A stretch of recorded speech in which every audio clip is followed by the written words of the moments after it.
Rich Dad, Poor Dad. What the rich teach their kids about money that the poor and middle class do not.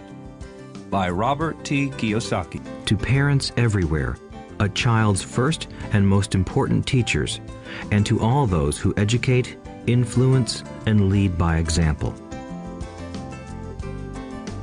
Acknowledgements. How does a person say thank you when there are so many people to thank? Obviously, this book is a thank you to my two fathers, who were powerful role models, and to my mom, who taught me love and kindness. The person most responsible for this book becoming a reality is my wife, Kim, my partner in marriage, business, and in life. She makes my life complete. Introduction. Rich Dad, Poor Dad. Having two dads offered me the choice of contrasting points of view, one of a rich man and one of a poor man. I had two fathers, a rich one and a poor one. One was highly educated and intelligent.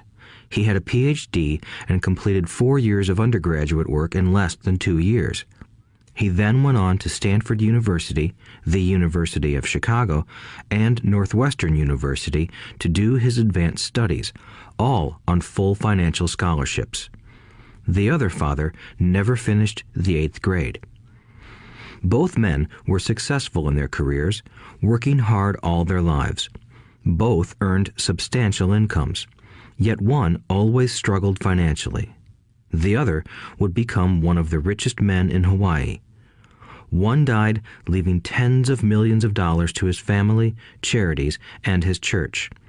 The other left bills to be paid. Both men were strong, charismatic, and influential. Both men offered me advice, but they did not advise the same things. Both men believed strongly in education, but did not recommend the same course of study. If I had had only one dad, I would have had to accept or reject his advice. Having two dads offered me the choice of contrasting points of view, one of a rich man and one of a poor man. Instead of simply accepting or rejecting one or the other, I found myself thinking more, comparing, and then choosing for myself. The problem was that the rich man was not rich yet, and the poor man was not yet poor. Both were just starting out on their careers, and both were struggling with money and families. But they had very different points of view about money. For example, one dad would say, "The love of money is the root of all evil." The other said, "The lack of money is the root of all evil." As a young boy, having two strong fathers, both influencing me, was difficult. I wanted to be a good son and listen, but the two fathers did not say the same things. The contrast in their points of view, particularly about money, was so extreme that I grew curious and intrigued. I began to start thinking for long periods of time about what each was saying. Much of my private time was spent reflecting, asking myself questions such as, "Why does he say that?" and then asking the same question of the other dad's statement. It would have been much easier to simply say, "Yeah, he's right, I agree with that," or to simply reject the point of view by saying, "The old man doesn't know what he's talking about." Instead, having two dads whom I loved forced me to think and ultimately choose a way of thinking for myself. As a process, choosing for myself turned out to be much more valuable in the long run than simply accepting or rejecting a single point of view. One of the reasons the rich get richer, the poor get poorer, and the middle class struggles in debt is that the subject of money is taught at home, not in school. Most of us learn about money from our parents, so what can poor parents tell their child about money? They simply say, "Stay in school and study hard." The child may graduate with excellent grades, but with a poor person's financial programming and mindset. Sadly, money is not taught in schools. Schools focus on scholastic and professional skills, but not on financial skills. This explains how smart bankers, doctors, and accountants who earned excellent grades may struggle financially all of their lives. Our staggering national debt is due in large part to highly educated politicians and government officials making financial decisions with little or no training in the subject of money. Today, I often wonder what will soon happen when we have millions of people who need financial and medical assistance. They will be dependent upon their families or the government for financial support. What will happen when Medicare and Social Security run out of money? How will a nation survive if teaching children about money continues to be left to parents, most of whom will be, or already are, poor? Because I had two influential fathers, I learned from both of them. I had to think about each dad's advice, and in doing so, I gained valuable insight into the power and effect of one's thoughts on one's life. For example, one dad had a habit of saying, "I can't afford it." The other dad forbade those words to be used. He insisted I ask, "How can I afford it?" One is a statement, and the other is a question. One lets you off the hook, and the other forces you to think. My soon-to-be rich dad would explain that by automatically saying the words, "I can't afford it," your brain stops working. By asking the question, "How can I afford it?" your brain is put to work. He did not mean that you should buy everything you want. He was fanatical about exercising your mind, the most powerful computer in the world. He'd say, "My brain gets stronger every day because I exercise it. The stronger it gets, the more money I can make." He believed that automatically saying, "I can't afford it," was a sign of mental laziness. Although both dads worked hard, I noticed that one dad had a habit of putting his brain to sleep when it came to finances, and the other had a habit of exercising his brain. The long-term result was that one dad grew stronger financially, and the other grew weaker. It is not much different from a person who goes to the gym to exercise on a regular basis versus someone who sits on the couch watching television. Proper physical exercise increases your chances for health, and proper mental exercise increases your chances for wealth. My two dads had opposing attitudes, and that affected the way they thought. One dad thought that the rich should pay more in taxes to take care of those less fortunate. The other said, taxes punish those who produce and reward those who don't produce. One dad recommended, study hard so you can find a good company to work for. The other recommended, study hard so you can find a good company to buy. One dad said, the reason I'm not rich is because I have you kids. The other said, the reason I must be rich is because I have you kids. One encouraged talking about money and business at the dinner table, while the other forbade the subject of money to be discussed over a meal. One said, when it comes to money, play it safe, don't take risks. The other said, learn to manage risk. One believed, our home is our largest investment and our greatest asset. The other believed, my house is a liability, and if your house is your largest investment, you're in trouble. Both dads paid their bills on time, yet one paid his bills first while the other paid his bills last. One dad believed in a company or the government taking care of you and your needs. He was always concerned about pay raises, retirement plans, medical benefits, sick leave, vacation days, and other perks. He was impressed with two of his uncles who joined the military and earned a retirement and entitlement package for life after 20 years of active service. He loved the idea of medical benefits and PX privileges the military provided its retirees. He also loved the tenure system available through the university. The idea of job protection for life and job benefits seemed more important at times than the job.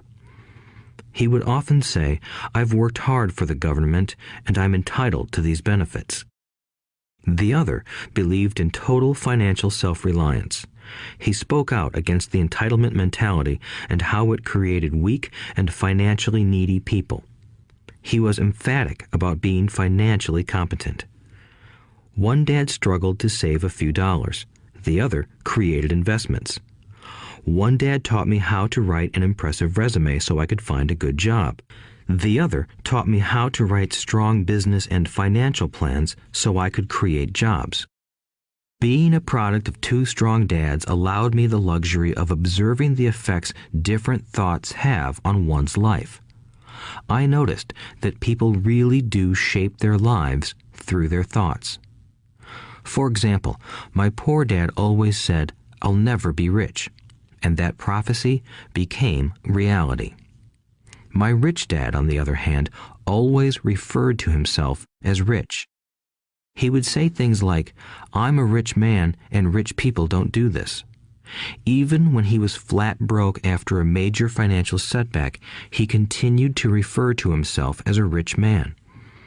He would cover himself by saying, "There is a difference between being poor and being broke. Broke is temporary. Poor is eternal." My poor dad would say, "I'm not interested in money," or "money doesn't matter." My rich dad always said, "Money is power." The power of our thoughts may never be measured or appreciated, but it became obvious to me as a young boy that it was important to be aware of my thoughts and how I expressed myself. I noticed that my poor dad was poor, not because of the amount of money he earned, which was significant, but because of his thoughts and actions. As a young boy having two fathers, I became acutely aware of being careful about which thoughts I chose to adopt as my own. Should I listen to my rich dad or to my poor dad?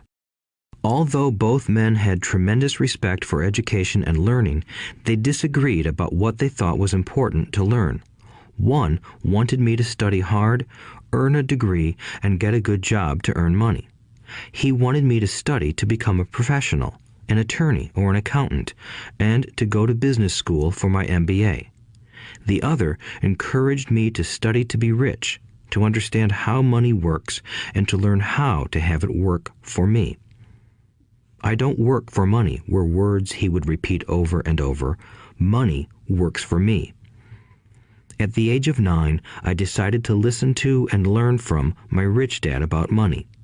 In doing so, I chose not to listen to my poor dad, even though he was the one with all the college degrees. A lesson from Robert Frost. Robert Frost is my favorite poet. Although I love many of his poems, my favorite is "The Road Not Taken." I use its lesson almost daily. The Road Not Taken. Two roads diverged in a yellow wood, and sorry I could not travel both. And be one traveler long I stood, and looked down one as far as I could, to where it bent in the undergrowth, then took the other as just as fair, and having perhaps the better claim, because it was grassy and wanted wear. Though as for that the passing there had worn them really about the same, and both that morning equally lay in leaves no step had trodden black. Oh, I kept the first for another day, yet knowing how way leads on to way, I doubted if I should ever come back. I shall be telling this with a sigh, somewhere ages and ages hence. Two roads diverged in a wood, and I took the one less traveled by, and that has made all the difference. And that has made all the difference. Over the years, I have often reflected upon Robert Frost's poem. Choosing not to listen to my highly educated dad's advice and attitude about money was a painful decision, but it was a decision that shaped the rest of my life. Once I made up my mind about whom to listen to, my education about money began. My rich dad taught me over a period of 30 years until I was 39 years old. He stopped once he realized that I knew and fully understood what he had been trying to drum into my often thick skull. Money is one form of power, but what is more powerful is financial education. Money comes and goes, but if you have the education about how money works, you gain power over it and can begin building wealth. The reason positive thinking alone does not work is because most people went to school and never learned how money works, so they spend their lives working for money. Because I was only 9 years old when I started, the lessons my rich dad taught me were simple. And when it was all said and done, there were only 6 main lessons, repeated over 30 years.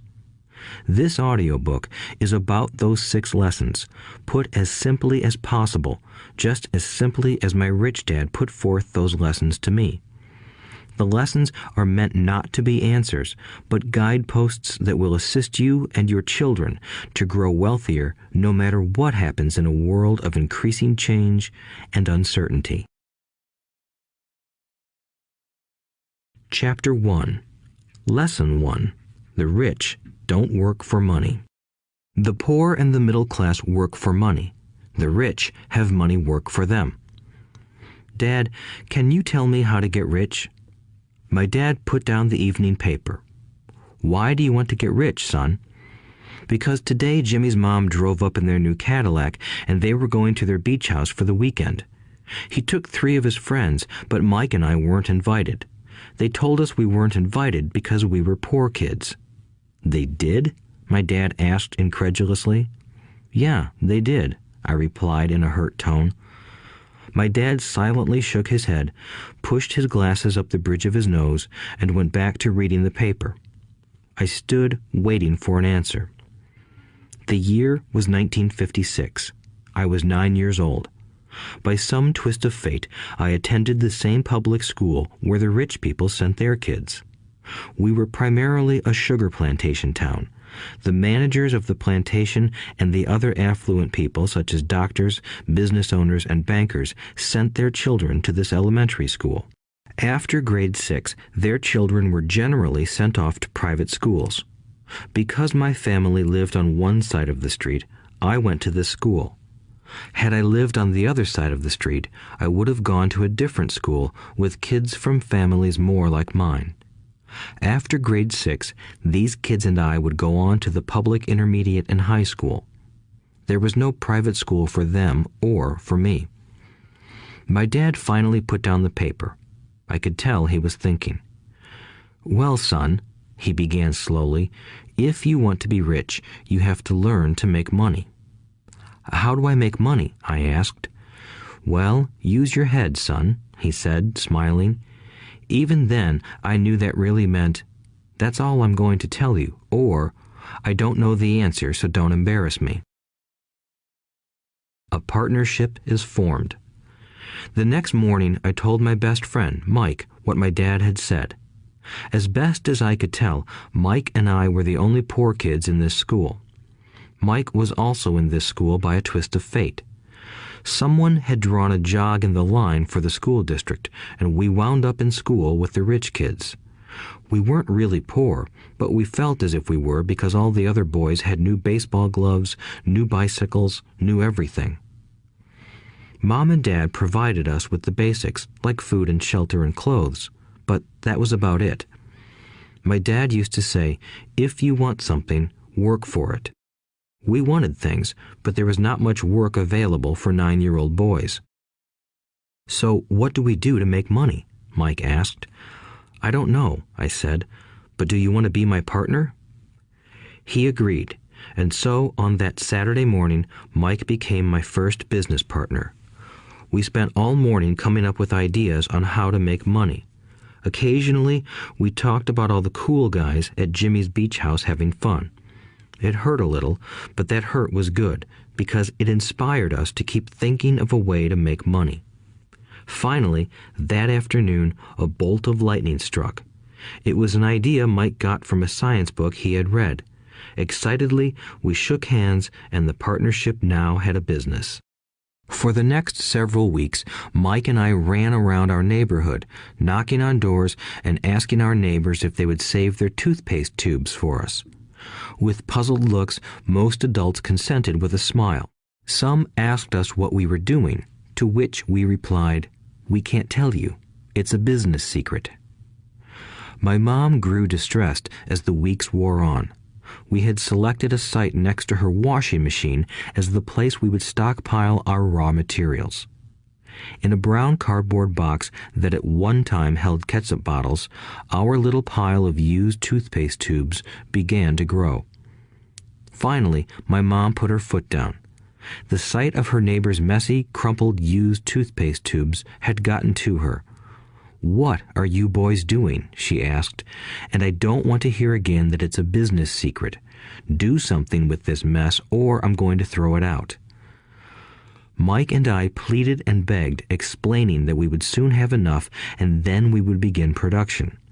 We informed her that we were waiting on a couple of neighbors to finish their toothpaste so we could have their tubes. Mom granted us a 1-week extension. The date to begin production was moved up, and the pressure was on. My first partnership was already being threatened with an eviction notice by my own mom. It became Mike's job to tell the neighbors to quickly use up their toothpaste, saying their dentist wanted them to brush more often anyway. I began to put together the production line. One day, my dad drove up with a friend to see 2 9-year-old boys in the driveway with a production line operating at full speed. There was fine white powder everywhere. On a long table were small milk cartons from school, and our family's hibachi grill was glowing with red-hot coals at maximum heat. Dad walked up cautiously, having to park the car at the base of the driveway since the production line blocked the carport. As he and his friend got closer, they saw a steel pot sitting on top of the coals in which the toothpaste tubes were being melted down. In those days, toothpaste did not come in plastic tubes.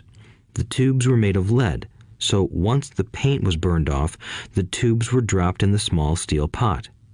They melted until they became liquid, and with my mom's pot holders, we poured the lead through a small hole in the top of the milk cartons. The milk cartons were filled with plaster of Paris. White powder was everywhere.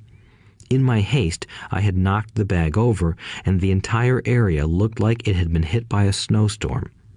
The milk cartons were the outer containers for plaster of Paris molds. My dad and his friend watched as we carefully poured the molten lead through a small hole in the top of the plaster of Paris cube. "Careful," my dad said. I nodded without looking up. Finally, once the pouring was through, I put the steel pot down and smiled at my dad. "What are you boys doing?" he asked with a cautious smile. "We're doing what you told me to do. We're going to be rich," I said. "Yup," said Mike, grinning and nodding his head. "We're partners." "And what is in those plaster molds?" my dad asked. "Watch," I said. "This should be a good batch." With a small hammer, I tapped at the seal that divided the cube in half. Cautiously, I pulled up the top half of the plaster mold, and a lead nickel fell out. "Oh my God," my dad said, "you're casting nickels out of lead." "That's right," Mike said. "We're doing as you told us to do. We're making money." My dad's friend turned and burst into laughter. My dad smiled and shook his head. Along with a fire and a box of spent toothpaste tubes, in front of him were 2 little boys covered with white dust, smiling from ear to ear. He asked us to put everything down and sit with him on the front step of our house. With a smile, he gently explained what the word counterfeiting meant. Our dreams were dashed. "You mean this is illegal?" asked Mike in a quivering voice. "Let them go," my dad's friend said. "They might be developing a natural talent." My dad glared at him. "Yes, it is illegal," my dad said gently, "but you boys have shown great creativity and original thought. Keep going. I'm really proud of you." Disappointed, Mike and I sat in silence for about 20 minutes before we began cleaning up our mess. The business was over on opening day. Sweeping the powder up, I looked at Mike and said, "I guess Jimmy and his friends are right.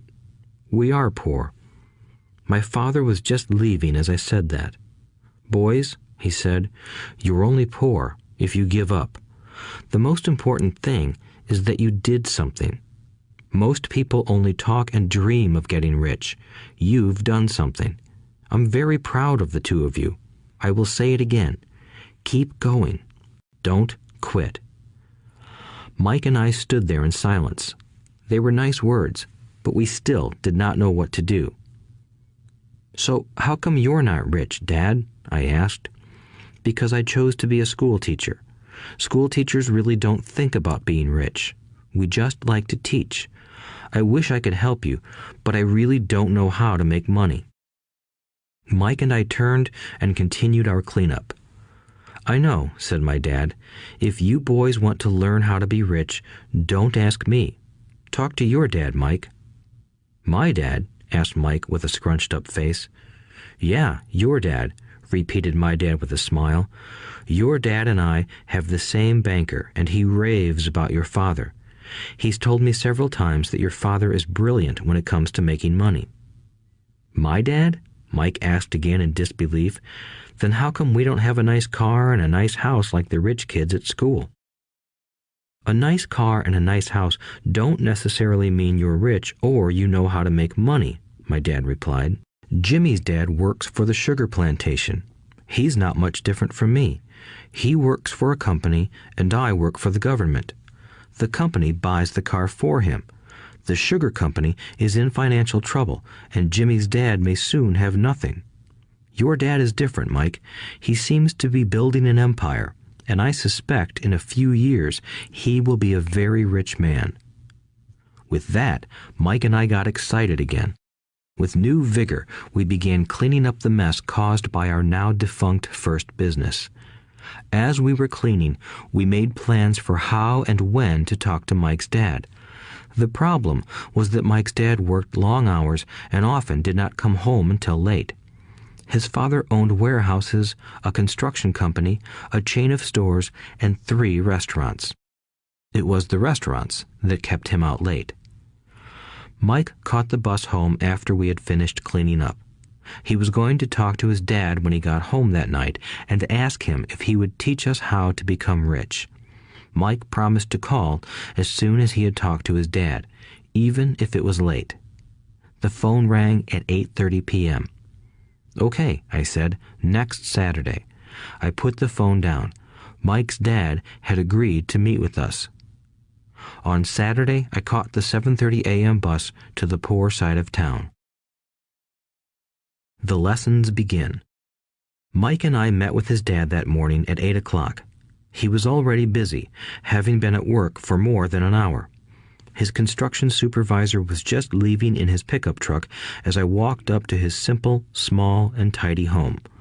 Mike met me at the door. "Dad's on the phone, and he said to wait on the back porch," Mike said as he opened the door. The old wooden floor creaked as I stepped across the threshold of the aging house. There was a cheap mat just inside the door. The mat was there to hide the years of wear from countless footsteps that the floor had supported. Although clean, it needed to be replaced. I felt claustrophobic as I entered the narrow living room that was filled with old, musty, overstuffed furniture that today would be collector's items. Sitting on the couch were 2 women, both a little older than my mom. Across from the women sat a man in workman's clothes. He wore khaki slacks and a khaki shirt, neatly pressed but without starch, and polished work boots. He was about 10 years older than my dad. They smiled as Mike and I walked past them toward the back porch. I smiled back shyly. "Who are those people?" I asked. "Oh, they work for my dad. The older man runs his warehouses, and the women are the managers of the restaurants. And as you arrived, you saw the construction supervisor who was working on a road project about 50 miles from here. His other supervisor, who was building a track of houses, left before you got here." "Does this go on all the time?" I asked. "Not always, but quite often," said Mike, smiling as he pulled up a chair to sit down next to me. "I asked my dad if he would teach us to make money," Mike said. "Oh, and what did he say to that?" I asked with cautious curiosity. "Well, he had a funny look on his face at first, and then he said he would make us an offer." "Oh," I said, rocking my chair back against the wall. I sat there, perched on two rear legs of the chair. Mike did the same thing. "Do you know what the offer is?" I asked. "No, but we'll soon find out." Suddenly, Mike's dad burst through the rickety screen door and onto the porch.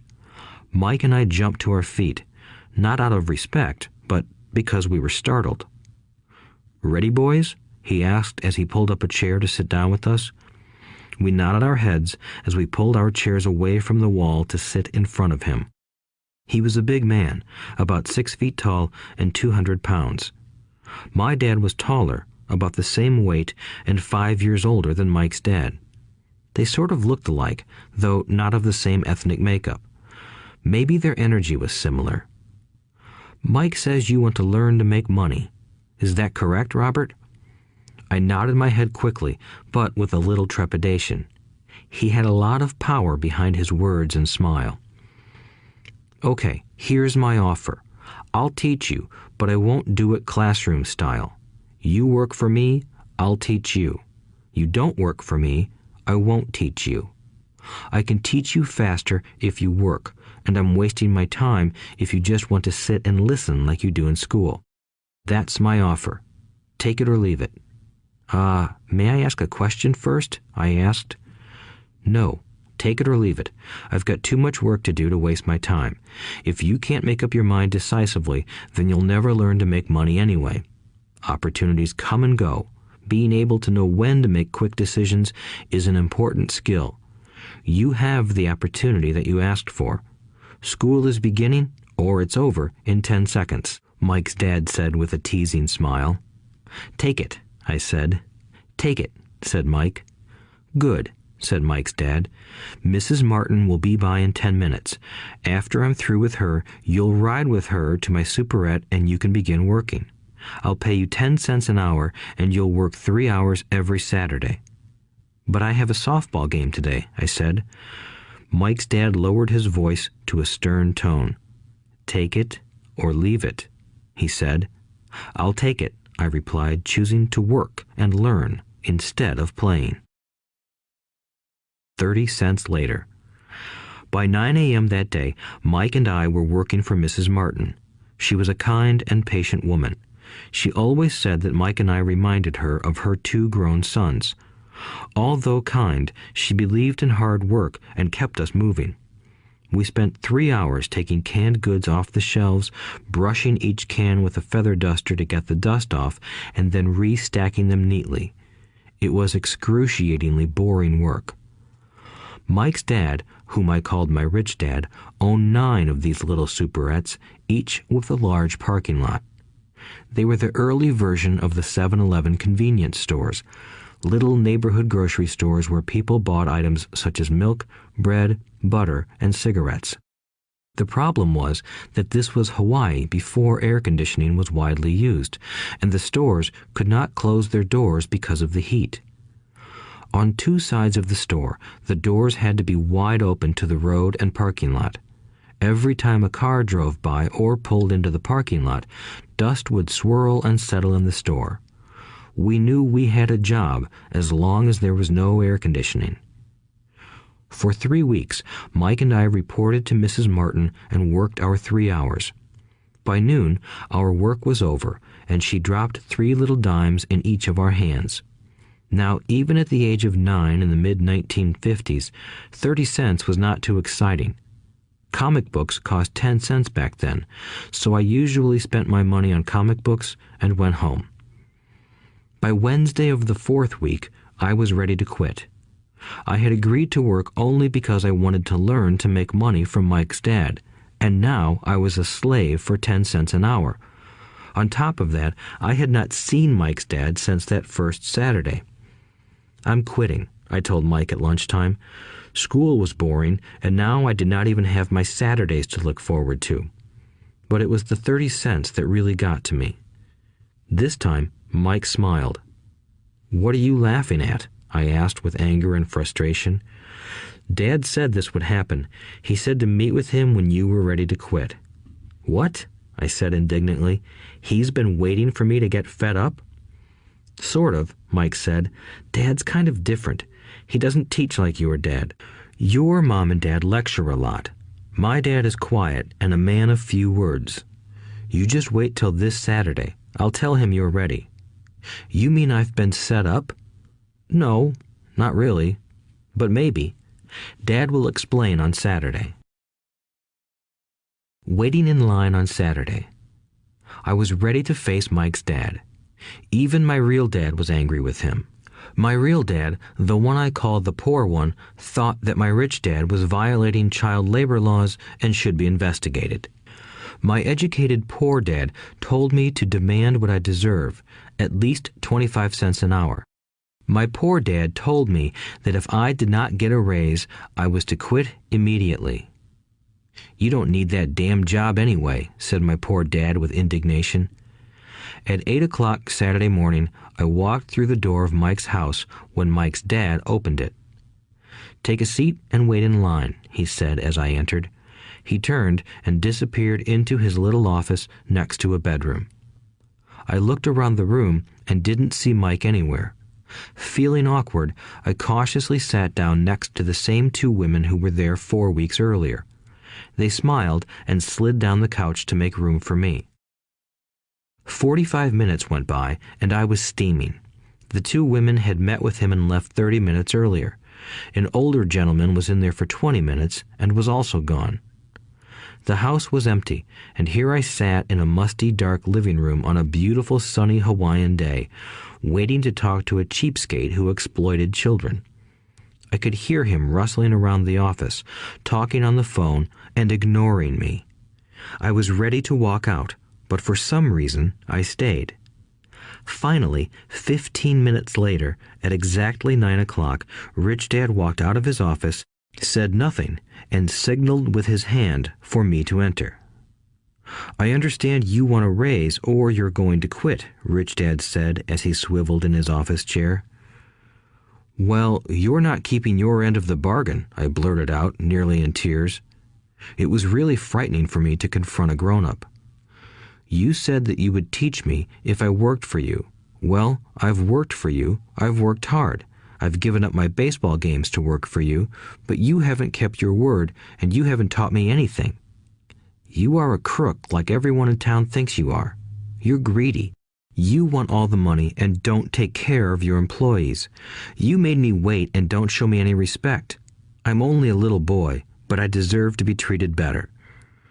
Rich Dad rocked back in his swivel chair, hands up to his chin, and stared at me. Not bad, he said. In less than a month, you sound like most of my employees. What? I asked. Not understanding what he was saying, I continued with my grievance. I thought you were going to keep your end of the bargain and teach me. Instead, you want to torture me? That's cruel. That's really cruel. I am teaching you, Rich Dad said quietly. What have you taught me? Nothing, I said angrily. You haven't even talked to me once since I agreed to work for peanuts. 10 cents an hour. Ha! I should notify the government about you. We have child labor laws, you know. My dad works for the government, you know. Wow, said Rich Dad. Now you sound just like most of the people who used to work for me. People I've either fired or who have quit. So, what do you have to say? I demanded, feeling pretty brave for a little kid. You lied to me. I've worked for you, and you have not kept your word. You haven't taught me anything. How do you know that I've not taught you anything? Asked Rich Dad calmly. Well, you've never talked to me. I've worked for 3 weeks, and you have not taught me anything, I said with a pout. Does teaching mean talking or a lecture? Rich Dad asked. Well, yes, I replied. That's how they teach you in school, he said, smiling. But that is not how life teaches you, and I would say that life is the best teacher of all. Most of the time, life does not talk to you. It just sort of pushes you around. Each push is life saying, wake up, there's something I want you to learn. What is this man talking about? I asked myself silently. Life pushing me around was life talking to me? Now I knew I had to quit my job. I was talking to someone who needed to be locked up. If you learn life's lessons, you will do well. If not, life will just continue to push you around. People do two things. Some just let life push them around. Others get angry and push back. But they push back against their boss, or their job, or their husband or wife. They do not know it's life that's pushing. I had no idea what he was talking about. Life pushes all of us around. Some people give up and others fight. A few learn the lesson and move on. They welcome life pushing them around. To these few people, it means they need and want to learn something. They learn and move on. Most quit, and a few, like you, fight. Rich Dad stood and shut the creaky old wooden window that needed repair. If you learn this lesson, you will grow into a wise, wealthy, and happy young man. If you don't, you will spend your life blaming a job, low pay, or your boss for your problems. You'll live life always hoping for that big break that will solve all your money problems. Rich Dad looked over at me to see if I was still listening. His eyes met mine. We stared at each other, communicating through our eyes. Finally, I looked away once I had absorbed his message. I knew he was right. I was blaming him, and I did ask to learn. I was fighting. Rich Dad continued. Or, if you are the kind of person who has no guts, you just give up every time life pushes you. If you are that kind of person, you'll live all your life playing it safe, doing the right things, saving yourself for some event that never happens. Then you die a boring old man. You'll have lots of friends who really like you because you were such a nice, hard-working guy. But the truth is that you let life push you into submission. Deep down, you were terrified of taking risks. You really wanted to win, but the fear of losing was greater than the excitement of winning. Deep inside, you and only you will know you didn't go for it. You chose to play it safe. Our eyes met again. "You've been pushing me around?" I asked. "Some people might say that," smiled Rich Dad. "I would say that I just gave you a taste of life." "What taste of life?" I asked, still angry, but now curious and ready to learn. "You boys are the first people that have ever asked me to teach them how to make money. I have more than 150 employees, and not one of them has asked me what I know about money. They ask me for a job and a paycheck, but never to teach them about money. So most will spend the best years of their lives working for money, not really understanding what it is they are working for." I sat there listening intently. "So when Mike told me you wanted to learn how to make money, I decided to design a course that mirrored real life. I could talk until I was blue in the face, but you wouldn't hear a thing. So I decided to let life push you around a bit so you could hear me. That's why I only paid you 10 cents. "So what is the lesson I learned from working for only 10 cents an hour?" I asked. "That you're cheap and exploit your workers?" Rich Dad rocked back and laughed heartily. Finally, he said, "You'd best change your point of view. Stop blaming me and thinking I'm the problem. If you think I'm the problem, then you have to change me. If you realize that you're the problem, then you can change yourself, learn something, and grow wiser. Most people want everyone else in the world to change but themselves. Let me tell you, it's easier to change yourself than everyone else." "I don't understand," I said. "Don't blame me for your problems," Rich Dad said, growing impatient. "But you only pay me 10 cents.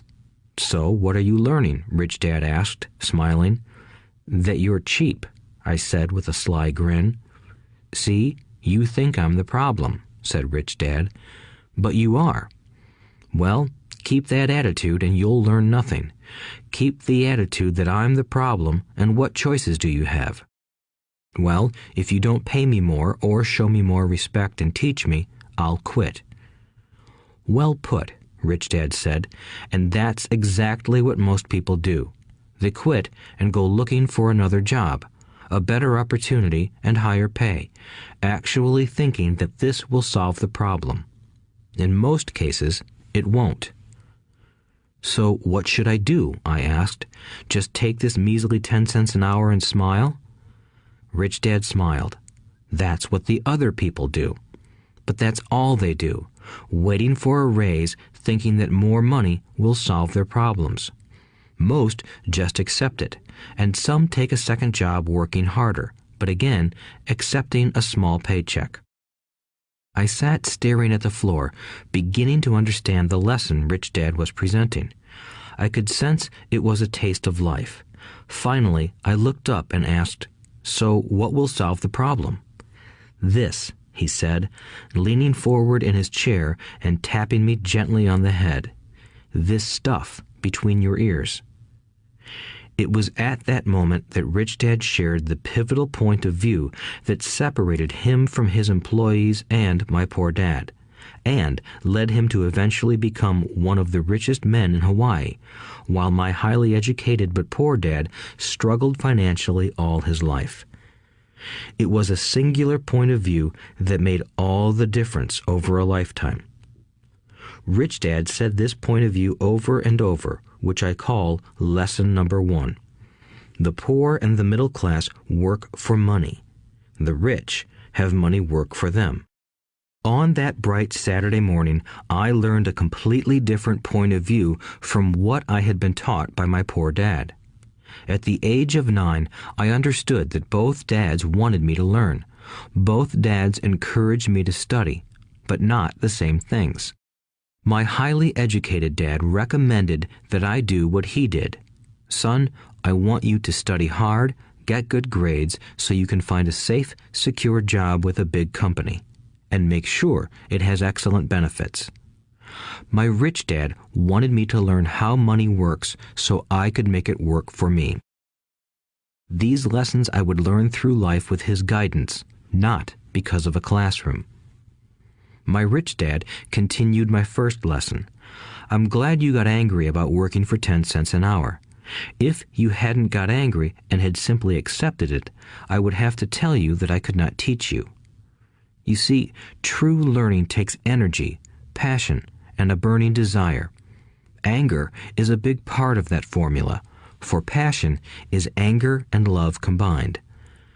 When it comes to money, most people want to play it safe and feel secure, so passion does not direct them. Fear does." "So is that why they'll take jobs with low pay?" I asked. "Yes," said Rich Dad. "Some people say I exploit people because I don't pay as much as the sugar plantation or the government. I say the people exploit themselves. It's their fear, not mine." "But don't you feel you should pay them more?" I asked. "I don't have to. And besides, more money will not solve their problems. Just look at your dad. He makes a lot of money, and he still can't pay his bills. Most people, given more money, only get into more debt." "So that's why the 10 cents an hour," I said, smiling. "It's part of the lesson." "That's right," smiled Rich Dad. "You see, your dad went to school and got an excellent education so he could get a high-paying job. But he still has money problems because he never learned anything about money in school. On top of that, he believes in working for money." "And you don't?" I asked. "No, not really," said Rich Dad. "If you want to learn to work for money, then stay in school. That is a great place to learn to do that. But if you want to learn how to have money work for you, then I will teach you that. But only if you want to learn." "Wouldn't everyone want to learn that?" I asked. "No," said Rich Dad, "simply because it's easier to learn to work for money, especially if fear is your primary emotion when the subject of money is discussed." "I don't understand," I said with a frown. "Don't worry about that for now. Just know that it's fear that keeps most people working at a job. The fear of not paying their bills, the fear of being fired, the fear of not having enough money, and the fear of starting over. That's the price of studying to learn a profession or trade and then working for money. Most people become a slave to money and then get angry at their boss. Learning to have money work for you is a completely different course of study? I asked. Absolutely, Rich Dad answered. Absolutely. We sat in the silence on that beautiful Hawaiian Saturday morning. My friends had just started their Little League baseball game, but for some reason I was now thankful I had decided to work for 10 cents an hour. I sensed that I was about to learn something my friends wouldn't learn in school. Ready to learn? Asked Rich Dad. Absolutely, I said with a grin. I have kept my promise. I've been teaching you from afar, my Rich Dad said. At 9 years old, you've gotten a taste of what it feels like to work for money. Just multiply your last month by 50 years, and you will have an idea of what most people spend their life doing. I don't understand, I said. How did you feel waiting in line to see me, once to get hired and once to ask for more money? Terrible, I said. If you choose to work for money, that is what life will be like, said Rich Dad. And how did you feel when Mrs. Martin dropped 3 dimes in your hand for 3 hours of work? I felt like it wasn't enough. It seemed like nothing. I was disappointed, I said. And that is how most employees feel when they look at their paychecks, especially after all the tax and other deductions are taken out. At least you got 100%. You mean most workers don't get paid everything? I asked with amazement. Heavens no, said Rich Dad. The government always takes its share first. How do they do that? I asked. Taxes, said Rich Dad. You're taxed when you earn. You're taxed when you spend. You're taxed when you save. You're taxed when you die. Why do people let the government do that to them? The rich don't, said Rich Dad with a smile. The poor and the middle class do. I'll bet you that I earn more than your dad, yet he pays more in taxes. How can that be? I asked. At my age, that made no sense to me. Why would someone let the government do that to them? Rich Dad rocked slowly and silently in his chair, just looking at me. Ready to learn? He asked. I nodded my head slowly. As I said, there is a lot to learn. Learning how to have money work for you is a lifetime study. Most people go to college for 4 years and their education ends. I already know that my study of money will continue over my lifetime, simply because the more I find out, the more I find out I need to know. Most people never study the subject. They go to work, get their paycheck, balance their checkbooks, and that's it. Then they wonder why they have money problems. They think that more money will solve the problem, and don't realize that it's their lack of financial education that is the problem. So my dad has tax problems because he doesn't understand money? I asked, confused. Look, said Rich Dad, taxes are just one small section on learning how to have money work for you. Today, I just wanted to find out if you still have the passion to learn about money. Most people don't. They want to go to school, learn a profession, have fun at their work, and earn lots of money. One day they wake up with big money problems, and then they can't stop working. That's the price of only knowing how to work for money instead of studying how to have money work for you. So, do you still have the passion to learn? Asked Rich Dad. I nodded my head. Good, said Rich Dad. Now get back to work. This time, I will pay you nothing. What? I asked in amazement. You heard me. Nothing. You will work the same 3 hours every Saturday, but this time you will not be paid 10 cents per hour. You said you wanted to learn to not work for money, so I'm not going to pay you anything. I couldn't believe what I was hearing.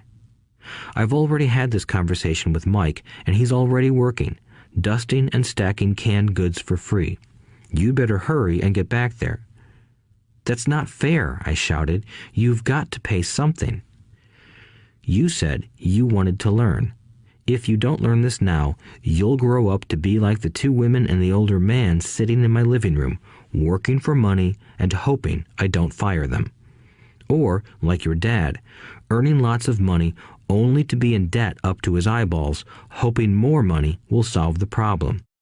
If that's what you want, I'll go back to our original deal of 10 cents an hour. Or you can do what most adults do. Complain that there is not enough pay, quit, and go looking for another job.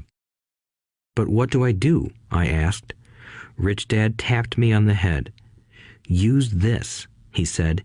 If you use it well, you will soon thank me for giving you an opportunity, and you will grow into a rich man.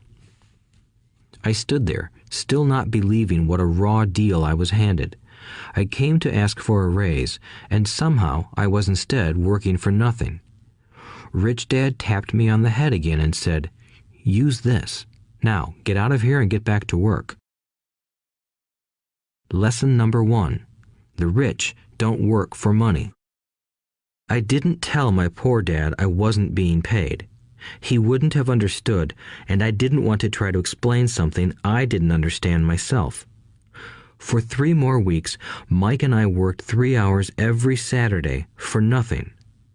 The work didn't bother me, and the routine got easier. But it was the missed baseball games and not being able to afford to buy a few comic books that got to me. Rich Dad stopped by at noon on the 3rd week. We heard his truck pull up in the parking lot and sputter when the engine was turned off. He entered the store and greeted Mrs. Martin with a hug. After finding out how things were going in the store, he reached into the ice cream freezer, pulled out 2 bars, paid for them, and signaled to Mike and me. "Let's go for a walk, boys." We crossed the street, dodging a few cars, and walked across a large grassy field where a few adults were playing softball. Sitting down at a lone picnic table, he handed Mike and me the treats. "How's it going, boys?" "Okay," Mike said. I nodded in agreement. "Learn anything yet?" Rich Dad asked. Mike and I looked at each other, shrugged our shoulders, and shook our heads in unison. Avoiding one of life's biggest traps. Well, you boys had better start thinking. You're staring at one of life's biggest lessons. If you learn it, you'll enjoy a life of great freedom and security. If you don't, you'll wind up like Mrs. Martin and most of the people playing softball in this park. They work very hard for little money, clinging to the illusion of job security and looking forward to a 3-week vacation each year and maybe a skimpy pension after 45 years of service. If that excites you, I'll give you a raise to 25 cents an hour. But these are good, hard-working people.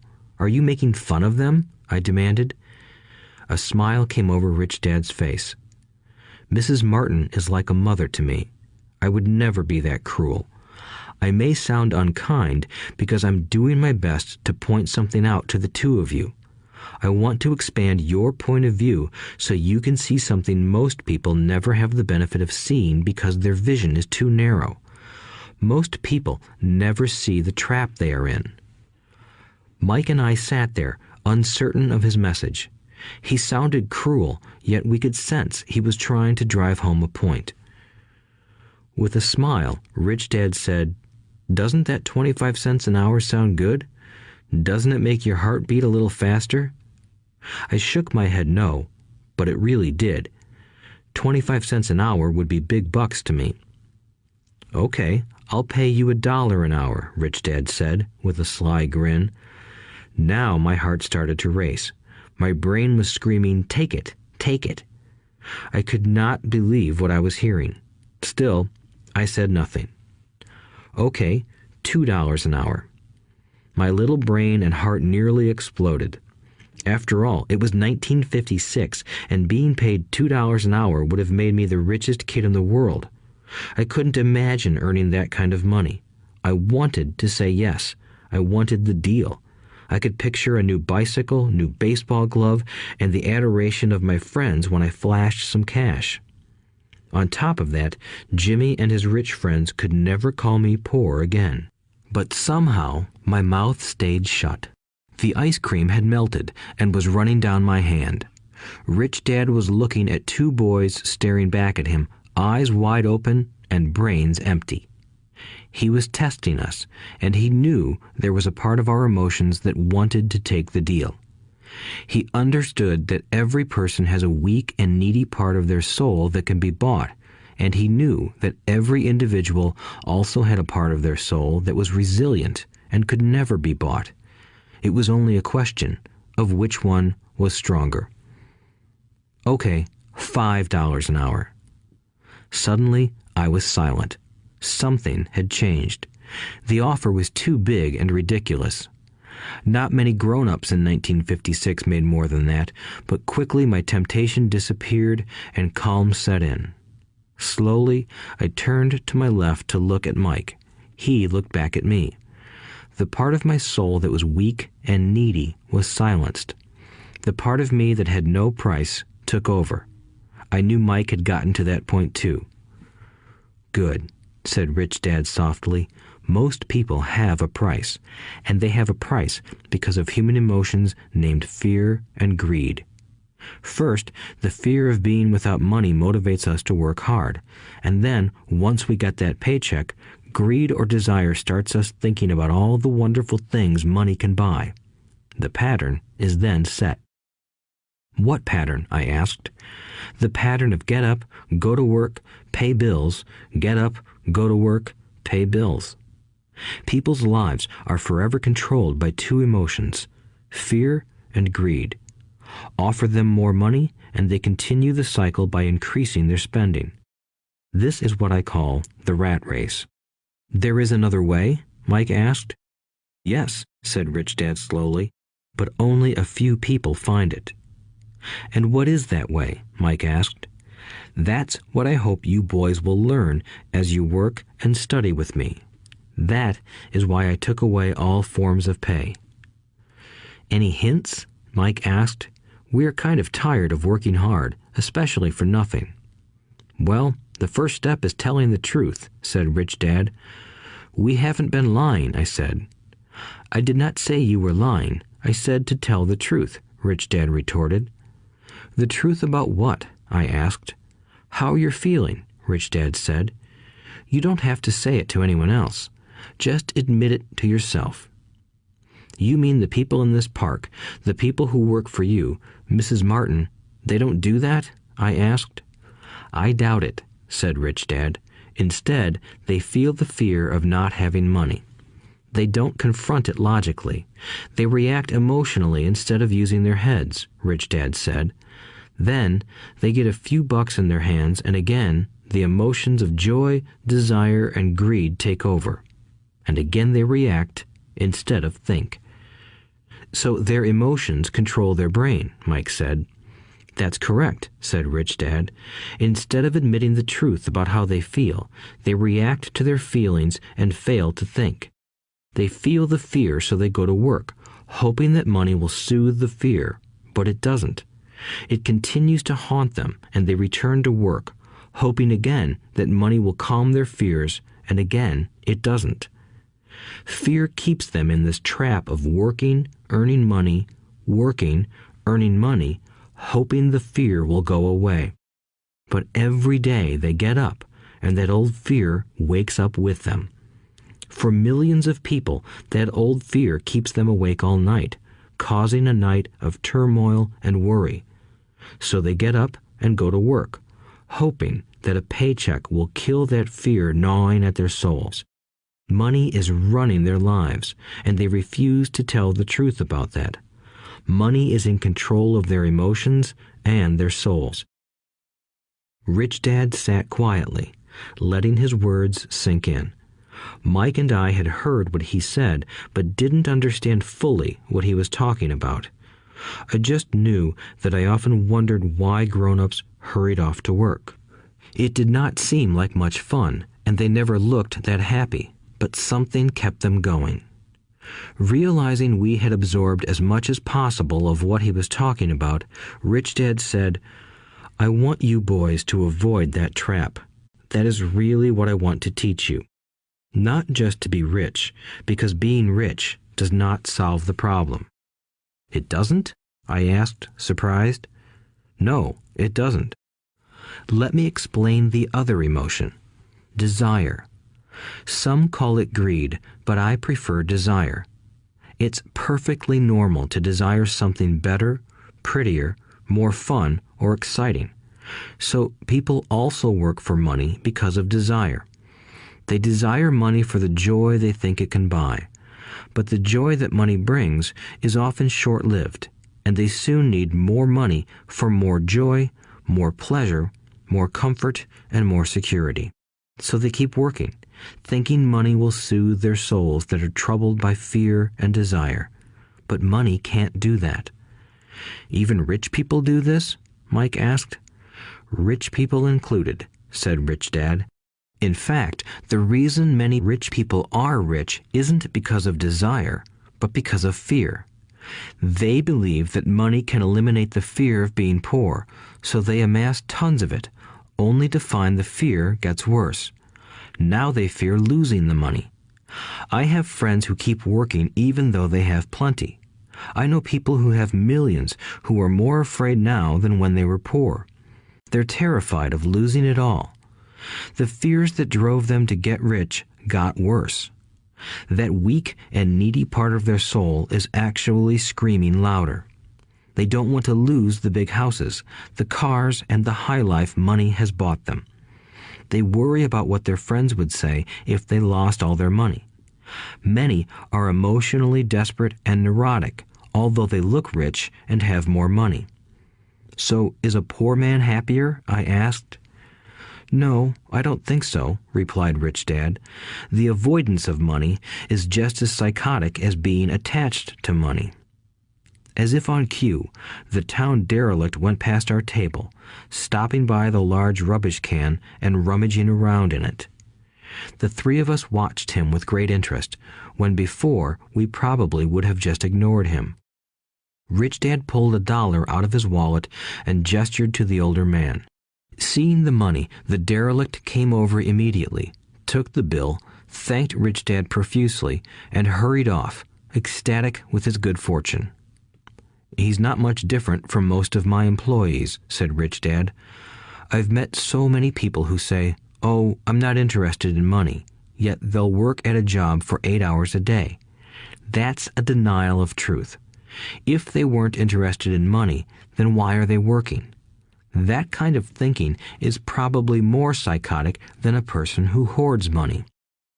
As I sat there listening to my Rich Dad, my mind flashed back to the countless times my own dad said, "I'm not interested in money." He said those words often. He also covered himself by always saying, "I work because I love my job." So, what do we do? I asked. Not work for money until all traces of fear and greed are gone? No, that would be a waste of time, said Rich Dad. Emotions are what make us human. The word emotion stands for energy in motion. Be truthful about your emotions and use your mind and emotions in your favor, not against yourself. Whoa, said Mike. Don't worry about what I just said. It will make more sense in years to come. Just be an observer, not a reactor to your emotions. Most people do not know that it's their emotions that are doing the thinking. Your emotions are your emotions, but you have got to learn to do your own thinking. Can you give me an example? I asked. Sure, replied Rich Dad. When a person says, "I need to find a job," it's most likely an emotion doing the thinking. Fear of not having money generates that thought. But people do need money if they have bills to pay, I said. Sure they do, smiled Rich Dad. All I'm saying is that it's fear that is all too often doing the thinking. I don't understand, said Mike. For example, said Rich Dad, if the fear of not having enough money arises, instead of immediately running out to get a job, they instead might ask themselves this question. Will a job be the best solution to this fear over the long run? In my opinion, the answer is no.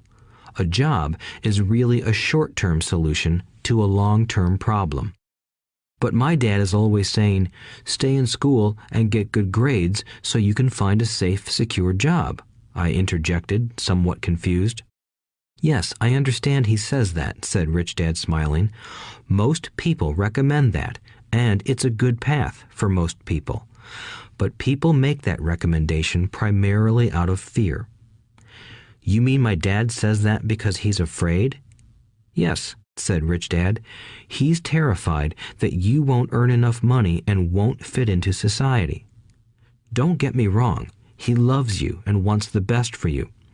I, too, believe an education and a job are important, but it won't handle the fear. You see, that same fear that makes him get up in the morning to earn a few bucks is the fear that is causing him to be so fanatical about your going to school. So what do you recommend? I asked.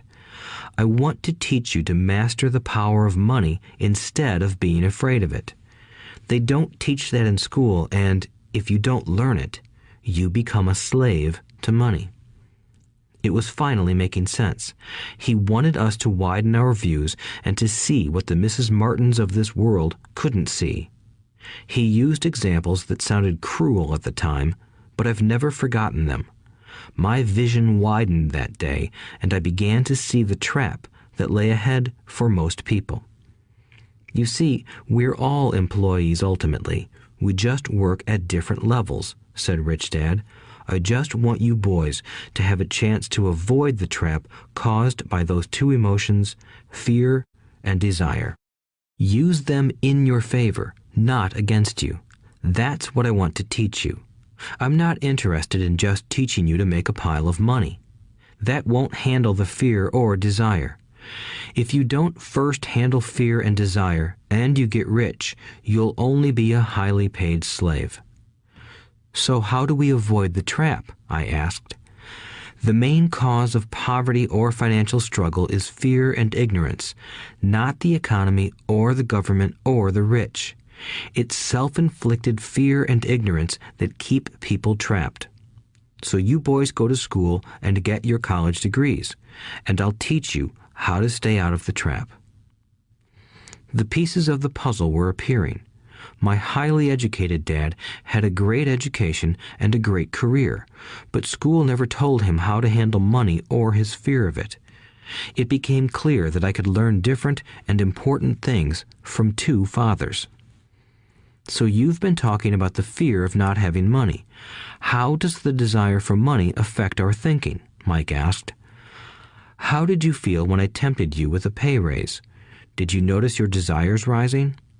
We nodded our heads. By not giving in to your emotions, you were able to delay your reactions and think. That is important. We will always have emotions of fear and greed. From here on in, it's imperative for you to use those emotions to your advantage, and for the long term to not let your emotions control your thinking. Most people use fear and greed against themselves. That's the start of ignorance. Most people live their lives chasing paychecks, pay raises, and job security because of the emotions of desire and fear, not really questioning where those emotion-driven thoughts are leading them. It's just like the picture of a donkey dragging a cart with its owner dangling a carrot just in front of its nose. The donkey's owner may be going where he wants to, but the donkey is chasing an illusion. Tomorrow, there will only be another carrot for the donkey. You mean the moment I pictured a new baseball glove, candy, and toys, that's like a carrot to a donkey? Mike asked. Yes, and as you get older, your toys get more expensive. A new car, a boat, and a big house to impress your friends, said Rich Dad with a smile. Fear pushes you out the door, and desire calls to you. That's the trap. So what's the answer? Mike asked. What intensifies fear and desire is ignorance. That is why rich people with lots of money often have more fear the richer they get. Money is the carrot, the illusion. If the donkey could see the whole picture, it might rethink its choice to chase the carrot. Rich Dad went on to explain that a human's life is a struggle between ignorance and illumination. He explained that once a person stops searching for information and self-knowledge, ignorance sets in. That struggle is a moment-to-moment decision to learn to open or close one's mind. Look, school is very important. You go to school to learn a skill or profession to become a contributing member of society. Every culture needs teachers, doctors, mechanics, artists, cooks, business people, police officers, firefighters, and soldiers. Schools train them so society can thrive and flourish, said Rich Dad. Unfortunately, for many people, school is the end, not the beginning. There was a long silence. Rich Dad was smiling. I didn't comprehend everything he said that day, but, as with most great teachers, his words continued to teach for years. "I've been a little cruel today," said Rich Dad, "but I want you to always remember this talk. I want you to always think of Mrs. Martin, and I want you always to remember that donkey. Never forget that fear and desire can lead you into life's biggest trap if you are not aware of them controlling your thinking. To spend your life living in fear, never exploring your dreams, is cruel. To work hard for money, thinking that it will buy you things that will make you happy, is also cruel. To wake up in the middle of the night terrified about paying bills is a horrible way to live. To live a life dictated by the size of a paycheck is not really living a life. Thinking that a job makes you secure is lying to yourself. That's cruel, and that's the trap I want you to avoid. I've seen how money runs people's lives. Don't let that happen to you. Please, don't let money run your life." A softball rolled under our table. Rich Dad picked it up and threw it back. "So what does ignorance have to do with greed and fear?" I asked. "Because it is ignorance about money that causes so much greed and fear," said Rich Dad. "Let me give you some examples. A doctor, wanting more money to better provide for his family, raises his fees. By raising his fees, it makes healthcare more expensive for everyone. It hurts the poor people the most, so they have worse health than those with money. Because the doctors raise their fees, the attorneys raise their fees. Because the attorneys' fees have gone up, school teachers want a raise, which raises our taxes, and on and on and on. Soon, there will be such a horrifying gap between the rich and the poor that chaos will break out and another great civilization will collapse. History proves that great civilizations collapse when the gap between the haves and have-nots is too great. Sadly, America is on that same course because we haven't learned from history. We only memorize historical dates and names, not the lesson." "Aren't prices supposed to go up?" I asked. "In an educated society with a well-run government, prices should actually come down. Of course, that is often only true in theory. Prices go up because of greed and fear caused by ignorance. If schools taught people about money, there would be more money and lower prices. But schools focus only on teaching people to work for money, not how to harness money's power." "But don't we have business schools?" Mike asked.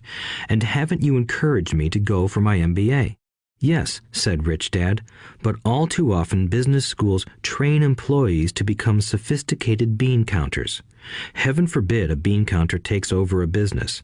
All they do is look at the numbers, fire people, and kill the business. I know this because I hire bean counters. All they think about is cutting costs and raising prices, which cause more problems. Bean counting is important. I wish more people knew it, but it, too, is not the whole picture," added Rich Dad angrily. "So, is there an answer?" asked Mike. "Yes," said Rich Dad. "Learn to use your emotions to think, not think with your emotions. When you boys mastered your emotions by agreeing to work for free, I knew there was hope. When you again resisted your emotions when I tempted you with more money, you were again learning to think in spite of being emotionally charged. That's the first step." Why is that step so important? I asked. Well, that's up to you to find out. If you want to learn, I'll take you boys into the briar patch, a place almost everyone else avoids. If you go with me, you'll let go of the idea of working for money and instead learn to have money work for you. And what will we get if we go with you? What if we agree to learn from you? What will we get? I asked. The same thing Brer Rabbit got, said Rich Dad, referring to the classic children's story. Is there a briar patch? I asked. Yes, said Rich Dad. The briar patch is our fear and greed. Confronting fear, weaknesses, and neediness by choosing our own thoughts is the way out. Choosing our thoughts? Mike asked, puzzled. Yes, choosing what we think rather than reacting to our emotions. Instead of just getting up and going to work because not having the money to pay your bills is scaring you, ask yourself, is working harder at this the best solution to this problem? Most people are too afraid to rationally think things through and instead run out the door to a job they hate. The tar baby is in control. That's what I mean by choosing your thoughts. And how do we do that? Mike asked. That's what I will teach you. I'll teach you to have a choice of thoughts rather than a knee-jerk reaction, like gulping down your morning coffee and running out the door. Remember what I said before. A job is only a short-term solution to a long-term problem. Most people have only one problem in mind, and it's short-term. It's the bills at the end of the month, the tar baby. Money controls their lives, or should I say the fear and ignorance about money controls it. So they do as their parents did. They get up every day and go work for money, not taking the time to ask the question, is there another way? Their emotions now control their thinking, not their heads. Can you tell the difference between emotions thinking and the head thinking? Mike asked. Oh yes, I hear it all the time, said Rich Dad. I hear things like, well, everyone has to work, or the rich are crooks, or I'll get another job, I deserve this raise, you can't push me around, or I like this job because it's secure. No one asks, is there something I'm missing here? Which would break through the emotional thought and give you time to think clearly. As we headed back to the store, Rich Dad explained that the rich really did make money. They did not work for it. He went on to explain that when Mike and I were casting 5-cent pieces out of lead, thinking we were making money, we were very close to thinking the way the rich think. The problem was that creating money is legal for the government and banks to do, but illegal for us to do. There are legal ways to create money from nothing, he told us.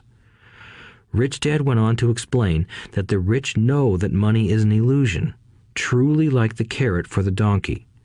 It's only out of fear and greed that the illusion of money is held together by billions of people who believe that money is real. It's not. Money is really made up. It is only because of the illusion of confidence and the ignorance of the masses that this house of cards stands. He talked about the gold standard that America was on, and that each dollar bill was actually a silver certificate. What concerned him was the rumor that we would someday go off the gold standard and our dollars would no longer be backed by something tangible. If that happens, boys, all hell will break loose. The poor, the middle class, and the ignorant will have their lives ruined simply because they will continue to believe that money is real and that the company they work for, or the government, will look after them. We really did not understand what he was saying that day, but over the years, it made more and more sense. Seeing what others miss. As he climbed into his pickup truck outside his convenience store, Rich Dad said, "Keep working, boys, but the sooner you forget about needing a paycheck, the easier your adult life will be. Keep using your brain, work for free, and soon your mind will show you ways of making money far beyond what I could ever pay you. You will see things that other people never see. Most people never see these opportunities because they're looking for money and security, so that's all they get. The moment you see one opportunity, you'll see them for the rest of your life. The moment you do that, I'll teach you something else. Learn this, and you'll avoid one of life's biggest traps. Mike and I picked up our things from the store and waved goodbye to Mrs. Martin. We went back to the park, to the same picnic bench, and spent several more hours thinking and talking. We spent the next week at school thinking and talking too. For 2 more weeks, we kept thinking, talking, and working for free. At the end of the second Saturday, I was again saying goodbye to Mrs. Martin and looking at the comic book stand with a longing gaze. The hard thing about not even getting 30 cents every Saturday was that I didn't have any money to buy comic books. Suddenly, as Mrs. Martin said goodbye to Mike and me, I saw her do something I'd never seen her do before. Mrs. Martin was cutting the front page of the comic book in half. She kept the top half of the comic book cover and threw the rest of the book into a large cardboard box. When I asked her what she did with the comic books, she said, "I throw them away. I give the top half of the cover back to the comic book distributor for credit when he brings in the new comics. He's coming in an hour." Mike and I waited for an hour. Soon the distributor arrived, and I asked him if we could have the comic books. To my delight, he said, "You can have them if you work for this store and do not resell them." Remember our old business partnership? Well, Mike and I revived it. Using a spare room in Mike's basement, we began piling hundreds of comic books in that room. Soon, our comic book library was open to the public. We hired Mike's younger sister, who loved to study, to be head librarian. She charged each child 10 cents admission to the library, which was open from 2:30 p.m. to 4:30 p.m. every day after school. The customers, the children of the neighborhood, could read as many comics as they wanted in 2 hours. It was a bargain for them since a comic cost 10 cents each, and they could read 5 or 6 in 2 hours. Mike's sister would check the kids as they left to make sure they weren't borrowing any comic books. She also kept the books, logging in how many kids showed up each day, who they were, and any comments they might have. Mike and I averaged $9.50 per week over a 3-month period. We paid his sister $1 a week and allowed her to read the comics for free, which she rarely did since she was always studying. Mike and I kept our agreement by working in the store every Saturday and collecting all the comic books from the different stores. We kept our agreement to the distributor by not selling any comic books. We burned them once they got too tattered. We tried opening a branch office, but we could never quite find someone as trustworthy and dedicated as Mike's sister. At an early age, we found out how hard it was to find good staff. 3 months after the library first opened, a fight broke out in the room. Some bullies from another neighborhood pushed their way in, and Mike's dad suggested we shut down the business. So our comic book business shut down, and we stopped working on Saturdays at the convenience store. But Rich Dad was excited because he had new things he wanted to teach us. He was happy because we had learned our first lessons so well. We learned to make money work for us. By not getting paid for our work at the store, we were forced to use our imaginations to identify an opportunity to make money. By starting our own business, the comic book library, we were in control of our own finances, not dependent on an employer. The best part was that our business generated money for us even when we weren't physically there. Our money worked for us. Instead of paying us money, Rich Dad had given us so much more. Chapter 2. Lesson 2. Why teach financial literacy? It's not how much money you make, it's how much money you keep. In 1990, Mike took over his father's empire and is, in fact, doing a better job than his dad did. We see each other once or twice a year on the golf course. He and his wife are wealthier than you can imagine. Rich Dad's empire is in great hands, and Mike is now grooming his son to take his place, as his dad had groomed us. In 1994, I retired at the age of 47, and my wife Kim was 37. Retirement does not mean not working. For us, it means that, barring unforeseen cataclysmic changes, we can work or not work, and our wealth grows automatically, staying ahead of inflation. Our assets are large enough to grow by themselves. It's like planting a tree. You water it for years, and then one day it doesn't need you anymore. Its roots are implanted deep enough. Then the tree provides shade for your enjoyment. Mike chose to run the empire, and I chose to retire. Whenever I speak to groups of people, they often ask what I would recommend that they do. How do I get started? Is there a book you would recommend? What should I do to prepare my children? What is your secret to success? How do I make millions? Whenever I hear one of these questions, I'm reminded of the following story. The Richest Businessmen. In 1923, a group of our greatest leaders and richest businessmen held a meeting at the Edgewater Beach Hotel in Chicago. Among them were Charles Schwab, head of the largest independent steel company; Samuel Insull, president of the world's largest utility; Howard Hobson, head of the largest gas company; Ivar Kruger, president of International Match Company, one of the world's largest companies at that time; Leon Fraser, president of the Bank of International Settlements; Richard Whitney, president of the New York Stock Exchange; Arthur Cotton and Jesse Livermore, two of the biggest stock speculators; and Albert Fall, a member of President Harding's cabinet. 25 years later, 9 of these titans ended their lives as follows. Schwab died penniless after living for 5 years on borrowed money. Insull died broke in a foreign land, and Kruger and Cotton also died broke. Hobson went insane.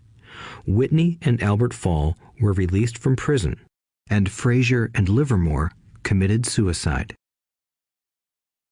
I doubt if anyone can say what really happened to these men. If you look at the date, 1923, it was just before the 1929 market crash and the Great Depression, which I suspect had a great impact on these men and their lives. The point is this. Today, we live in times of greater and faster change than these men did. I suspect there will be many booms and busts in the coming years that will parallel the ups and downs these men faced. I am concerned that too many people are too focused on money and not on their greatest wealth, their education. If people are prepared to be flexible, keep an open mind, and learn, they will grow richer and richer despite tough changes. If they think money will solve problems, they will have a rough ride. Intelligence solves problems and produces money. Money without financial intelligence is money soon gone. Most people fail to realize that in life, it's not how much money you make, it's how much money you keep. We've all heard stories of lottery winners who are poor, then suddenly rich, and then poor again. They win millions, yet are soon back where they started. Or stories of professional athletes who at the age of 24 are earning millions, but are sleeping under a bridge 10 years later. I remember a story of a young basketball player who a year ago had millions. Today, at just 29, he claims his friends, attorney, and accountant took his money, and he was forced to work at a car wash for minimum wage. He was fired from the car wash because he refused to take off his championship ring as he was wiping off the cars. His story made national news, and he is appealing his termination, claiming hardship and discrimination. He claims that the ring is all he has left, and if it was stripped away, he'll crumble. I know so many people who became instant millionaires, and while I am glad some people have become richer and richer, I caution them that in the long run, it's not how much money you make, it's how much you keep and how many generations you keep it. So when people ask, "Where do I get started?" or "Tell me how to get rich quick," they often are greatly disappointed with my answer. I simply say to them what my rich dad said to me when I was a little kid. If you want to be rich, you need to be financially literate. That idea was drummed into my head every time we were together. As I said, my educated dad stressed the importance of reading books, while my rich dad stressed the need to master financial literacy. If you are going to build the Empire State Building, the first thing you need to do is dig a deep hole and pour a strong foundation. If you are going to build a home in the suburbs, all you need to do is pour a 6-inch slab of concrete. Most people, in their drive to get rich, are trying to build an Empire State Building on a 6-inch slab. Our school system, created in the agrarian age, still believes in homes with no foundation.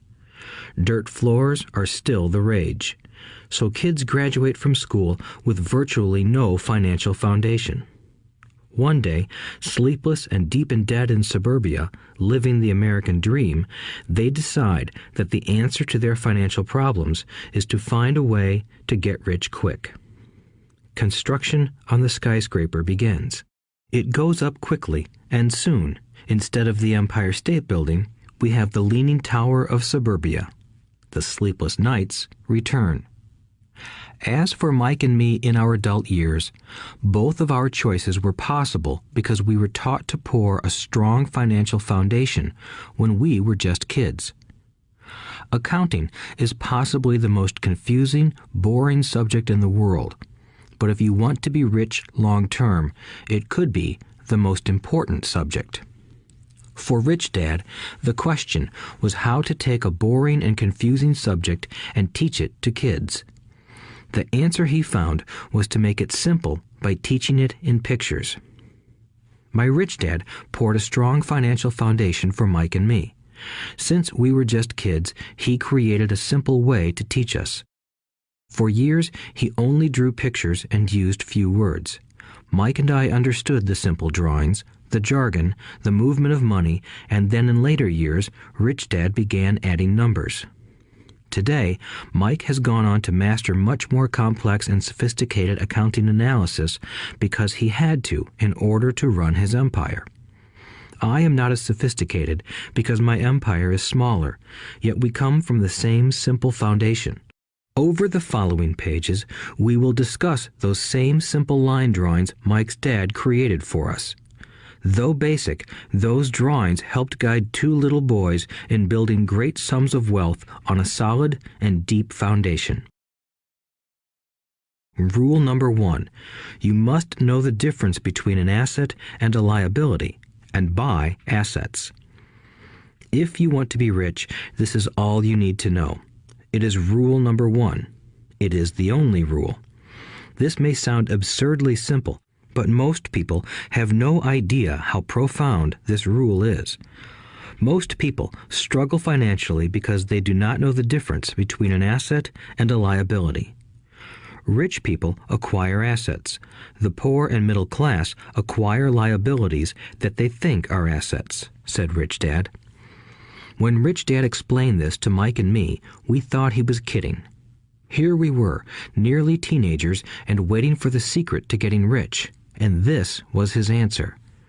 It was so simple that we stopped for a long time to think about it. "What is an asset?" asked Mike. "Don't worry right now," said Rich Dad. "Just let the idea sink in. If you can comprehend the simplicity, your life will have a plan and be financially easy. It is simple. That is why the idea is missed." "You mean all we need to know is what an asset is, acquire them, and we'll be rich?" I asked. Rich Dad nodded his head. "It's that simple." "If it's that simple, how come everyone is not rich?" I asked. Rich Dad smiled. "Because people do not know the difference between an asset and a liability." I remember asking, how could adults be so misguided? If it is that simple, if it is that important, why would everyone not want to find out? It took Rich Dad only a few minutes to explain what assets and liabilities were. As an adult, I have difficulty explaining it to other adults. The simplicity of the idea escapes them because they have been educated differently. They were taught by other educated professionals, such as bankers, accountants, real estate agents, financial planners, and so forth. The difficulty comes in asking adults to unlearn or become children again. An intelligent adult often feels it is demeaning to pay attention to simplistic definitions. Rich Dad believed in the KISS principle: keep it simple, stupid, or keep it super simple. So he kept it simple for us, and that made our financial foundation strong. So what causes the confusion? How could something so simple be so screwed up? Why would someone buy an asset that was really a liability? The answer is found in basic education. We focus on the word literacy and not financial literacy. What defines something to be an asset or a liability are not words. In fact, if you really want to be confused, look up the words asset and liability in the dictionary. I know the definition may sound good to a trained accountant, but for the average person, it makes no sense. But we adults are often too proud to admit that something does not make sense. To us young boys, Rich Dad said, "What defines an asset are not words, but numbers. And if you can't read the numbers, you can't tell an asset from a hole in the ground." In accounting, Rich Dad would say, it's not the numbers, but what the numbers are telling you. It's just like words. It's not the words, but the story the words are telling you. If you want to be rich, you've got to read and understand numbers. If I heard that once, I heard it 1,000 times from my rich dad. And I also heard the rich acquire assets and the poor and middle class acquire liabilities.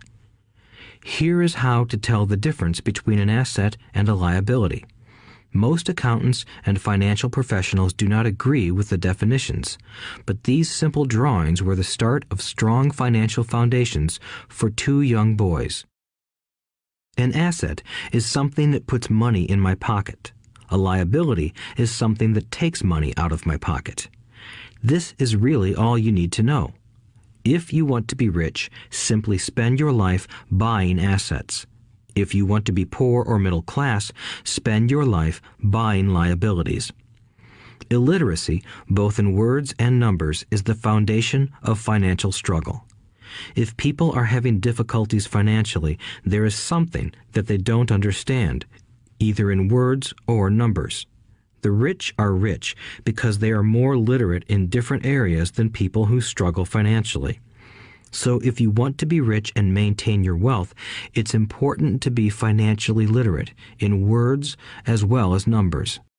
Numbers alone mean little, just as words out of context mean little. It's the story that counts.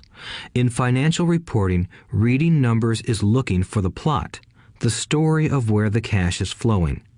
In 80% of most families, the financial story paints a picture of hard work to get ahead. However, this effort is for naught because they spend their lives buying liabilities instead of assets. Everyone has living expenses, the need for food, shelter, and clothing. It is the cash flow that tells the story of how a person handles their money. The reason I started with the story of the richest men in America is to illustrate the flaw in believing that money will solve all problems. That is why I cringe whenever I hear people ask me how to get rich quicker or where they should start. I often hear, "I'm in debt, so I need to make more money." But more money will often not solve the problem. In fact, it may compound the problem. Money often makes obvious our tragic human flaws, putting a spotlight on what we don't know. That is why, all too often, a person who comes into a sudden windfall of cash, let's say an inheritance, a pay raise, or lottery winnings, soon returns to the same financial mess, if not worse than the mess they were in before. Money only accentuates the cash flow pattern running in your head. If your pattern is to spend everything you get, most likely an increase in cash will just result in an increase in spending. Thus the saying, "A fool and his money is one big party."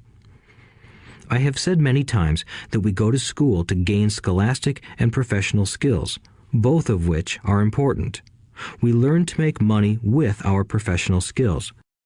In the 1960s, when I was in high school, if someone did well academically, people assumed this bright student would go on to be a medical doctor because it was the profession with the promise of the greatest financial reward. Today, doctors face financial challenges I wouldn't wish on my worst enemy. Insurance companies taking control of the business, managed health care, government intervention, and malpractice suits. Today, kids want to be famous athletes, movie stars, rock stars, beauty queens, or CEOs because that is where the fame, money, and prestige are. That is the reason it is so hard to motivate kids in school today. They know that professional success is no longer solely linked to academic success, as it once was. Because students leave school without financial skills, millions of educated people pursue their profession successfully, but later find themselves struggling financially. They work harder, but don't get ahead. What is missing from their education is not how to make money, but how to manage money. It's called financial aptitude, what you do with the money once you make it, how to keep people from taking it from you, how to keep it longer, and how to make that money work hard for you. Most people don't understand why they struggle financially because they don't understand cash flow. A person can be highly educated, professionally successful, and financially illiterate. These people often work harder than they need to because they learned how to work hard, but not how to have their money work hard for them. The story of how the quest for a financial dream turns into a financial nightmare. The classic story of hardworking people has set a pattern. Recently married, the happy, highly educated young couple moves into one of their cramped, rented apartments. Immediately, they realize that they are saving money because two can live as cheaply as one. The problem is the apartment is cramped. They decide to save money to buy their dream home so they can have kids. They now have two incomes, and they begin to focus on their careers. Their incomes begin to increase. As their incomes go up, their expenses go up as well. The number one expense for most people is taxes. Many people think it's income tax, but for most Americans, their highest tax is Social Security. As an employee, it appears as if the Social Security tax combined with the Medicare tax rate is roughly 7.5%, but it's really 15% since the employer must match the Social Security amount. In essence, it is money the employer can't pay you. On top of that, you still have to pay income tax on the amount deducted from your wages for Social Security tax. Income you never received because it went directly to Social Security through withholding.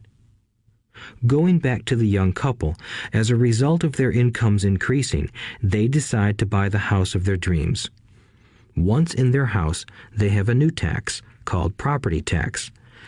Then they buy a new car, new furniture, and new appliances to match their new house. All of a sudden, they wake up and their liabilities column is full of mortgage and credit card debt. Their liabilities go up. They're now trapped in the rat race. Pretty soon, a baby comes along and they work harder. The process repeats itself. Higher incomes cause higher taxes, also called bracket creep. A credit card comes in the mail. They use it. It maxes out. A loan company calls and says their greatest asset, their home, has appreciated in value. Because their credit is so good, the company offers a bill consolidation loan and tells them the intelligent thing to do is clear off the high-interest consumer debt by paying off their credit card. And besides, interest on their home is a tax deduction. They go for it and pay off those high-interest credit cards. They breathe a sigh of relief. Their credit cards are paid off. They've now folded their consumer debt into their home mortgage. Their payments go down because they extend their debt over 30 years. It is the smart thing to do. Their neighbor calls to invite them to go shopping. The Memorial Day sale is on. They promise themselves they'll just window shop, but they take a credit card, just in case. I run into this young couple all the time. Their names change, but their financial dilemma is the same. They come to one of my talks to hear what I have to say. They ask me, "Can you tell us how to make more money?" They don't understand that their trouble is really how they choose to spend the money they do have. It is caused by financial illiteracy and not understanding the difference between an asset and a liability. More money seldom solves someone's money problems. Intelligence solves problems. There is a saying a friend of mine says over and over to people in debt. If you find you have dug yourself into a hole, stop digging. As a child, my dad often told us that the Japanese were aware of 3 powers: the power of the sword, the jewel, and the mirror. The sword symbolizes the power of weapons. America has spent trillions of dollars on weapons, and because of this is a powerful military presence in the world. The jewel symbolizes the power of money. There is some degree of truth to the saying, "Remember the golden rule. He who has the gold makes the rules." The mirror symbolizes the power of self-knowledge. This self-knowledge, according to Japanese legend, was the most treasured of the 3. All too often, the poor and middle class allow the power of money to control them. By simply getting up and working harder, failing to ask themselves if what they do makes sense, they shoot themselves in the foot as they leave for work every morning. By not fully understanding money, the vast majority of people allow its awesome power to control them. If they used the power of the mirror, they would have asked themselves, "Does this make sense?" All too often, instead of trusting their inner wisdom, that genius inside, most people follow the crowd. They do things because everybody else does them. They conform rather than question. Often, they mindlessly repeat what they have been told. Diversify. Your home is an asset. Your home is your biggest investment. You get a tax break for going into greater debt. Get a safe job. Don't make mistakes. Don't take risks. It is said that the fear of public speaking is a fear greater than death for most people. According to psychiatrists, the fear of public speaking is caused by the fear of ostracism, the fear of standing out, the fear of criticism, the fear of ridicule, and the fear of being an outcast.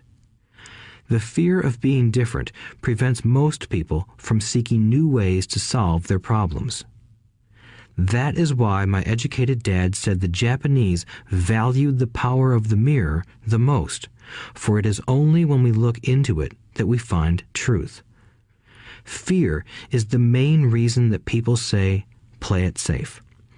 That goes for anything, be it sports, relationships, careers, or money.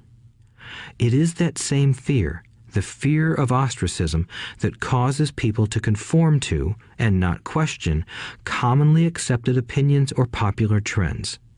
Your home is an asset. Get a bill consolidation loan and get out of debt. Work harder. It's a promotion. Someday I'll be a vice president. Save money. When I get a raise, I'll buy us a bigger house. Mutual funds are safe. Many financial problems are caused by trying to keep up with the Joneses. Occasionally, we all need to look in the mirror and be true to our inner wisdom rather than our fears. By the time Mike and I were 16 years old, we began to have problems in school. We were not bad kids. We just began to separate from the crowd. We worked for Mike's dad after school and on weekends. Mike and I often spent hours after work just sitting at a table with his dad while he held meetings with his bankers, attorneys, accountants, brokers, investors, managers, and employees. Here was a man who had left school at 13, who was now directing, instructing, ordering, and asking questions of educated people. They came at his beck and call and cringed when he didn't approve of them. Here was a man who had not gone along with the crowd. He was a man who did his own thinking and detested the words, "We have to do it this way because that's the way everyone else does it." He also hated the word can't. If you wanted him to do something, just say, "I don't think you can do it." Mike and I learned more sitting in on his meetings than we did in all our years of school, college included. Mike's dad was not book smart, but he was financially educated and successful as a result. He told us over and over again, an intelligent person hires people who are more intelligent than he is. So Mike and I had the benefit of spending hours listening to and learning from intelligent people. But because of this, Mike and I couldn't go along with the standard dogma our teachers preached, and that caused problems. Whenever the teacher said, "If you don't get good grades, you won't do well in the real world," Mike and I just raised our eyebrows. When we were told to follow set procedures and not deviate from the rules, we could see how school discouraged creativity. We started to understand why our rich dad told us that schools were designed to produce good employees instead of employers. Occasionally, Mike or I would ask our teachers how what we studied was applicable to the real world, or why we never studied money and how it worked. To the latter question, we often got the answer that money was not important, that if we excelled in our education, the money would follow. The more we knew about the power of money, the more distant we grew from the teachers and our classmates. My highly educated dad never pressured me about my grades, but we did begin to argue about money. By the time I was 16, I probably had a far better foundation with money than both my parents. I could keep books, I listened to tax accountants, corporate attorneys, bankers, real estate brokers, investors, and so forth. By contrast, my dad talked to other teachers. One day, my dad told me that our home was his greatest investment. A not-too-pleasant argument took place when I showed him why I thought a house was not a good investment. I showed him the ancillary expenses that went along with owning the home. A bigger home meant bigger expenses, and the cash flow kept going out through the expense column. Today, people still challenge me on the idea of a house not being an asset. I know that for many people, it is their dream as well as their largest investment. And owning your own home is better than nothing.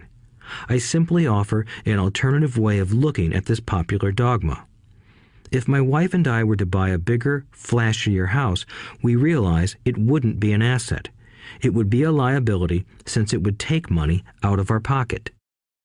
So here is the argument I put forth. I really don't expect most people to agree with it because your home is an emotional thing, and when it comes to money, high emotions tend to lower financial intelligence. I know from personal experience that money has a way of making every decision emotional. 1. When it comes to houses, most people work all their lives paying for a home they never own.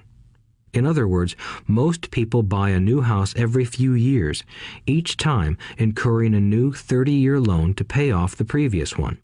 2. Even though people receive a tax deduction for interest on mortgage payments, they pay for all their other expenses with after-tax dollars, even after they pay off their mortgage. 3.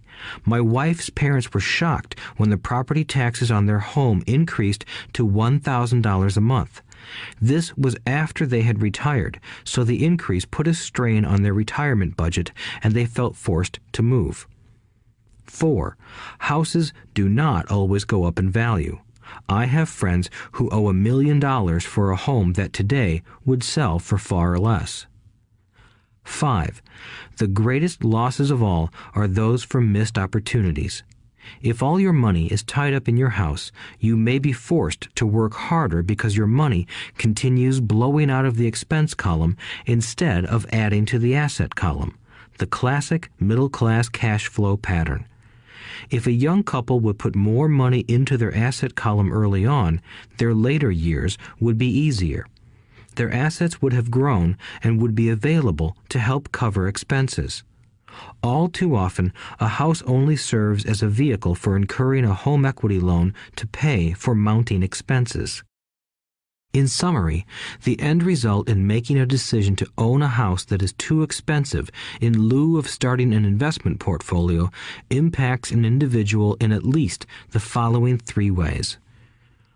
1. Loss of time during which other assets could have grown in value. 2. Loss of additional capital which could have been invested instead of paying for high maintenance expenses related directly to the home. 3. Loss of education. Too often, people count their house and savings and retirement plans as all they have in their asset column. Because they have no money to invest, they simply don't invest. This costs them investment experience. Most never become what the investment world calls a sophisticated investor. And the best investments are usually first sold to sophisticated investors, who then turn around and sell them to the people playing it safe. I am not saying don't buy a house. What I'm saying is that you should understand the difference between an asset and a liability. When I want a bigger house, I first buy assets that will generate the cash flow to pay for the house. My educated dad's personal financial statement best demonstrates the life of someone caught in the rat race. His expenses match his income, never allowing him enough left over to invest in assets. As a result, his liabilities are larger than his assets. Why the rich get richer. A review of my rich dad's financial statement shows why the rich get richer.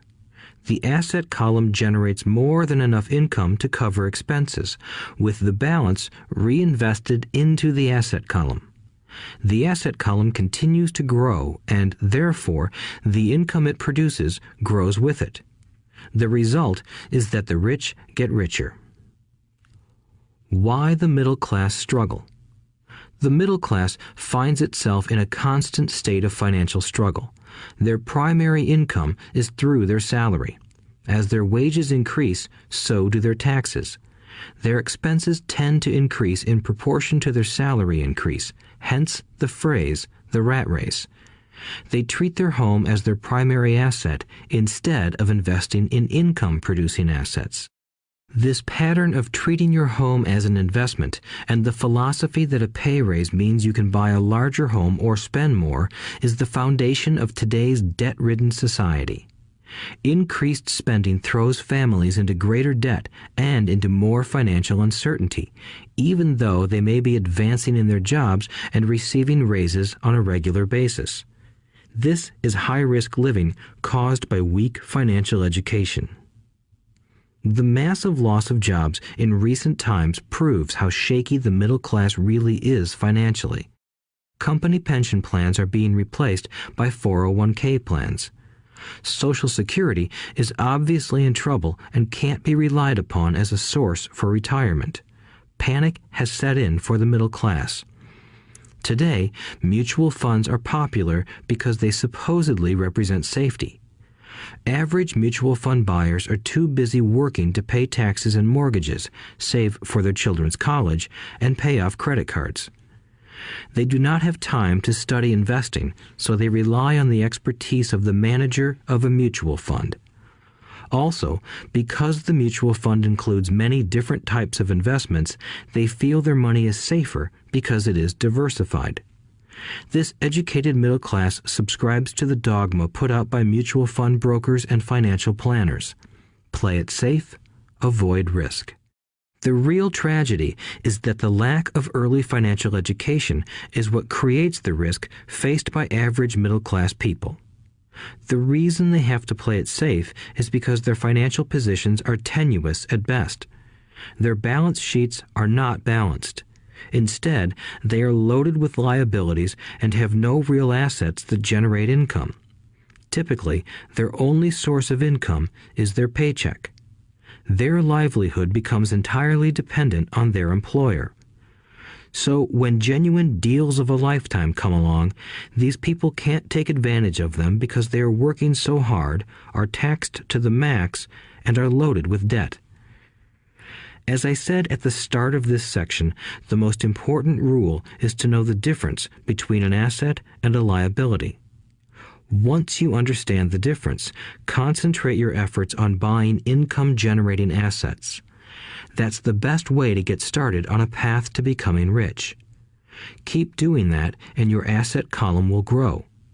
Keep liabilities and expenses down so more money is available to continue pouring into the asset column. Soon, the asset base will be so deep that you can afford to look at more speculative investments. Investments that may have returns of 100% to infinity. $5,000 investments that are soon turned into $1 million or more. Investments that the middle class calls too risky. The investment is not risky for the financially literate. As an employee who is also a homeowner, your working efforts are generally as follows. 1. You work for the company. Employees make their business owner or the shareholders rich, not themselves. Your efforts and success will help provide for the owner's success and retirement. 2. You work for the government. The government takes its share from your paycheck before you even see it. By working harder, you simply increase the amount of taxes taken by the government. Most people work from January to May just for the government. 3. You work for the bank. After taxes, your next largest expense is usually your mortgage and credit card debt. The problem with simply working harder is that each of these 3 levels takes a greater share of your increased efforts. You need to learn how to have your increased efforts benefit you and your family directly. Once you have decided to concentrate on minding your own business, focusing your efforts on acquiring assets instead of a bigger paycheck, how do you set your goals? Most people must keep their job and rely on their wages to fund their acquisition of assets. As their assets grow, how do they measure the extent of their success? When does someone know that they are rich, that they have wealth? As well as having my own definitions for assets and liabilities, I also have my own definition for wealth. Actually, I borrowed it from a man named R. Buckminster Fuller. Some call him a quack, and others call him a genius. Years ago, he got architects buzzing because he applied for a patent for something he called a geodesic dome. But in the application, Fuller also said something about wealth. It was pretty confusing at first, but after reading it, it began to make some sense. Wealth is a person's ability to survive so many number of days forward, or, if I stopped working today, how long could I survive? Unlike net worth, the difference between your assets and liabilities, which is often filled with a person's expensive junk and opinions of what things are worth, this definition creates the possibility for developing a truly accurate measurement. I could now measure and know where I was in terms of my goal to become financially independent. Although net worth often includes non-cash producing assets, like stuff you bought that now sits in your garage, wealth measures how much money your money is making and, therefore, your financial survivability. Wealth is the measure of the cash flow from the asset column compared with the expense column. Let's use an example. Let's say I have cash flow from my asset column of $1,000 a month, and I have monthly expenses of $2,000 a month. What is my wealth? Let's go back to Buckminster Fuller's definition. Using his definition, how many days forward can I survive? Assuming a 30-day month, I have enough cash flow for half a month. When I achieve $2,000 a month cash flow from my assets, then I will be wealthy. So, while I'm not yet rich, I am wealthy. I now have income generated from assets each month that fully cover my monthly expenses. If I want to increase my expenses, I first must increase my cash flow to maintain this level of wealth. Also note that it is at this point that I'm no longer dependent on my wages.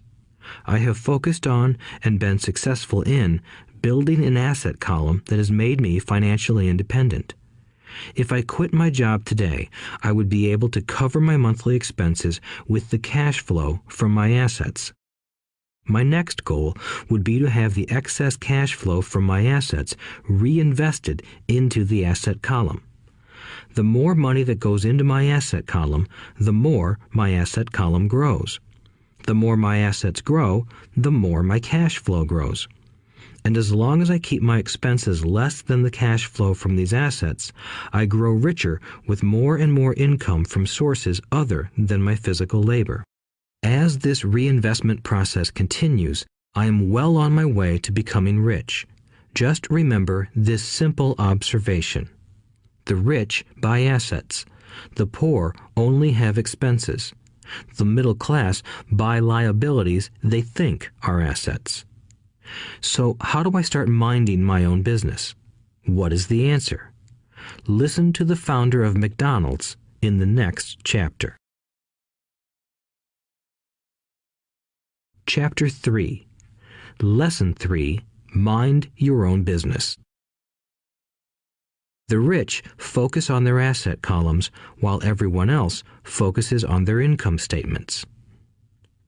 In 1974, Ray Kroc, the founder of McDonald's, was asked to speak to the MBA class at the University of Texas at Austin. A friend of mine was a student in that MBA class.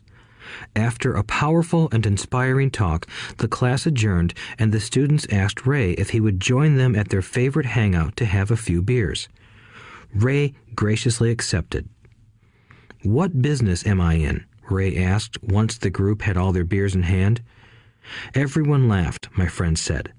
Most of the MBA students thought Ray was just fooling around. No one answered, so Ray asked again. "What business do you think I'm in?" The students laughed again, and finally one brave soul yelled out, "Ray, who in the world doesn't know that you're in the hamburger business?" Ray chuckled. "That's what I thought you would say." He paused and then quickly added, "Ladies and gentlemen, I'm not in the hamburger business.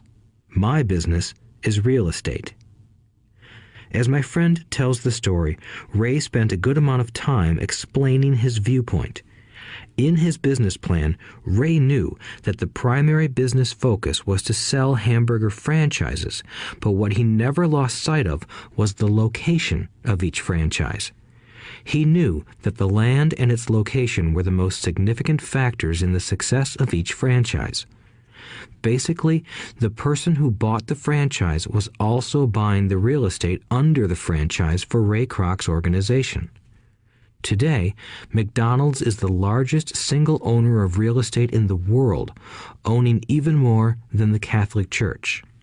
McDonald's owns some of the most valuable intersections and street corners in America and around the globe. My friend considers this as one of the most important lessons in his life.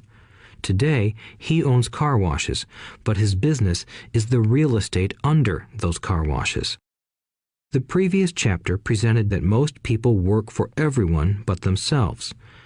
They work first for the owners of the company, then for the government through taxes, and finally for the bank that owns their mortgage.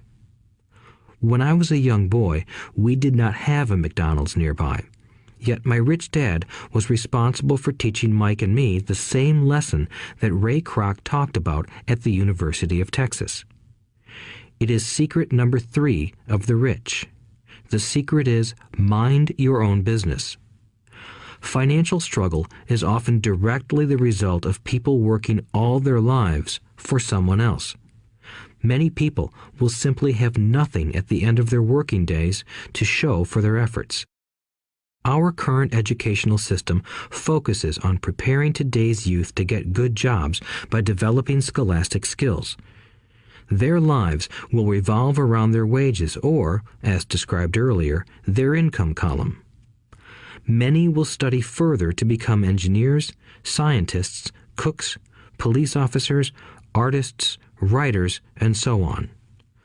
These professional skills allow them to enter the workforce and work for money. But there is a big difference between your profession and your business. Often I ask people, "What is your business?" And they will say, "Oh, I'm a banker." Then I ask them if they own the bank, and they usually respond, "No, I work there." In that instance, they have confused their profession with their business. Their profession may be a banker, but they still need their own business. A problem with school is that you often become what you study. So if you study cooking, you become a chef. If you study the law, you become an attorney. And a study of auto mechanics makes you a mechanic. The mistake in becoming what you study is that too many people forget to mind their own business. They spend their lives minding someone else's business and making that person rich. To become financially secure, a person needs to mind their own business. Your business revolves around your asset column, not your income column. As stated earlier, the number one rule is to know the difference between an asset and a liability and to buy assets. The rich focus on their asset columns, while everyone else focuses on their income statements. That is why we hear so often, "I need a raise. If only I had a promotion. I am going back to school to get more training so I can get a better job. I am going to work overtime. Maybe I can get a second job." In some circles, these are sensible ideas, but you are still not minding your own business. These ideas all still focus on the income column and will only help a person become more financially secure if the additional money is used to purchase income-generating assets. The primary reason the majority of the poor and middle class are fiscally conservative, which means I can't afford to take risks, is that they have no financial foundation. They have to cling to their jobs and play it safe. When downsizing became the in thing to do, millions of workers found out their largest so-called asset, their home, was eating them alive. Their asset was costing them money every month. Their car, another asset, was eating them alive. The golf clubs in the garage that cost $1,000 were not worth $1,000 anymore. Without job security, they had nothing to fall back on. What they thought were assets could not help them survive in a time of financial crisis. I assume most of us have filled out a credit application to buy a house or a car. It's always interesting to look at the net worth section because of what accepted banking and accounting practices allow a person to count as assets. One day when I wanted a loan, my financial position did not look too good. So I added my new golf clubs, my art collection, books, electronics, Armani suits, wristwatches, shoes, and other personal effects to boost the number in the asset column. But I was turned down because I had too much investment real estate. The loan committee didn't like that I made so much money from rent. They wanted to know why I did not have a normal job with a salary. They did not question the Armani suits, golf clubs, or art collection. Life is sometimes tough when you do not fit the standard profile. I cringe every time I hear someone say to me that their net worth is $1 million or $100,000 or whatever. One of the main reasons net worth is not accurate is simply because the moment you begin selling your assets, you are taxed for any gains. So many people have put themselves in deep financial trouble when they run short of income. To raise cash, they sell their assets, but their personal assets can generally be sold for only a fraction of the value that is listed on their personal balance sheet. Or, if there is a gain on the sale of the assets, they are taxed on the gain. So again, the government takes its share, thus reducing the amount available to help them out of debt. That is why I say someone's net worth is often worth less than they think. Start minding your own business. Keep your daytime job, but start buying real assets, not liabilities or personal effects that have no real value once you get them home. A new car loses nearly 25% of the price you pay for it the moment you drive it off the lot. It is not a true asset even if your banker lets you list it as one. My $400 new titanium driver was worth $150 the moment I teed off. Keep expenses low, reduce liabilities, and diligently build a base of solid assets. For young people who have not yet left home, it is important for parents to teach them the difference between an asset and a liability. Get them to start building a solid asset column before they leave home, get married, buy a house, have kids, and get stuck in a risky financial position, clinging to a job and buying everything on credit. I see so many young couples who get married and trap themselves into a lifestyle that will not let them get out of debt for most of their working years. For many people, just as the last child leaves home, the parents realize they have not adequately prepared for retirement and they begin to scramble to put some money away. Then their own parents become ill and they find themselves with new responsibilities. So what kind of assets am I suggesting that you or your children acquire? In my world, real assets fall into the following categories. Businesses that do not require my presence. I own them, but they are managed or run by other people.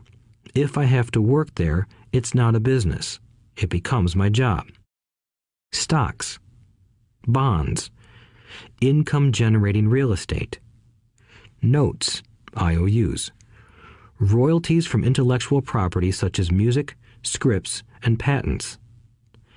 Anything else that has value, produces income, or appreciates, and has a ready market. As a young boy, my educated dad encouraged me to find a safe job, but my rich dad encouraged me to begin acquiring assets that I loved. If you don't love it, you won't take care of it. I collect real estate simply because I love buildings and land. I love shopping for them, and I could look at them all day long. When problems arise, the problems aren't so bad that it changes my love for real estate. For people who hate real estate, they shouldn't buy it.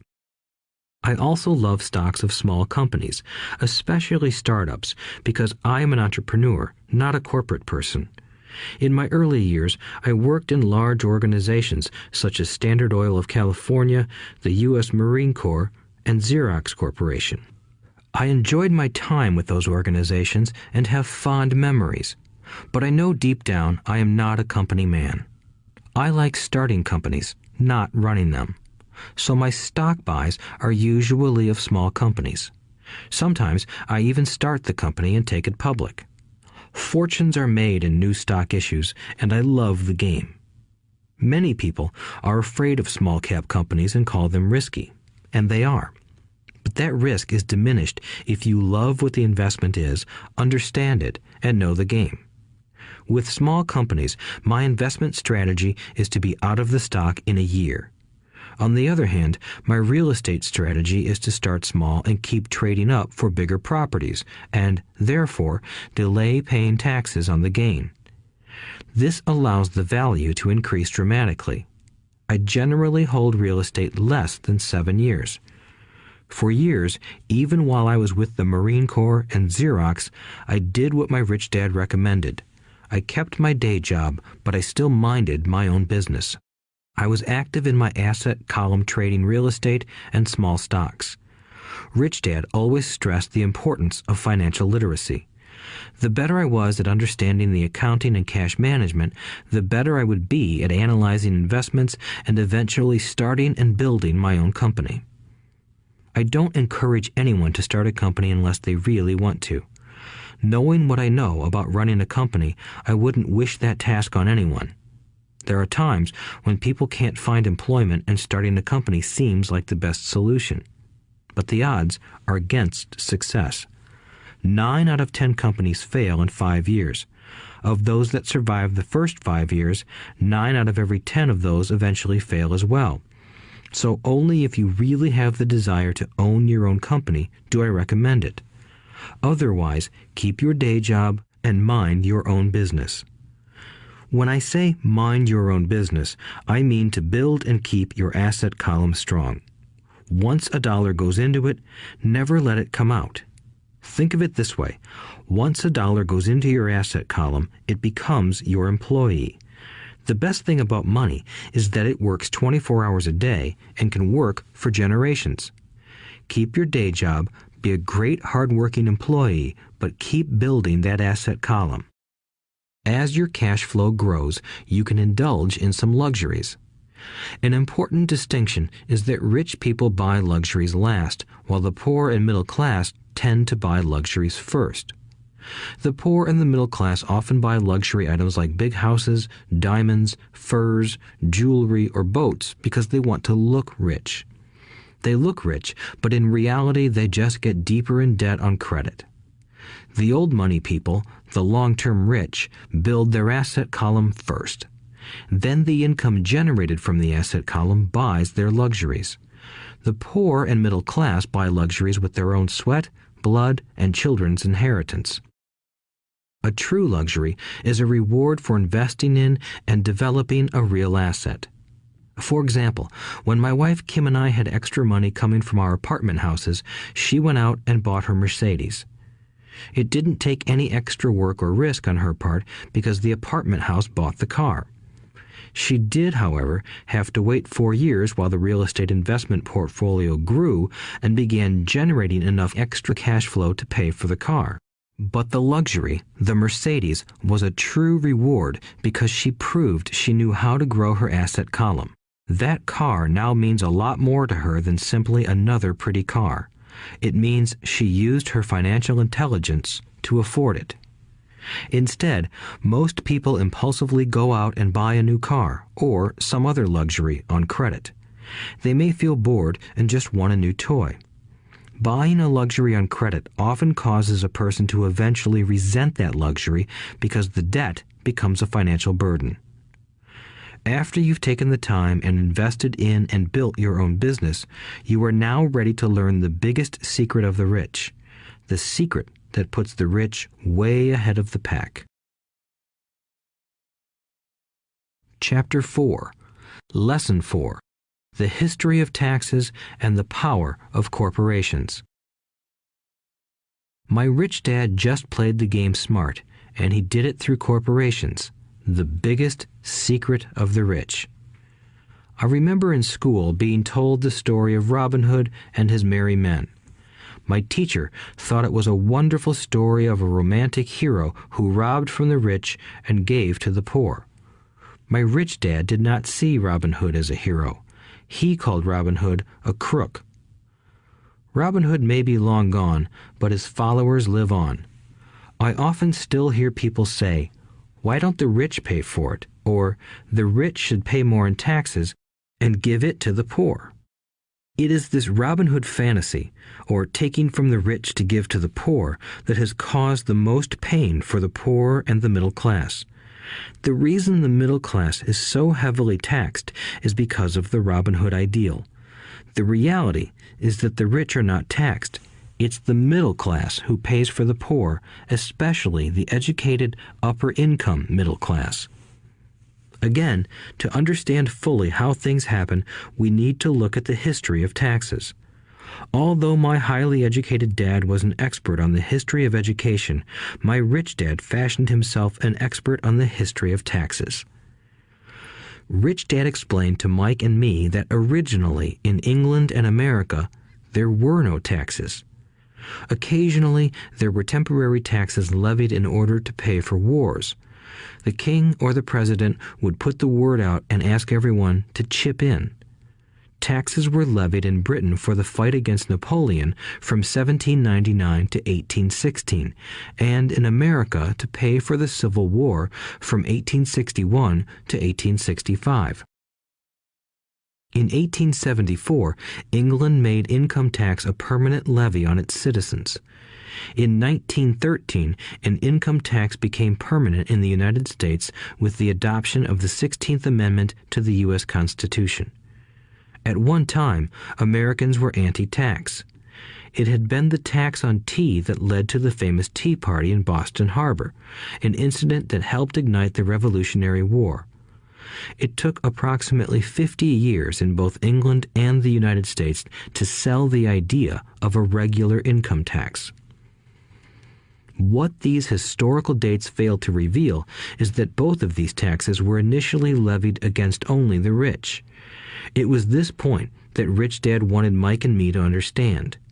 He explained that the idea of taxes was made popular and accepted by the majority by telling the poor and the middle class that taxes were created only to punish the rich.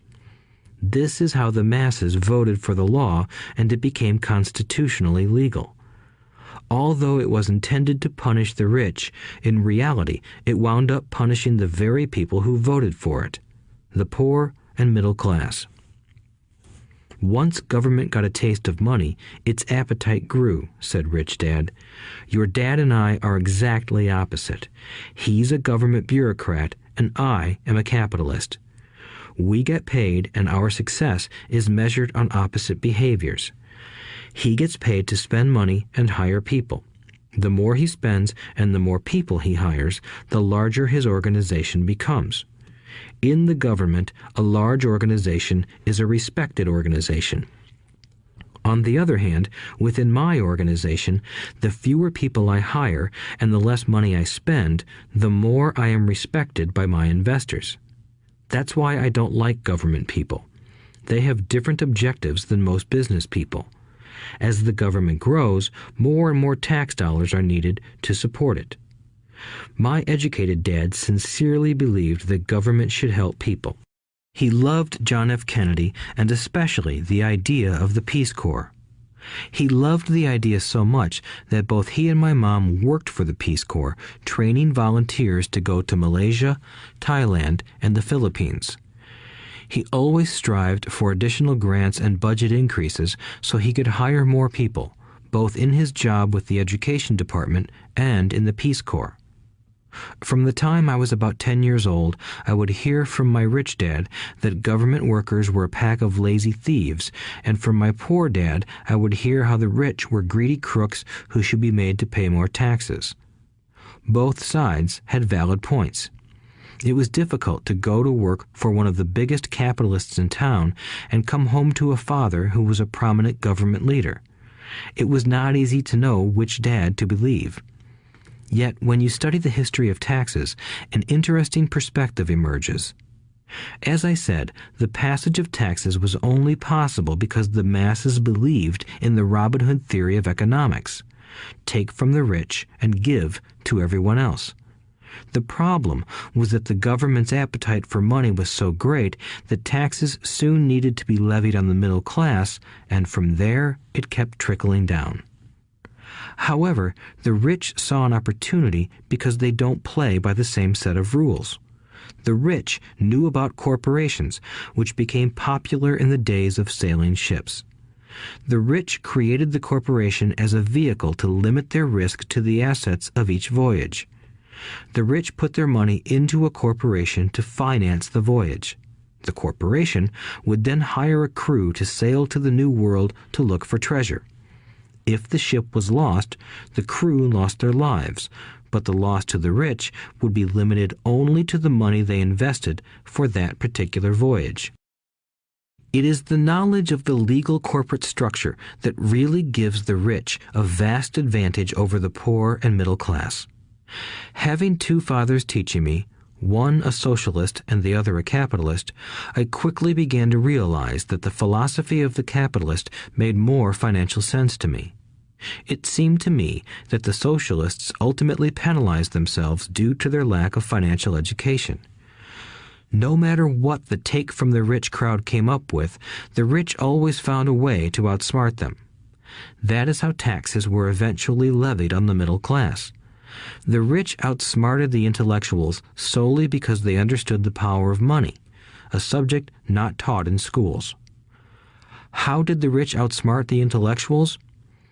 Once the take from the rich tax was passed, cash started flowing into government coffers. Initially, people were happy.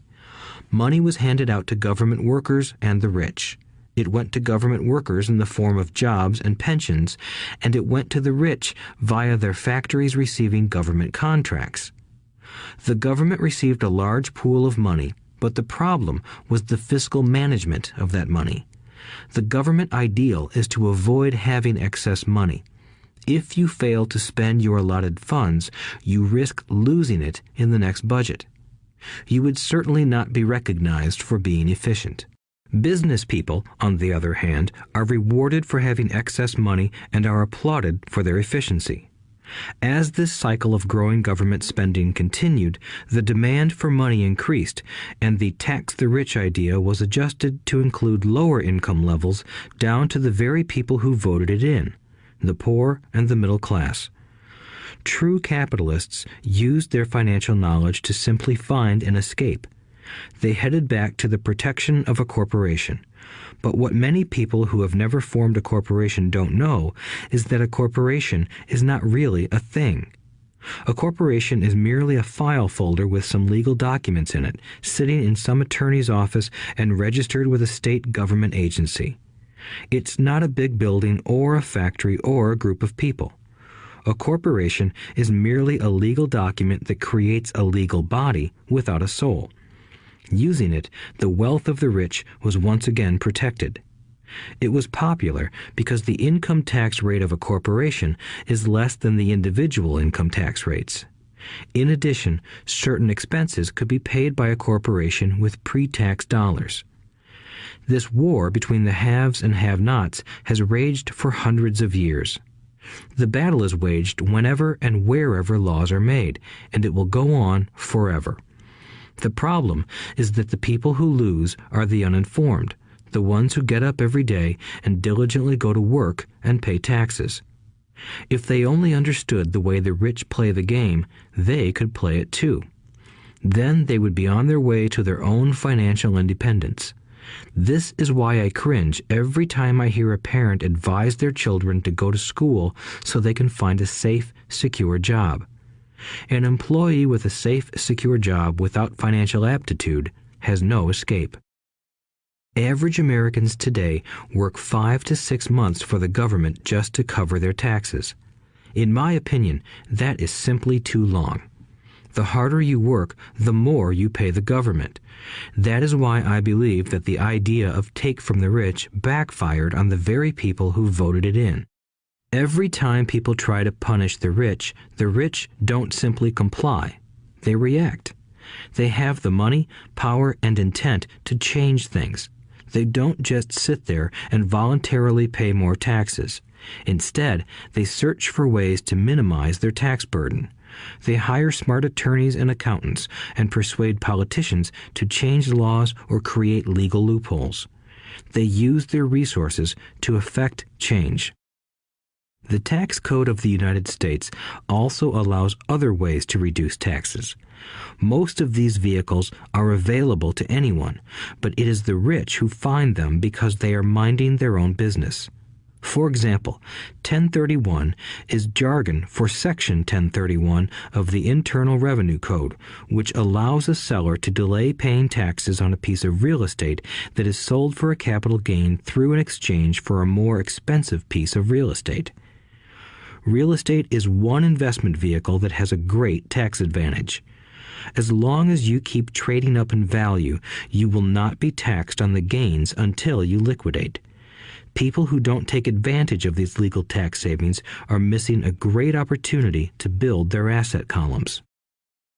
The poor and middle class don't have the same resources. They sit there and let the government's needles enter their arm and allow the blood donation to begin. Today, I am constantly shocked at the number of people who pay more taxes or take fewer deductions simply because they are afraid of the government. I have friends who have had their businesses shut down and destroyed, only to find out it was a mistake on the part of the government. I realize all that, but the price of working from January to May is a high price to pay for that intimidation. My poor dad never fought back. My rich dad didn't either. He just played the game smarter, and he did it through corporations, the biggest secret of the rich. You may remember the first lesson I learned from my rich dad. I was a little boy of 9 who had to sit and wait for him to choose to talk to me. I sat in his office waiting for him to get to me. He was ignoring me on purpose. He wanted me to recognize his power and to desire to have that power for myself one day. During all the years I studied and learned from him, he always reminded me that knowledge is power. and with money comes great power that requires the right knowledge to keep it and make it multiply. Without that knowledge, the world pushes you around. Rich Dad constantly reminded Mike and me that the biggest bully was not the boss or the supervisor, but the tax man. The tax man will always take more if you let him. The first lesson of having money work for you, as opposed to you working for money, is all about power. If you work for money, you give the power to your employer. If money works for you, you keep the power and control it. Once we had this knowledge of the power of money working for us, he wanted us to be financially smart and not let anyone or anything push us around. If you're ignorant, it's easy to be bullied. If you know what you're talking about, you have a fighting chance. That is why he paid so much for smart tax accountants and attorneys. It was less expensive to pay them than to pay the government. His best lesson to me was, be smart and you won't be pushed around as much. He knew the law because he was a law-abiding citizen and because it was expensive to not know the law. If you know you're right, you're not afraid of fighting back, even if you are taking on Robin Hood and his band of merry men. My highly educated dad always encouraged me to land a good job with a strong corporation. He spoke of the virtues of working your way up the corporate ladder. He didn't understand that, by relying solely on a paycheck from a corporate employer, I would be a docile cow ready for milking. When I told my rich dad of my father's advice, he only chuckled. "Why not own the ladder?" was all he said. As a young boy, I did not understand what Rich Dad meant by owning my own corporation. It was an idea that seemed impossible and intimidating. Although I was excited by the idea, my inexperience wouldn't let me envision the possibility that grown-ups would someday work for a company I would own. The point is that, if not for my rich dad, I would have probably followed my educated dad's advice. It was merely the occasional reminder of my rich dad that kept the idea of owning my own corporation alive and kept me on a different path. By the time I was 15 or 16, I knew I wasn't going to continue down the path my educated dad recommended. I didn't know how I was going to do it, but I was determined not to head in the direction most of my classmates were heading. That decision changed my life. It was not until my mid-20s that my rich dad's advice began to make more sense to me. I was just out of the Marine Corps and working for Xerox. I was making a lot of money, but every time I looked at my paycheck, I was disappointed. The deductions were so large, and the more I worked, the greater they became. As I became more successful, my bosses talked about promotions and raises. It was flattering, but I could hear my rich dad asking in my ear, "Who are you working for? Who are you making rich?" In 1974, while still an employee for Xerox, I formed my first corporation and began minding my own business. There were already a few assets in my asset column, but now I was determined to focus on making it bigger. Those paychecks, with all the deductions, made all the years of my rich dad's advice make total sense. I could see the future if I followed my educated dad's advice. Many employers feel that advising their workers to mind their own business is bad for business. But for me, focusing on my own business and developing assets made me a better employee because I now had a purpose. I came in early and worked diligently, amassing as much money as possible so I could invest in real estate. Hawaii was just set to boom, and there were fortunes to be made. The more I realized that we were in the beginning stages of a boom, the more Xerox machines I sold. The more I sold, the more money I made, and, of course, the more deductions came out of my paycheck. It was inspiring. I wanted out of the employee trap so badly that I worked even harder so I could invest more. By 1978, I was consistently one of the top 5 salespeople at the company. I badly wanted out of the rat race. In less than 3 years, I was making more in my real estate holding corporation than I was making at Xerox, and the money I was making in my asset column in my own corporation was money working for me, not me pounding on doors selling copiers. My rich dad's advice made much more sense. Soon, the cash flow from my properties were so strong that my company bought me my first Porsche. My fellow Xerox salespeople thought I was spending my commissions. I wasn't. I was investing my commissions in assets. My money was working hard to make more money. Each dollar in my asset column was a great employee, working hard to make more employees and buy the boss a new Porsche with before-tax dollars. I began to work harder for Xerox. The plan was working, and my Porsche was the proof. By using the lessons I learned from my rich dad, I was able to get out of the proverbial rat race at an early age. It was made possible because of the strong financial knowledge I had acquired through Rich Dad's lessons.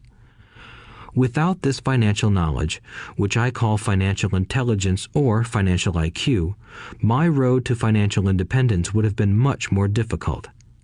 I now teach others in the hope that I may share my knowledge with them. I remind people that financial IQ is made up of knowledge from 4 broad areas of expertise. 1. Accounting. Accounting is financial literacy or the ability to read numbers. This is a vital skill if you want to build an empire. The more money you are responsible for, the more accuracy is required, or the house comes tumbling down. This is the left brain side, or the details. Financial literacy is the ability to read and understand financial statements, which allows you to identify the strengths and weaknesses of any business. 2. Investing. Investing is the science of money making money. This involves strategies and formulas which use the creative right brain side. 3. Understanding markets. Understanding markets is the science of supply and demand. You need to know the technical aspects of the market, which are emotion-driven, in addition to the fundamental or economic aspects of an investment. Does an investment make sense or does it not make sense based on current market conditions? 4. The law. A corporation wrapped around the technical skills of accounting, investing, and markets can contribute to explosive growth.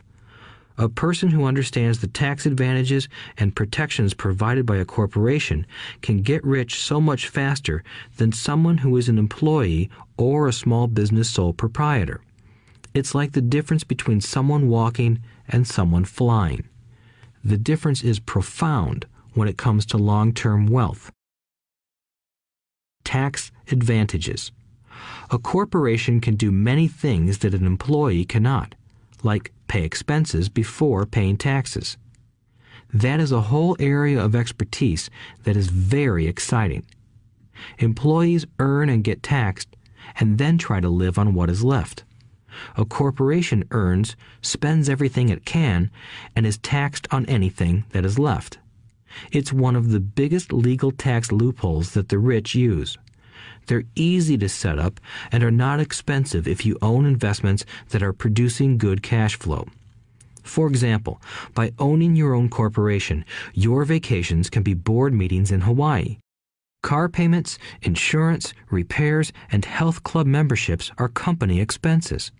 Most restaurant meals are partial expenses and on. But it's done legally with pre-tax dollars. Protection from lawsuits. We live in a litigious society. Everybody wants a piece of your action. The rich hide much of their wealth using vehicles such as corporations and trusts to protect their assets from creditors. When someone sues a wealthy individual, they are often met with layers of legal protection and often find that the wealthy person actually owns nothing. They control everything, but own nothing. The poor and middle class try to own everything and lose it to the government or to fellow citizens who like to sue the rich. They learned it from the Robin Hood story. Take from the rich and give it to the poor. It is not the purpose of this audiobook to go into the specifics of owning a corporation. But I will say that if you own any kind of legitimate assets, I would consider finding out more about the benefits and protection offered by a corporation as soon as possible. There are many books written on the subject that will detail the benefits and even walk you through the steps necessary to set up a corporation. Garrett Sutton's books on corporations provide wonderful insight into the power of personal corporations.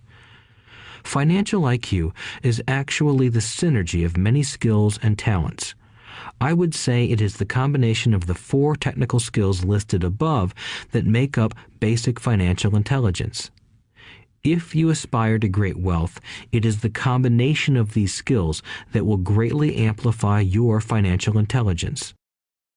In summary, business owners with corporations 1. Earn, 2. Spend, 3. Pay taxes.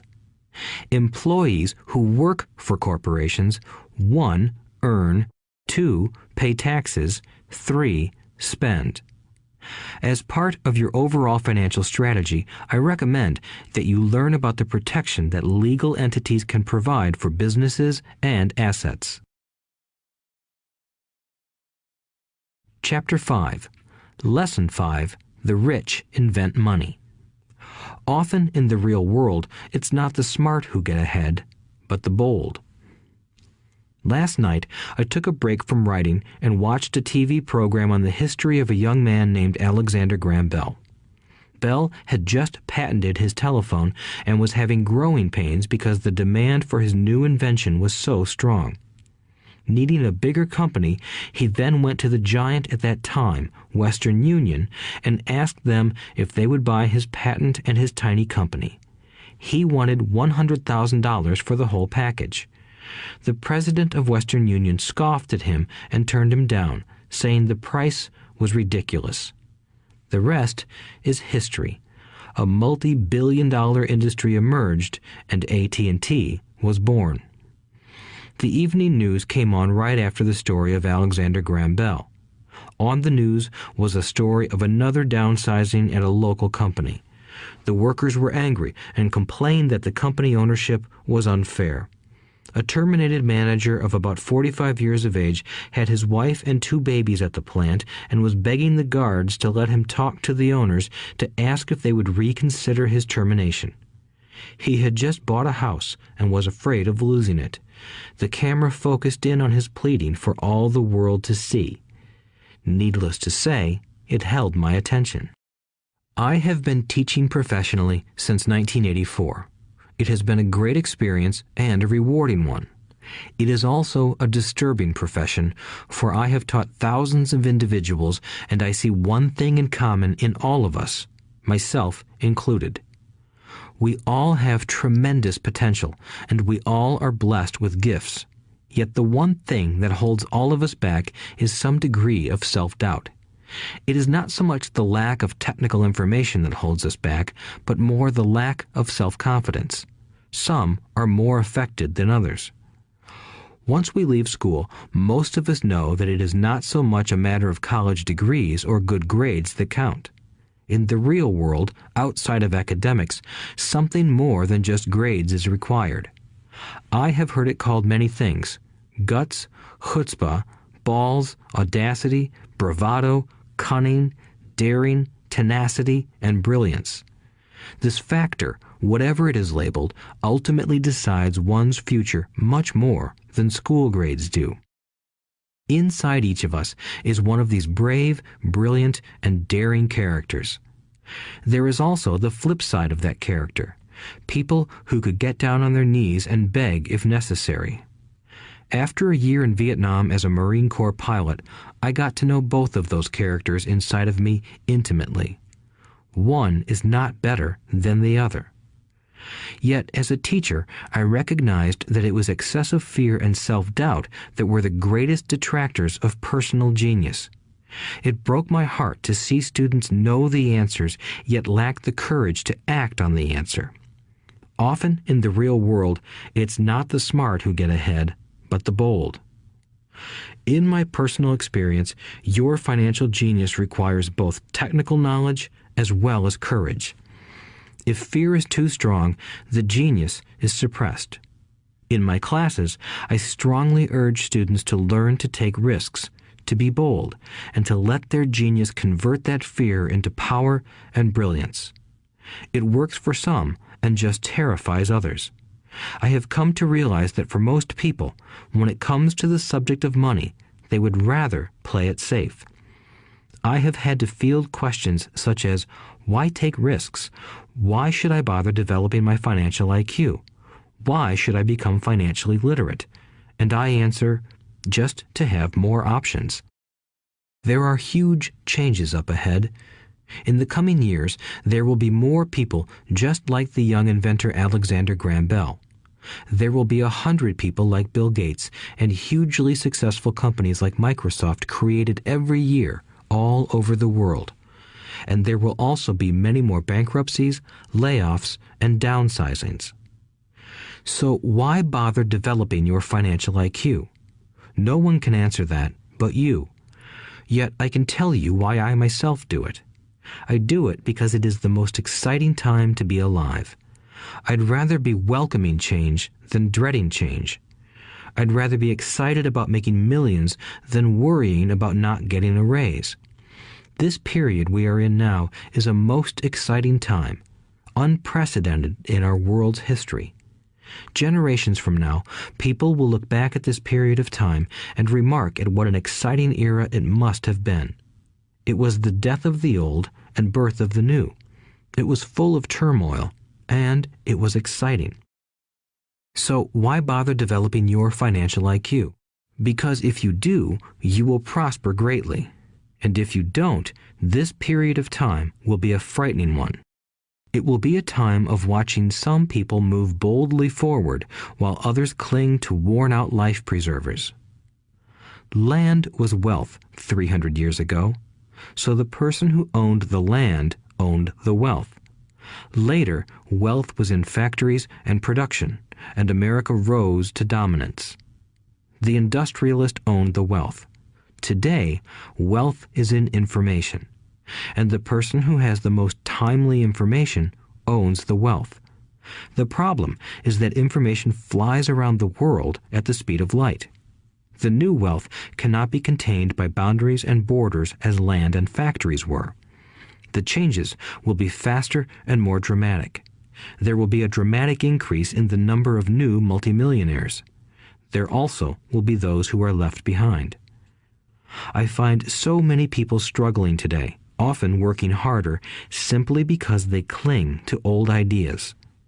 They want things to be the way they were, and they resist change. I know people who are losing their jobs or their houses, and they blame technology or the economy or their boss. Sadly, they fail to realize that they might be the problem. Old ideas are their biggest liability. It is a liability simply because they fail to realize that while that idea or way of doing something was an asset yesterday, yesterday is gone. One afternoon, I was teaching how to invest using a board game I had invented, Cash Flow, as a teaching tool. A friend had brought someone along to attend the class. This friend of a friend was recently divorced, had been badly burned in the divorce settlement, and was now searching for some answers. Her friend thought the class might help. The game was designed to help people learn how money works. In playing the game, they learn about the interaction of the income statement with the balance sheet. They learn how cash flows between the two and how the road to wealth is through striving to increase your monthly cash flow from the asset column to the point that it exceeds your monthly expenses. Once you accomplish this, you are able to get out of the rat race and out onto the fast track. As I have said, some people hate the game, some love it, and others miss the point. This woman missed a valuable opportunity to learn something. In the opening round, she drew a doodad card with the boat on it. At first, she was happy. "Oh, I've got a boat." Then, as her friend tried to explain how the numbers worked on her income statement and balance sheet, she got frustrated because she had never liked math. The rest of her table waited while her friend continued explaining the relationship between the income statement, balance sheet, and monthly cash flow. Suddenly, when she realized how the numbers worked, it dawned on her that her boat was eating her alive. Later on in the game, she was also downsized and had a child. It was a horrible game for her. After the class, her friend came by and told me that she was upset. She had come to the class to learn about investing and did not like the idea that it took so long to play a silly game. Her friend attempted to tell her to look within herself to see if the game reflected her in any way. With that suggestion, the woman demanded her money back. She said that the very idea that a game could be a reflection of her was ridiculous. Her money was promptly refunded, and she left. Since 1984, I have made millions simply by doing what the school system does not do. In school, most teachers lecture. I hated lectures as a student. I was soon bored, and my mind would drift. In 1984, I began teaching via games and simulations, and I still rely on these tools today. I always encourage adult students to look at games as reflecting back to them what they know and what they need to learn. Most importantly, games reflect behavior. They are instant feedback systems. Instead of the teacher lecturing you, the game is giving you a personalized lecture, one that is custom-made just for you. The friend of the woman who left later called to give me an update. She said her friend was fine and had calmed down. In her cooling off period, she could see some slight relationship between the game and her life. Although she and her husband did not own a boat, they did own everything else imaginable. She was angry after their divorce, both because he had run off with a younger woman and because, after 20 years of marriage, they had accumulated little in the way of assets. There was virtually nothing for them to split. Their 20 years of married life had been incredible fun, but all they had accumulated was a ton of doodads. She realized that her anger at doing the numbers, the income statement and balance sheet, came from her embarrassment about not understanding them. She believed that finances were the man's job. She maintained the house and did the entertaining, and he handled the finances. She was now quite certain that in the last 5 years of their marriage, he had hidden money from her. She was angry at herself for not being more aware of where the money was going, as well as for not knowing about the other woman. Just like a board game, the world is always providing us with instant feedback. We could learn a lot if we tuned in more. One day, not long ago, I complained to my wife that the cleaners must have shrunk my pants.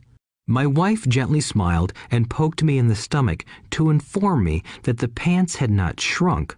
Something else had expanded. Me. The cash flow game was designed to give every player personal feedback. Its purpose is to give you options. If you draw the boat card and it puts you into debt, the question is, now what can you do? How many different financial options can you come up with?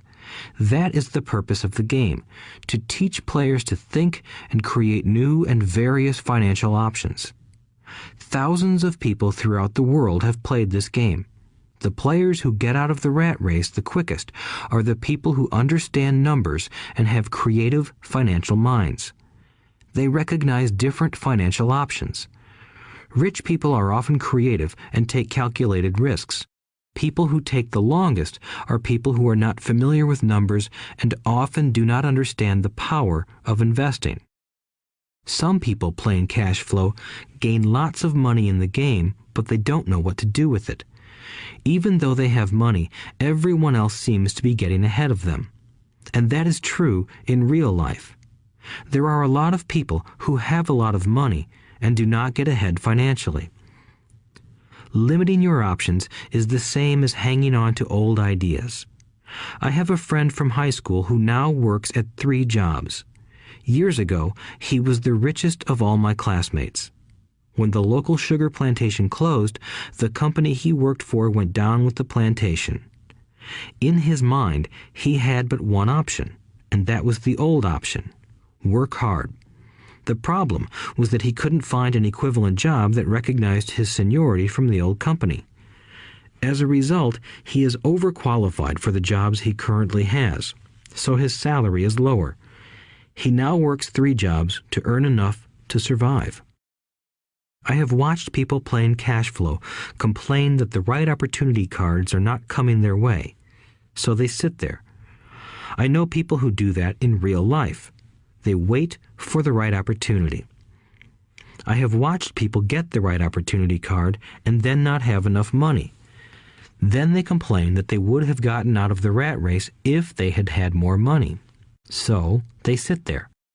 I know people in real life who do that also. They see all the great deals, but they have no money.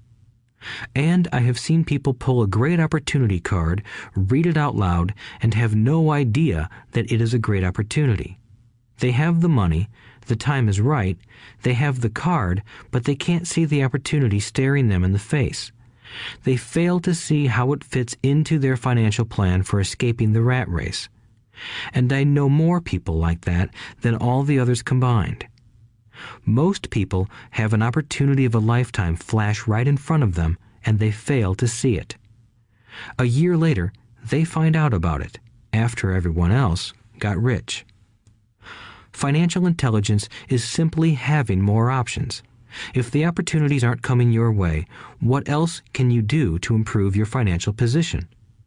If an opportunity lands in your lap and you have no money and the bank won't talk to you, what else can you do to get the opportunity to work in your favor? If your hunch is wrong and what you've been counting on doesn't happen, how can you turn a lemon into millions? That is financial intelligence. It is not so much what happens, but how many different financial solutions you can think of to turn a lemon into millions. It is how creative you are in solving financial problems. Most people only know one solution: work hard, save, and borrow. So why would you want to increase your financial intelligence? Because you want to be the kind of person who creates your own luck. You take whatever happens and make it better. Few people realize that luck is created, just as money is. And if you want to be luckier and create money instead of working hard, then your financial intelligence is important. If you are the kind of person who is waiting for the right thing to happen, you might wait for a long time. It's like waiting for all the traffic lights to be green for 5 miles before you'll start your trip. As young boys, Mike and I were constantly told by my rich dad that money is not real. Rich Dad occasionally reminded us of how close we came to the secret of money on that first day we got together and began making money out of plaster of Paris. The poor and middle class work for money, he would say. The rich make money. The more real you think money is, the harder you will work for it. If you can grasp the idea that money is not real, you will grow richer faster. What is it? Was a question Mike and I often came back with. What is money if it is not real? What we agree it is, was all Rich Dad would say. The single most powerful asset we all have is our mind. If it is trained well, it can create enormous wealth seemingly instantaneously. An untrained mind can also create extreme poverty that can crush a family for generations. In the information age, money is increasing exponentially. A few individuals are getting ridiculously rich from nothing, just ideas and agreements. If you ask many people who trade stocks or other investments for a living, they see it done all the time. Often, millions can be made instantaneously from nothing. And by nothing, I mean no money was exchanged. It is done via agreement, a hand signal in a trading pit, a blip on a trader's screen in Lisbon from a trader's screen in Toronto and back to Lisbon, a call to my broker to buy and a moment later to sell. Money did not change hands. Agreements did. So why develop your financial genius? Only you can answer that. I can tell you why I have been developing this area of my intelligence. I do it because I want to make money fast. Not because I need to, but because I want to. It is a fascinating learning process. I develop my financial IQ because I want to participate in the fastest game and biggest game in the world. And, in my own small way, I would like to be part of this unprecedented evolution of humanity, the era where humans work purely with their minds and not with their bodies. Besides, it is where the action is. It is what is happening. It's hip, it's scary, and it's fun. That is why I invest in my financial intelligence, developing the most powerful asset I have. I want to be with people moving boldly forward. I do not want to be with those left behind. I will give you a simple example of creating money. In the early 1990s, the economy of Phoenix, Arizona was horrible. I was watching a TV show when a financial planner came on and began forecasting doom and gloom. His advice was to save money. Put $100 away every month, he said. In 40 years, you will be a multimillionaire. Well, putting money away every month is a sound idea. It is one option, the option most people subscribe to. The problem is this. It blinds the person to what is really going on. It causes them to miss major opportunities for much more significant growth of their money. The world is passing them by. As I said, the economy was terrible at that time. For investors, this is the perfect market condition. A chunk of my money was in the stock market and in apartment houses. I was short of cash. Because people were giving properties away, I was buying. I was not saving money. I was investing. Kim and I had more than $1 million in cash working in a market that was rising fast. It was the best opportunity to invest. The economy was terrible. I just could not pass up these small deals. Houses that were once $100,000 were now $75,000. But instead of shopping with local real estate agents, I began shopping at the bankruptcy attorney's office or the courthouse steps. In these shopping places, a $75,000 house could sometimes be bought for $20,000 or less. For $2,000, which was loaned to me from a friend for 90 days for $200, I gave an attorney a cashier's check as a down payment. While the acquisition was being processed, I ran an ad advertising a $75,000 house for only $60,000 and no money down. The phone rang hard and heavy. Prospective buyers were screened, and once the property was legally mine, all the prospective buyers were allowed to look at the house. It was a feeding frenzy. The house sold in a few minutes. I asked for a $2,500 processing fee, which they gladly handed over, and the escrow and title company took over from there. I returned the $2,000 to my friend with an additional $200. He was happy, the home buyer was happy, the attorney was happy, and I was happy. I had sold a house for $60,000 that cost me $20,000.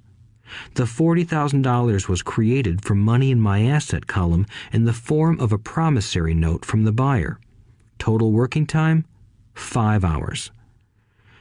So, now that you are on your way to becoming more financially literate and skilled at reading numbers, I will tell you why this is an example of money being invented. During this depressed market, Kim and I were able to do 6 of these simple transactions in our spare time.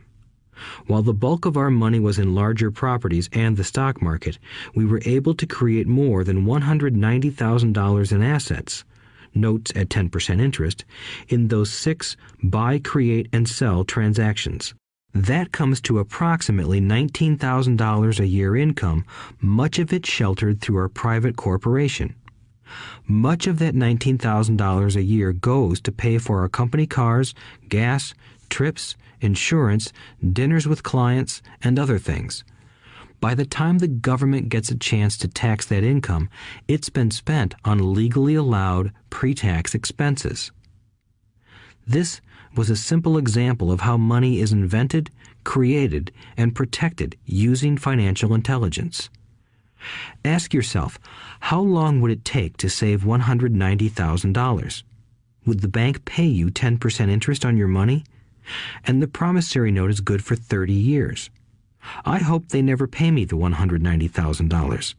I have to pay a tax if they pay me the principal, and besides, $19,000 paid over 30 years is a little over $500,000 in income.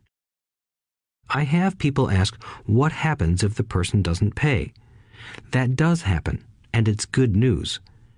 That $60,000 home could be taken back and resold for $70,000 and another $2,500 collected as a loan processing fee.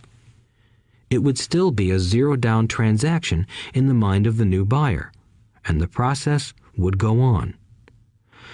The first time I sold the house, I paid back the $2,000, so technically I have no money in the transaction.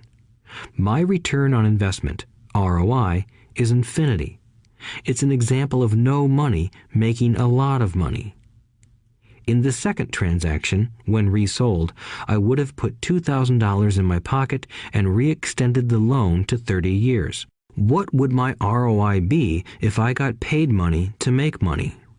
I do not know, but it sure beats saving $100 a month, which actually starts out as $150 because it's after-tax income for 40 years earning low interest.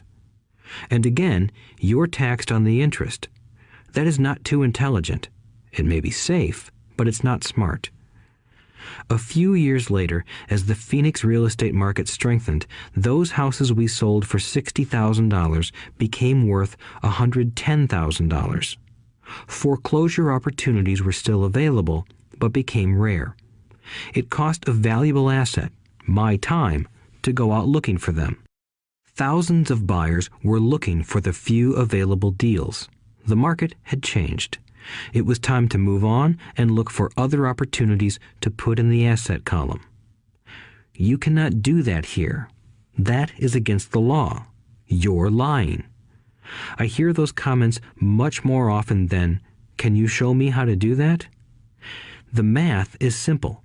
You do not need algebra or calculus, and the escrow company handles the legal transaction and the servicing of the payments. I have no roofs to fix or toilets to unplug because the owners do that. It's their house. Occasionally, someone does not pay, and that is wonderful because there are late fees, or they move out and the property is sold again. The court system handles that. And it may not work in your area. The market conditions may be different, but the example illustrates how a simple financial process can create hundreds of thousands of dollars with little money and low risk. It is an example of money being only an agreement. Anyone with a high school education can do it. Yet most people won't. Most people listen to the standard advice of work hard and save money. For about 30 hours of work, approximately $190,000 was created in the asset column, and no taxes were paid. Which one sounds harder to you? 1. Work hard, pay 50% in taxes, save what is left, your savings, then earn 5%, which is also taxed. Or 2. Take the time to develop your financial intelligence, harness the power of your brain and the asset column. If you use option number 1, be sure to factor in how much time it takes you to save $190,000. Time is one of your greatest assets. Now, you may understand why I silently shake my head when I hear parents say, "My child is doing well in school and receiving a good education." It may be good, but is it adequate? I know the above investment strategy is a small one. It is used to illustrate how small can grow into big. Again, my success reflects the importance of a strong financial foundation, which starts with a strong financial education.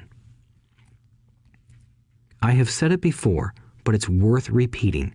Financial intelligence is made up of these 4 main technical skills. 1. Accounting. Accounting is financial literacy, or the ability to read numbers. This is a vital skill if you want to build businesses or investments. 2. Investing. Investing is the science of money making money. 3. Understanding markets. Understanding markets is the science of supply and demand. Alexander Graham Bell gave the market what it wanted. So did Bill Gates. A $75,000 house offered for $60,000 that cost $20,000 was also the result of seizing an opportunity created by the market. Somebody was buying, and someone was selling. 4. The law. The law is the awareness of accounting, corporate, state, and federal regulations. I recommend playing by the rules. It is this basic foundation, or the combination of these skills, that is needed to be successful in the pursuit of wealth, whether it be through the buying of small homes, apartment buildings, companies, stocks, bonds, precious metals, baseball cards, or the like. A few years later, the real estate market rebounded and everyone else was getting in. The stock market was booming and everyone was getting in. The U.S. economy was getting back on its feet. I began selling and was now traveling to Peru, Norway, Malaysia, and the Philippines. The investment landscape had changed. We were no longer buying real estate. Now I just watch the values climb inside the asset column and will probably begin selling. I suspect that some of those 6 little house deals will sell and the $40,000 note will be converted to cash. I need to call my accountant to be prepared for cash and seek ways to shelter it. The point I would like to make is that investments come and go. The market goes up and comes down. Economies improve and crash. The world is always handing you opportunities of a lifetime, every day of your life, but all too often we fail to see them. But they are there. And the more the world changes and the more technology changes, the more opportunities there will be to allow you and your family to be financially secure for generations to come. So why bother developing your financial intelligence? Again, only you can answer that. I know why I continue to learn and develop. I do it because I know there are changes coming. I'd rather welcome change than cling to the past.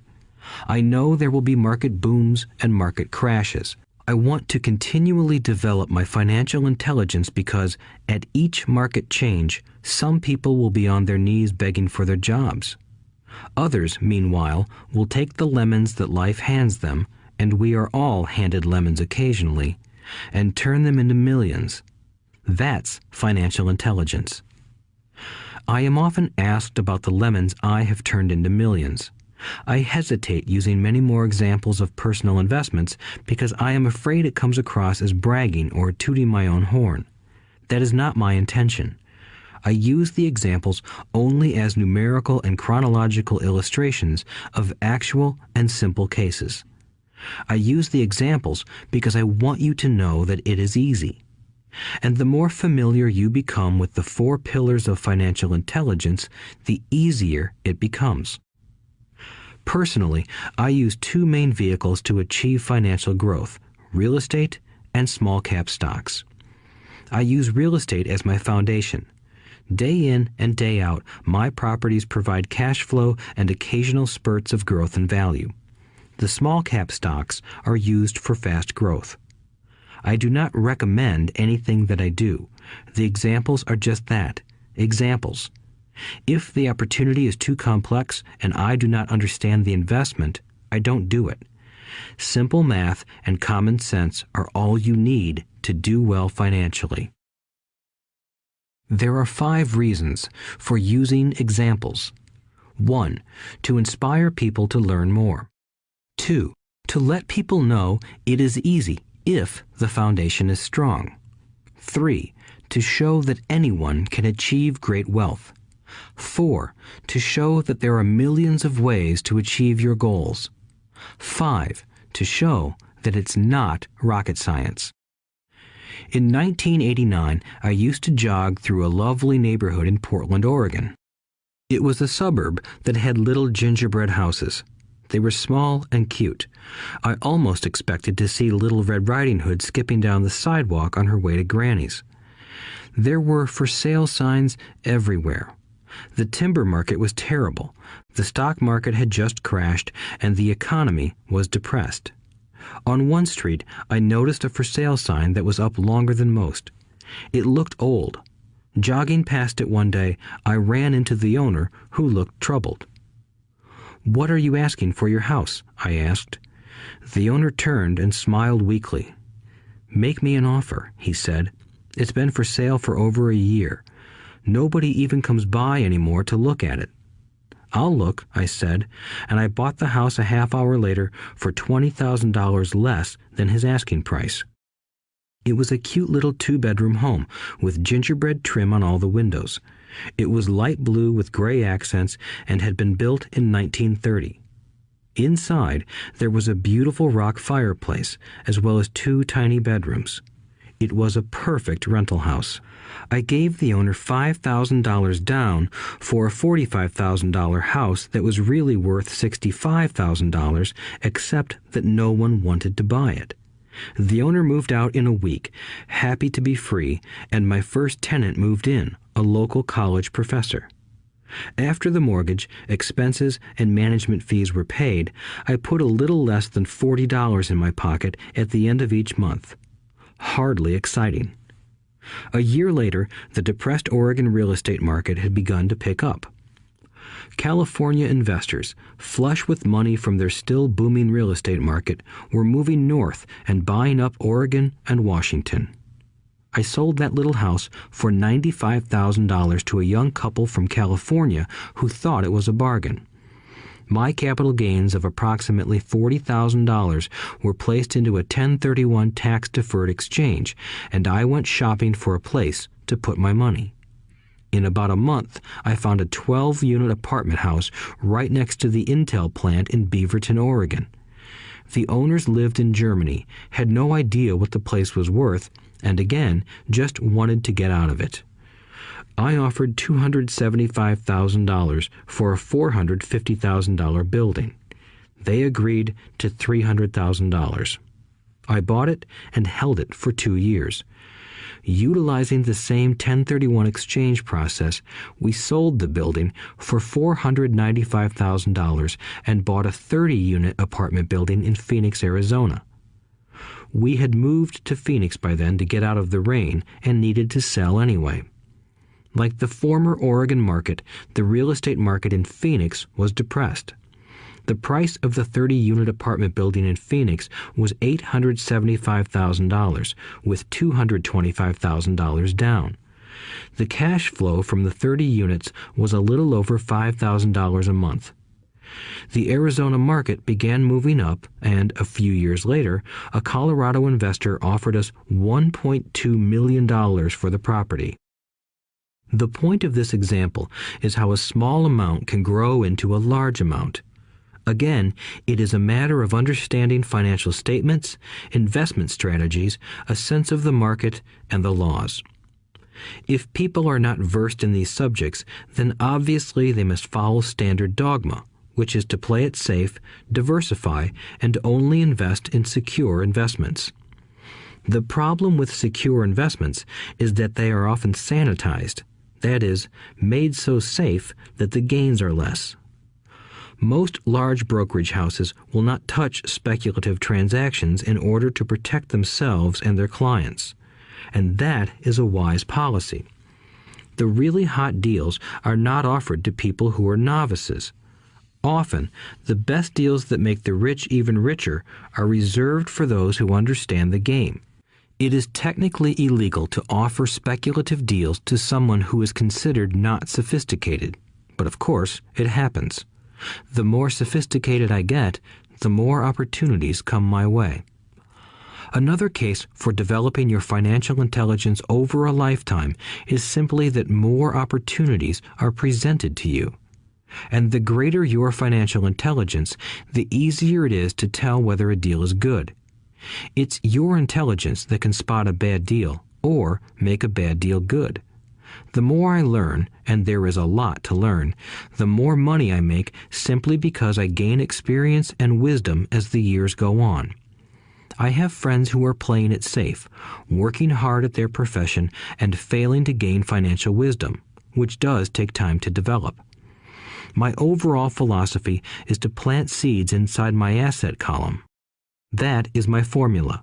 I start small and plant seeds.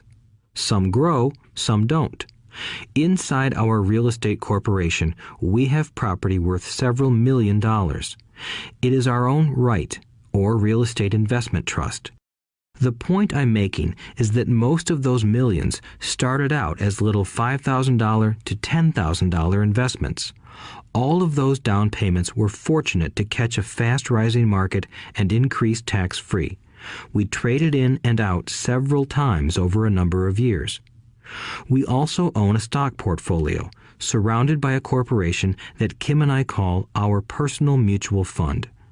We have friends who deal specifically with investors like us who have extra money each month to invest. We buy high-risk, speculative private companies that are just about to go public on a stock exchange in the United States or Canada.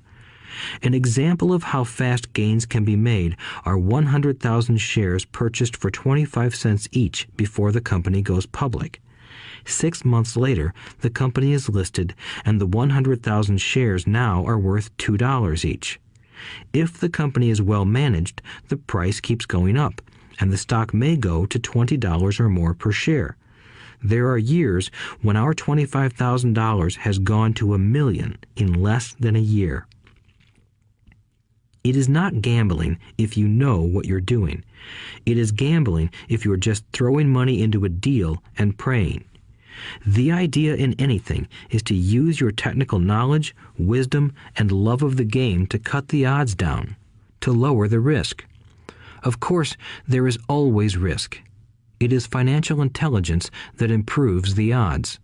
Thus, what is risky for one person is less risky to someone else. That is the primary reason I constantly encourage people to invest more in their financial education than in stocks, real estate, or other markets. The smarter you are, the better chance you have of beating the odds. The stock plays I personally invested in were extremely high risk for most people and absolutely not recommended.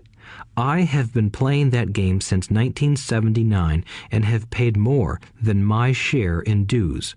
But if you will review why investments such as these are high risk for most people, you may be able to set your life up differently, so that the ability to take $25,000 and turn it into $1 million in a year is low risk for you. As stated earlier, nothing I have written is a recommendation. It is only used as an example of what is simple and possible. What I do is small potatoes in the grand scheme of things. Yet, for the average individual, a passive income of more than $100,000 a year is nice and not hard to achieve. Depending on the market and how smart you are, it could be done in 5 to 10 years.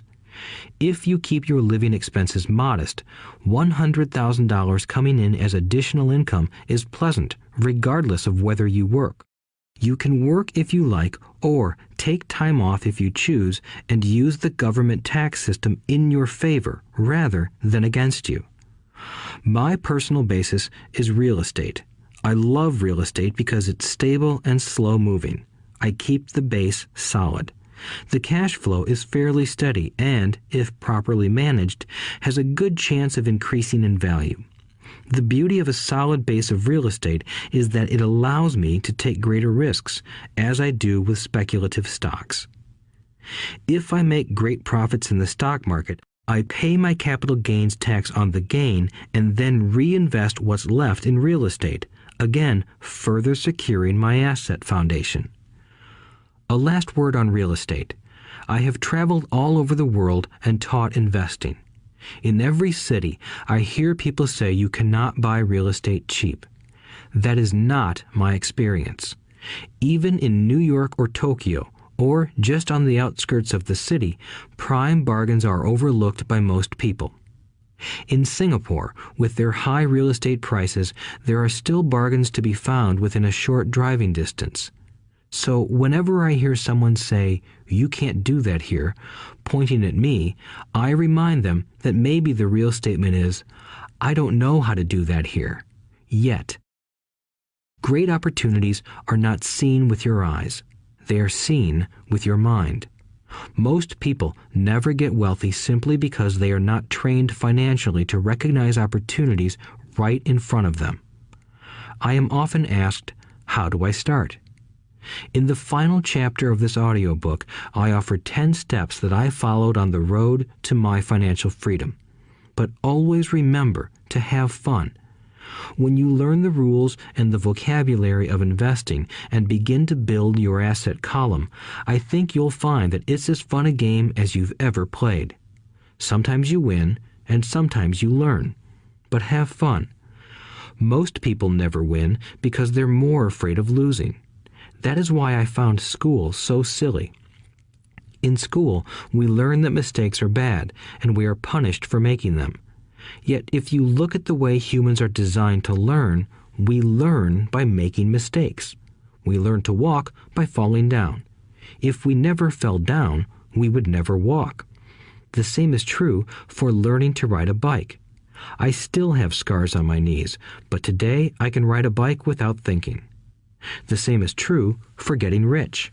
Unfortunately, the main reason most people are not rich is because they are terrified of losing. Winners are not afraid of losing, but losers are. Failure is part of the process of success. People who avoid failure also avoid success. I look at money much like my game of tennis. I play hard, make mistakes, correct, make more mistakes, correct, and I get better. If I lose the game, I reach across the net, shake my opponent's hand, smile, and say, "See you next Saturday." There are two kinds of investors. One, the first and most common type is a person who buys a packaged investment. They call a retail outlet, such as a real estate company, a stockbroker, or a financial planner, and they buy something. It could be a mutual fund, a right, a stock, or bond. It is a clean and simple way of investing. An analogy would be a shopper who goes to a computer store and buys a computer right off the shelf. 2. The second type is an investor who creates investments. This investor usually assembles a deal in the same way a person who buys components builds a computer. I do not know the first thing about putting components of a computer together, but I do know how to put pieces of opportunities together, or know people who know how. It is this second type of investor who is the more professional investor. Sometimes it may take years for all the pieces to come together, and sometimes they never do. It is this second type of investor that my rich dad encouraged me to be. It is important to learn how to put the pieces together, because that is where the huge wins reside, and sometimes some huge losses if the tide goes against you. If you want to be the second type of investor, you need to develop 3 main skills. These skills are in addition to those required to become financially intelligent. 1. Find an opportunity that everyone else missed. You see with your mind what others miss with their eyes. For example, a friend bought this run-down old house. It was spooky to look at. Everyone wondered why he bought it. What he saw that we did not was that the house came with 4 extra empty lots. He discovered that after going to the title company. After buying the house, he tore the house down and sold the 5 lots to a builder for 3 times what he paid for the entire package. He made $75,000 for 2 months of work. It's not a lot of money, but it sure beats minimum wage, and it's not technically difficult. 2. Raise money. The average person only goes to the bank. This second type of investor needs to know how to raise capital, and there are many ways that don't require a bank. To get started, I learned how to buy houses without a bank. It was the learned skill of raising money more than the houses themselves that was priceless. All too often, I hear people say, "The bank won't lend me money," or "I don't have the money to buy it." If you want to be a Type 2 investor, you need to learn how to do that which stops most people. In other words, a majority of people let their lack of money stop them from making a deal. If you can avoid that obstacle, you will be millions ahead of those who don't learn those skills. There have been many times I have bought a house, a stock, or an apartment building without a penny in the bank. I once bought an apartment house for $1.2 million. I did what is called tying it up with a written contract between seller and buyer. I then raised the $100,000 deposit, which bought me 90 days to raise the rest of the money. Why did I do it? Simply because I knew it was worth $2 million. I never raised the money. Instead, the person who put up the $100,000 gave me $50,000 for finding the deal, took over my position, and I walked away. Total working time? 3 days. Again, it's what you know more than what you buy. Investing is not buying. It's more a case of knowing. 3. Organize smart people. Intelligent people are those who work with or hire a person who is more intelligent than they are. When you need advice, make sure you choose your advisor wisely. There is a lot to learn, but the rewards can be astronomical. If you do not want to learn those skills, then being a Type 1 investor is highly recommended. It is what you know that is your greatest wealth. It is what you do not know that is your greatest risk.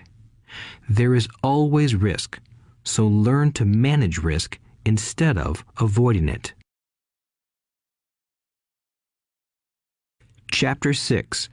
Lesson 6. Work to learn, don't work for money.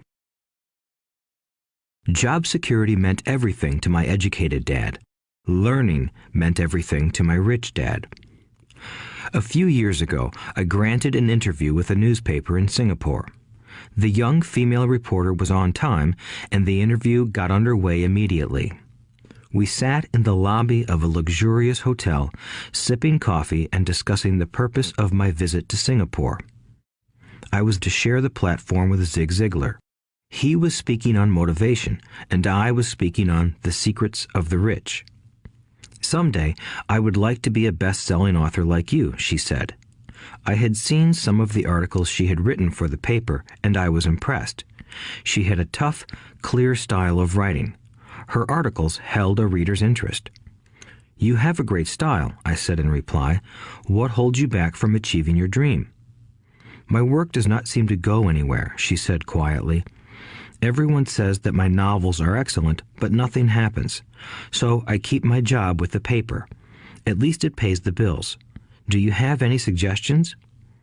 Yes, I do, I said brightly. A friend of mine here in Singapore runs a school that trains people to sell. He runs sales training courses for many of the top corporations here in Singapore, and I think attending one of his courses would greatly enhance your career. She stiffened. Are you saying I should go to school to learn to sell? I nodded. You aren't serious, are you? Again, I nodded. What is wrong with that? I was now backpedaling. She was offended by something, and now I was wishing I had not said anything. In my attempt to be helpful, I found myself defending my suggestion. I have a master's degree in English literature. Why would I go to school to learn to be a salesperson? I am a professional. I went to school to be trained in a profession so I would not have to be a salesperson. I hate salespeople. All they want is money. So tell me why I should study sales. She was packing her briefcase. The interview was over. On the coffee table sat a copy of an earlier best-selling book I wrote. I picked it up as well as the notes she had jotted down on her legal pad. Do you see this? I said, pointing to her notes. She looked down at her notes. What? She said, confused. Again, I pointed deliberately to her notes. On her pad she had written, Robert Kiyosaki, best-selling author. It says best-selling author, not best writing author, I said quietly. Her eyes widened. I am a terrible writer, I said. You are a great writer. I went to sales school. You have a master's degree. Put them together, and you get a best-selling author and a best-writing author. Anger flared from her eyes. I'll never stoop so low as to learn how to sell. People like you have no business writing. I'm a professionally trained writer, and you are a salesman. It is not fair, she fumed. She put the rest of her notes away and hurried out through the large glass doors into the humid Singapore morning. At least she gave me a fair and favorable write-up the next morning. The world is filled with smart, talented, educated, and gifted people. We meet them every day. They are all around us. A few days ago, my car was not running well. I pulled into a garage, and the young mechanic had it fixed in just a few minutes. He knew what was wrong by simply listening to the engine. I was amazed. I am constantly shocked at how little talented people earn. I have met brilliant, highly educated people who earn less than $20,000 a year. A business consultant who specializes in the medical trade was telling me how many doctors, dentists, and chiropractors struggle financially. All this time, I thought that when they graduated, the dollars would pour in. It was this business consultant who gave me the phrase, "They are one skill away from great wealth." What this phrase means is that most people need only to learn and master one more skill, and their income would jump exponentially. I have mentioned before that financial intelligence is a synergy of accounting, investing, marketing, and law. Combine those 4 technical skills, and making money with money is easier than most people would believe. When it comes to money, the only skill most people know is to work hard. The classic example of a synergy of skills was that young writer for the newspaper. If she diligently learned the skills of sales and marketing, her income would jump dramatically. If I were her, I would take some courses in advertising copywriting as well as sales. Then, instead of working at the newspaper, I would seek a job at an advertising agency. Even if it were cut and pay, she would learn how to communicate in shortcuts that are used in successful advertising. She also would spend time learning public relations, an important skill. She would learn how to get millions in free publicity. Then, at night and on weekends, she could be writing her great novel. When it was finished, she would be better able to sell her book. Then, in a short while, she could be a best-selling author. When I came out with my first book, If You Want to Be Rich and Happy, Don't Go to School, a publisher suggested I change the title to The Economics of Education. I told the publisher that, with a title like that, I would sell 2 books, one to my family and one to my best friend. The problem is that they would expect it for free. The obnoxious title, If You Want to Be Rich and Happy, Don't Go to School, was chosen because we knew it would get tons of publicity. I am pro-education and believe in education reform.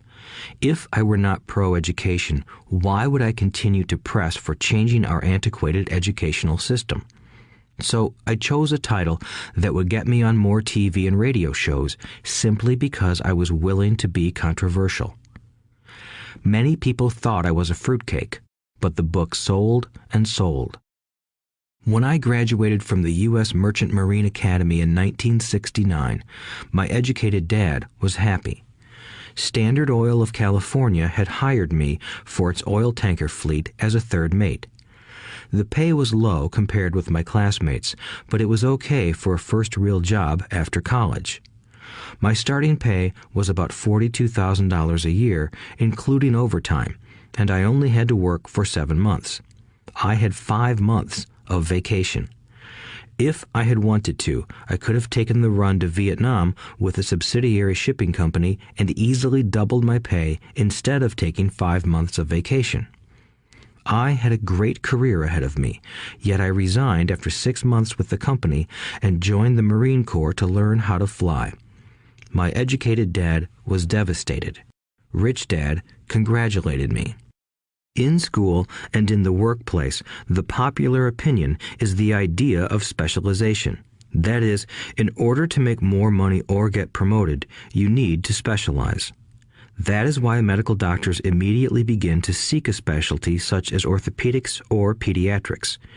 The same is true for accountants, architects, lawyers, pilots, and others.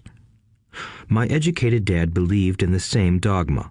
That is why he was thrilled when he eventually achieved his doctorate. He often admitted that schools reward people who study more and more about less and less. Rich Dad encouraged me to do exactly the opposite. You want to know a little about a lot, was his suggestion. That is why for years I worked in different areas of his companies. For a while, I worked in his accounting department. Although I would probably never have been an accountant, he wanted me to learn via osmosis. Rich Dad knew I would pick up jargon and a sense of what is important and what is not.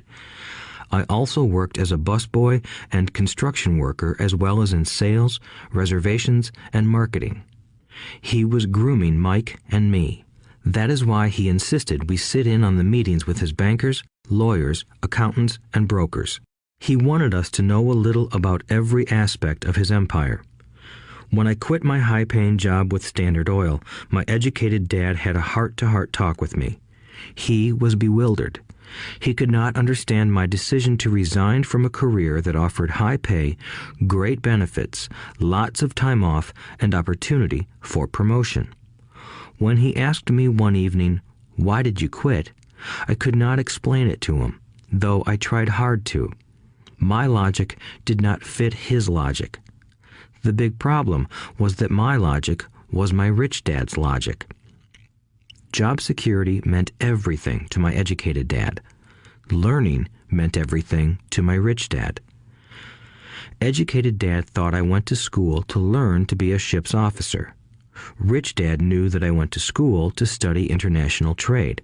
So as a student, I made cargo runs, navigating large freighters, oil tankers, and passenger ships to the Far East and the South Pacific. Rich Dad emphasized that I should stay in the Pacific instead of taking ships to Europe because he knew that the emerging nations were in Asia, not Europe. While most of my classmates, including Mike, were partying at their fraternity houses, I was studying trade, people, business styles, and cultures in Japan, Taiwan, Thailand, Singapore, Hong Kong, Vietnam, Korea, Tahiti, Samoa, and the Philippines. I was partying also, but it was not in any frat house. I grew up rapidly. Educated Dad just could not understand why I decided to quit and join the Marine Corps. I told him I wanted to learn to fly, but really I wanted to learn to lead troops.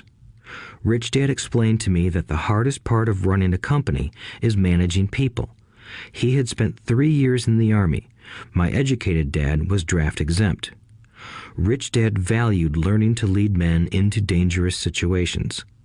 Leadership is what you need to learn next, he said. If you are not a good leader, you'll get shot in the back, just like they do in business. Returning from Vietnam in 1973, I resigned my commission, even though I loved flying. I found a job with Xerox Corporation. I joined it for one reason, and it was not for the benefits. I was a shy person, and the thought of selling was the most frightening subject in the world. Xerox has one of the best sales trainings programs in America. Rich Dad was proud of me. My educated dad was ashamed. Being an intellectual, he thought that salespeople were below him. I worked with Xerox for 4 years until I overcame my fear of knocking on doors and being rejected. Once I could consistently be in the top 5 in sales, I again resigned and moved on, leaving behind another great career with an excellent company. In 1977, I formed my first company. Rich Dad had groomed Mike and me to take over companies, so I now had to learn to form them and put them together. My first product, the nylon and Velcro wallet, was manufactured in the Far East and shipped to a warehouse in New York, near where I had gone to school.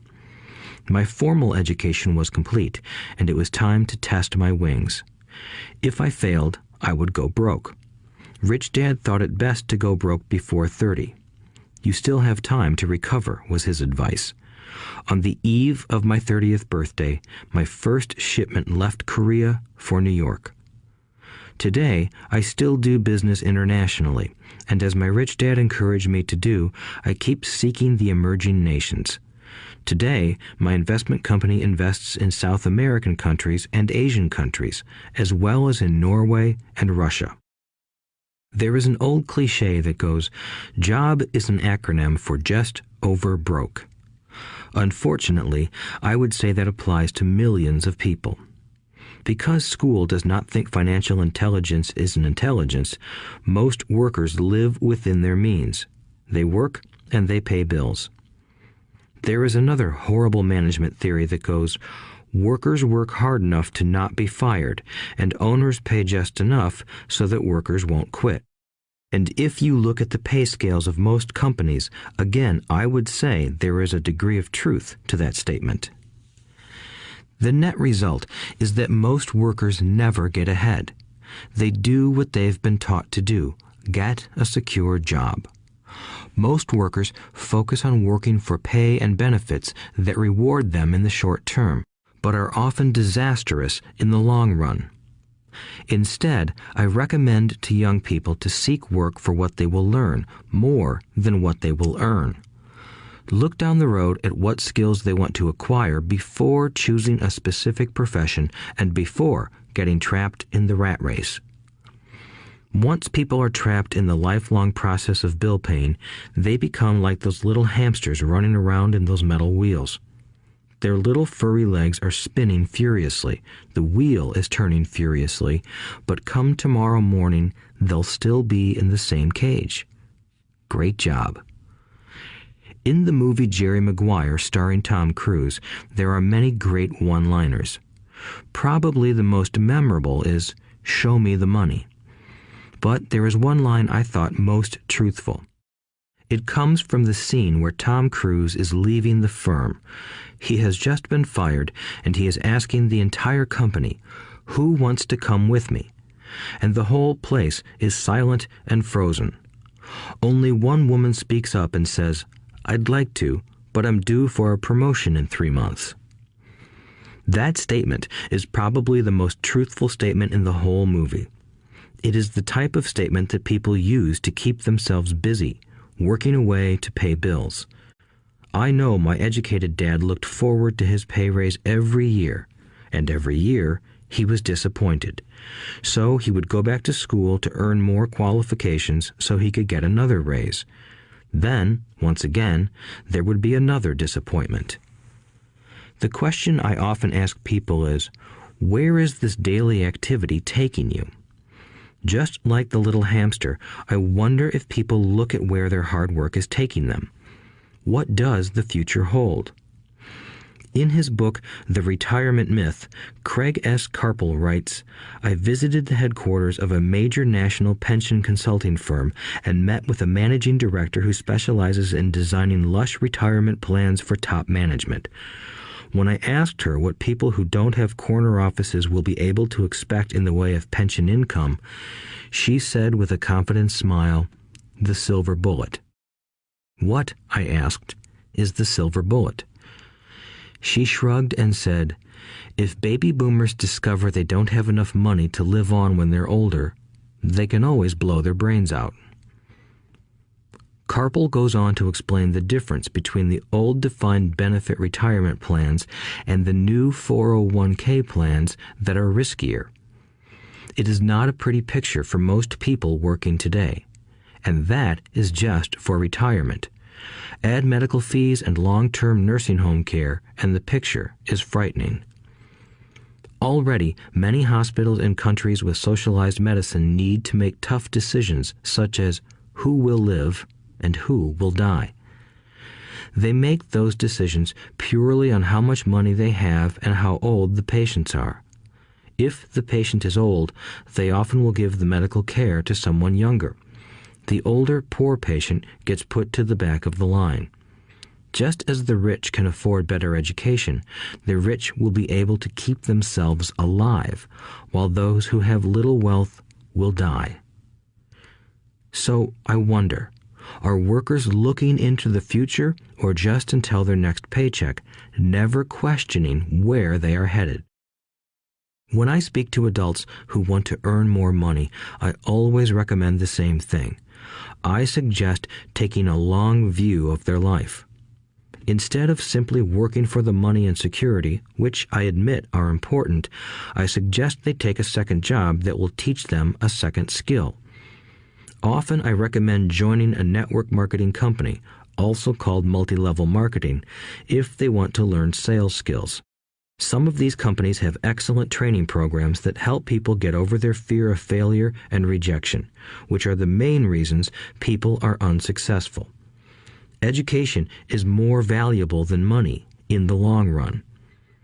When I offer this suggestion, I often hear in response, "Oh, that is too much hassle," or "I only want to do what I am interested in." If they say it's too much of a hassle, I ask, so you would rather work all your life giving 50% of what you earn to the government? If they tell me, I only do what I am interested in, I say, I'm not interested in going to the gym, but I go because I want to feel better and live longer. Unfortunately, there is some truth to the old statement, you can't teach an old dog new tricks. Unless a person is used to changing, it's hard to change.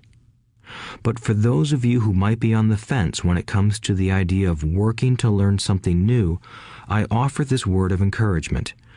Life is much like going to the gym. The most painful part is deciding to go. Once you get past that, it's easy. There have been many days I have dreaded going to the gym, but once I am there and in motion, it is a pleasure. After the workout is over, I am always glad I talked myself into going. If you are unwilling to work to learn something new and instead insist on becoming highly specialized within your field, make sure the company you work for is unionized. Labor unions are designed to protect specialists. My educated dad, after falling from grace with the governor, became the head of the teachers' union in Hawaii. He told me that it was the hardest job he ever held. My rich dad, on the other hand, spent his life doing his best to keep his companies from becoming unionized. He was successful. Although the unions came close, Rich Dad was always able to fight them off. Personally, I take no sides because I can see the need for and the benefits of both sides. If you do as school recommends, become highly specialized, then seek union protection. For example, had I continued with my flying career, I would have sought a company that had a strong pilots union. Why? Because my life would be dedicated to learning a skill that was valuable in only one industry. If I were pushed out of that industry, my life's skills would not be as valuable to another industry. A displaced senior pilot with 100,000 hours of heavy airline transport time, earning $150,000 a year, would have a hard time finding an equivalent high-paying job teaching in school. Skills do not necessarily transfer from industry to industry. Skills the pilots are paid for in the airline industry are not as important in, say, the school system. The same is true even for doctors today. With all the changes in medicine, many medical specialists are needing to conform to medical organizations such as HMOs. School teachers definitely need to be union members. Today in America, the teachers' union is the largest and the richest labor union of all. The NEA, the National Education Association, has tremendous political clout. Teachers need the protection of their union because their skills are also of limited value to an industry outside of education. So the rule of thumb is highly specialized, then unionize. It's the smart thing to do. When I ask the classes I teach, how many of you can cook a better hamburger than McDonald's, almost all the students raise their hands. I then ask, so if most of you can cook a better hamburger, how come McDonald's makes more money than you? The answer is obvious. McDonald's is excellent at business systems. The reason so many talented people are poor is because they focus on building a better hamburger and know little to nothing about business systems. A friend of mine in Hawaii is a great artist. He makes a sizable amount of money. One day, his mother's attorney called to tell him that she had left him $35,000. That is what was left of her estate after the attorney and the government took their shares.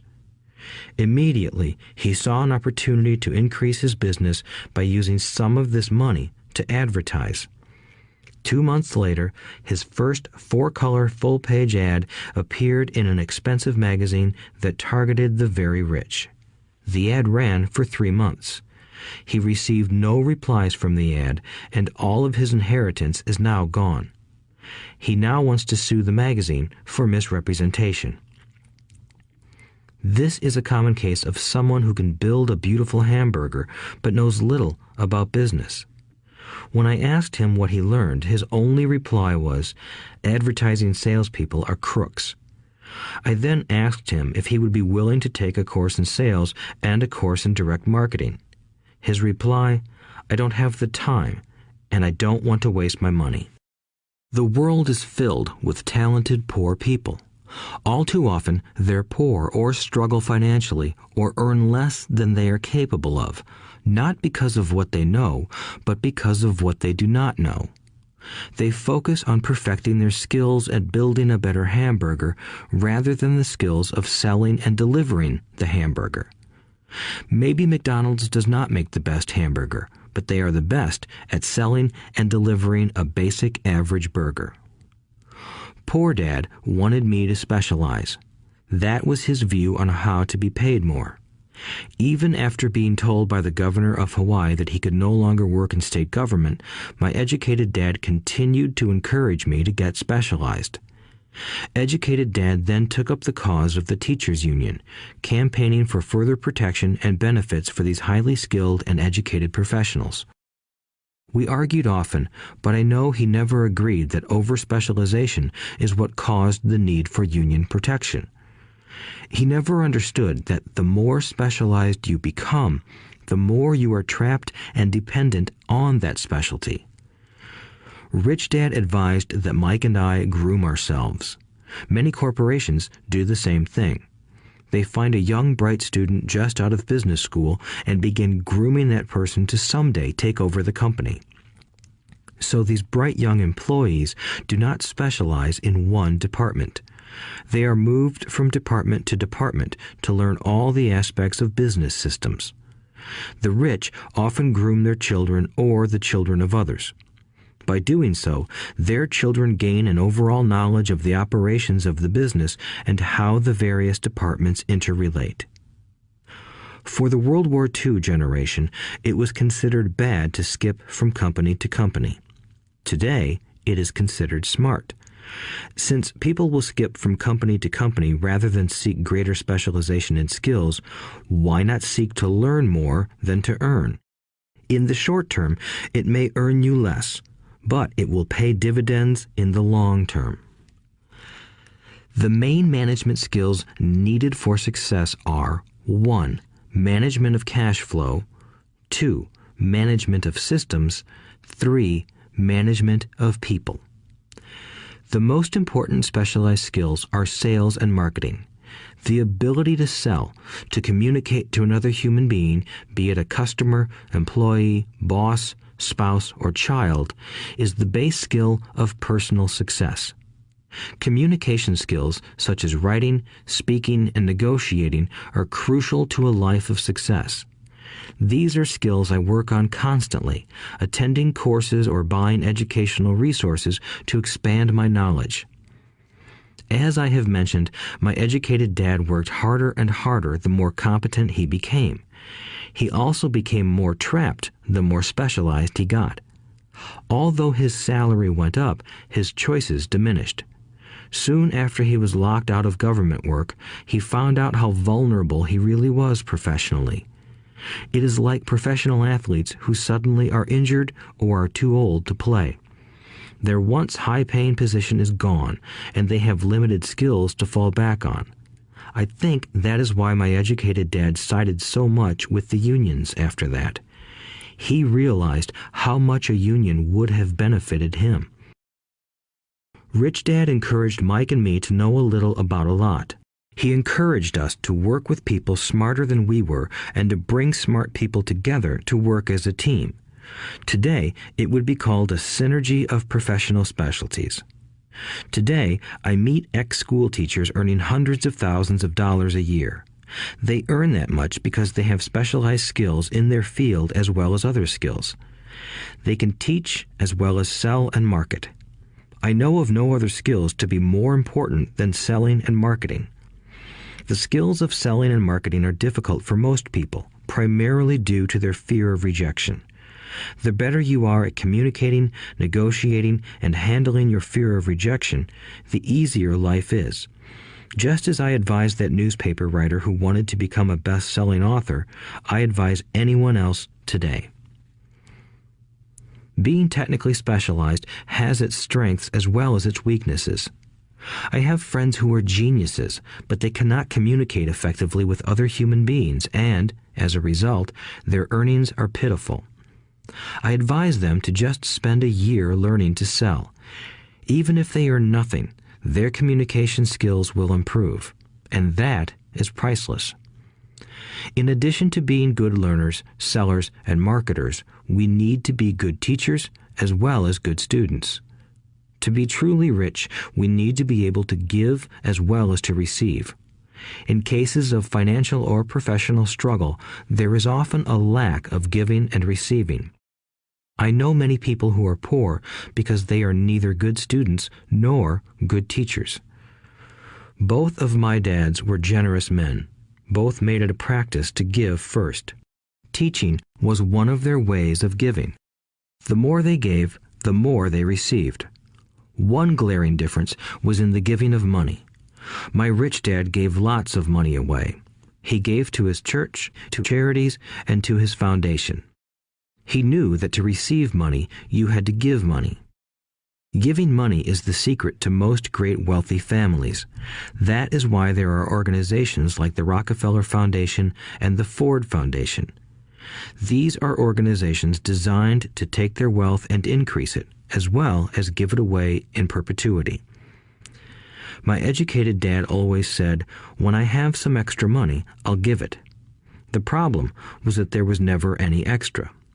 So he worked harder to draw more money in rather than focus on the most important law of money. Give and you shall receive.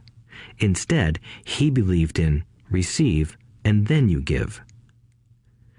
In conclusion, I became both dads. One part of me is a hardcore capitalist who loves the game of money making money. The other part is a socially responsible teacher who is deeply concerned with this ever-widening gap between the haves and have-nots. I personally hold the archaic educational system primarily responsible for this growing gap. Chapter 7. Overcoming Obstacles. The primary difference between a rich person and a poor person is how they manage fear.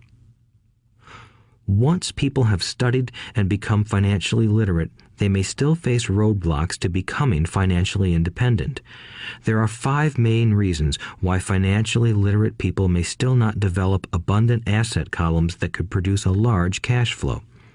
The 5 reasons are: 1. Fear. 2. Cynicism. 3. Laziness. 4. Bad habits. 5. Arrogance. Overcoming fear. I have never met anyone who really likes losing money. And in all my years, I have never met a rich person who has never lost money. But I have met a lot of poor people who have never lost a dime. Investing, that is. The fear of losing money is real. Everyone has it, even the rich. But it's not having fear that is the problem. It's how you handle fear. It's how you handle losing. It's how you handle failure that makes the difference in one's life.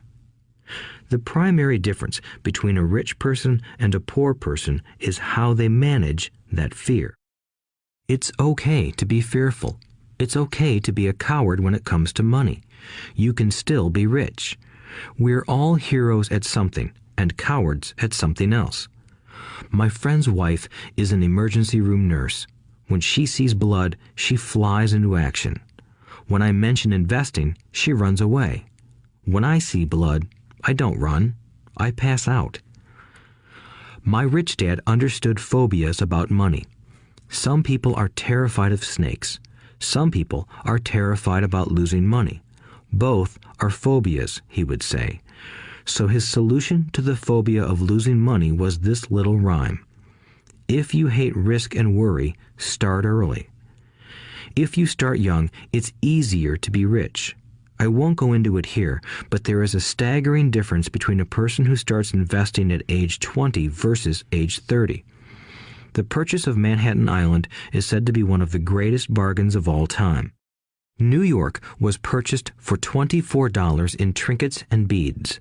Yet if that $24 had been invested at 8% annually, that $24 would have been worth more than $28 trillion by 1995. Manhattan could be repurchased with money left over to buy much of Los Angeles. But what if you don't have much time left or would like to retire early? How do you handle the fear of losing money?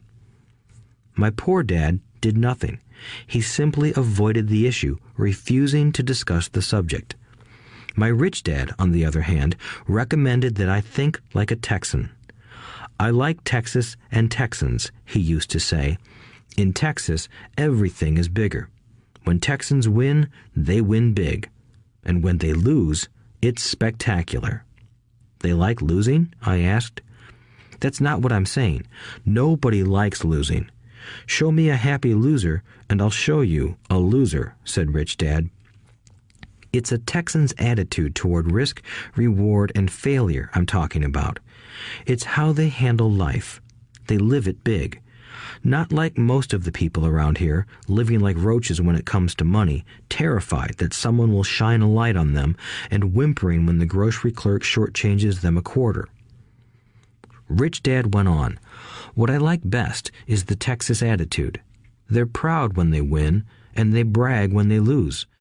Texans have a saying, if you're going to go broke, go big. You don't want to admit you went broke over a duplex." He constantly told Mike and me that the greatest reason for lack of financial success was because most people played it too safe. People are so afraid of losing that they lose, were his words. Fran Tarkenton, a one-time great NFL quarterback, says it still another way. Winning means being unafraid to lose. In my own life, I've noticed that winning usually follows losing. Before I finally learned to ride a bike, I first fell down many times. I've never met a golfer who has never lost a golf ball. I've never met people who have fallen in love who have never had their heart broken. And I've never met someone rich who has never lost money. So for most people, the reason they don't win financially is because the pain of losing money is far greater than the joy of being rich. Another saying in Texas is, everyone wants to go to heaven, but no one wants to die. Most people dream of being rich, but are terrified of losing money, so they never get to heaven. Rich Dad used to tell Mike and me stories about his trips to Texas. If you really want to learn the attitude of how to handle risk, losing, and failure, go to San Antonio and visit the Alamo. The Alamo is a great story of brave people who chose to fight, knowing there was no hope of success. They chose to die instead of surrendering. It's an inspiring story worthy of study. Nonetheless, it's still a tragic military defeat. They got their butts kicked. So, how do Texans handle failure? They still shout, "Remember the Alamo." Mike and I heard this story a lot. He always told us this story when he was about to go into a big deal and he was nervous. After he had done all his due diligence and it was time to put up or shut up, he told us this story. Every time he was afraid of making a mistake or losing money, he told us this story.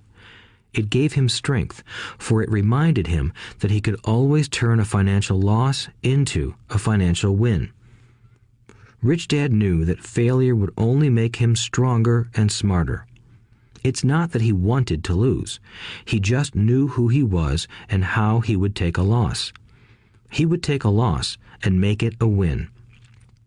That's what made him a winner and others losers. It gave him the courage to cross the line when others backed out. That's why I like Texans so much, he would say. They took a great failure and turned it into inspiration, as well as a tourist destination that makes them millions. But probably his words that mean the most to me today are these. Texans don't bury their failures. They get inspired by them. They take their failures and turn them into rallying cries. Failure inspires Texans to become winners. But that formula is not just the formula for Texans. It is the formula for all winners. I've said that falling off my bike was part of learning to ride. I remember falling off only made me more determined to learn to ride, not less. I also said that I have never met a golfer who has never lost a ball. For top professional golfers, losing a ball or a tournament provides the inspiration to be better, to practice harder, to study more. That's what makes them better. For winners, losing inspires them. For losers, losing defeats them. I like to quote John D. Rockefeller, who said, "I always tried to turn every disaster into an opportunity." And being Japanese American, I can say this. Many people say that Pearl Harbor was an American mistake. I say it was a Japanese mistake. From the movie Tora, Tora, Tora, a somber Japanese admiral says to his cheering subordinates, "I am afraid we have awakened a sleeping giant." Remember Pearl Harbor became a rallying cry. It turned one of America's greatest losses into the reason to win. This great defeat gave America strength, and America soon emerged as a world power. Failure inspires winners, and failure defeats losers. It is the biggest secret of winners. It's the secret that losers do not know. The greatest secret of winners is that failure inspires winning. Thus, they're not afraid of losing. Repeating Fran Tarkenton's quote, "Winning means being unafraid to lose." People like Fran Tarkenton are not afraid of losing because they know who they are. They hate losing, so they know that losing will only inspire them to become better. There is a big difference between hating losing and being afraid to lose. Most people are so afraid of losing money that they lose. They go broke over a duplex. Financially, they play life too safe and too small. They buy big houses and big cars, but not big investments.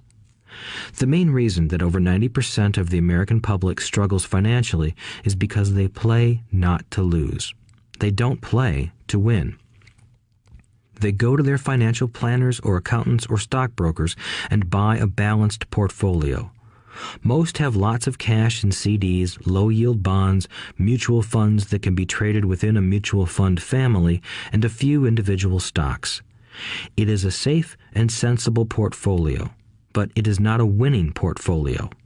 It is a portfolio of someone playing not to lose. Don't get me wrong, it's probably a better portfolio than more than 70% of the population has, and that's frightening. It's a great portfolio for someone who loves safety. But playing it safe and balanced on your investment portfolio is not the way successful investors play the game.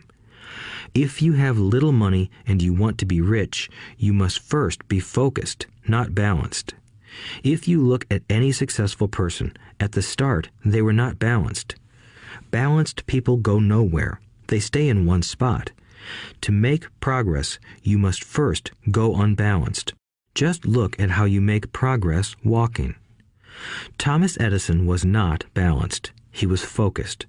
Bill Gates was not balanced. He was focused. Donald Trump is focused. George Soros is focused. George Patton did not take his tanks wide. He focused them and blew through the weak spots in the German line. The French went wide with the Maginot Line, and you know what happened to them. If you have any desire to be rich, you must focus. Do not do what poor and middle-class people do, put their few eggs in many baskets. Put a lot of your eggs in a few baskets and focus. Follow one course until successful. If you hate losing, play it safe. If losing makes you weak, play it safe. Go with balanced investments. If you're over 25 years old and are terrified of taking risks, don't change.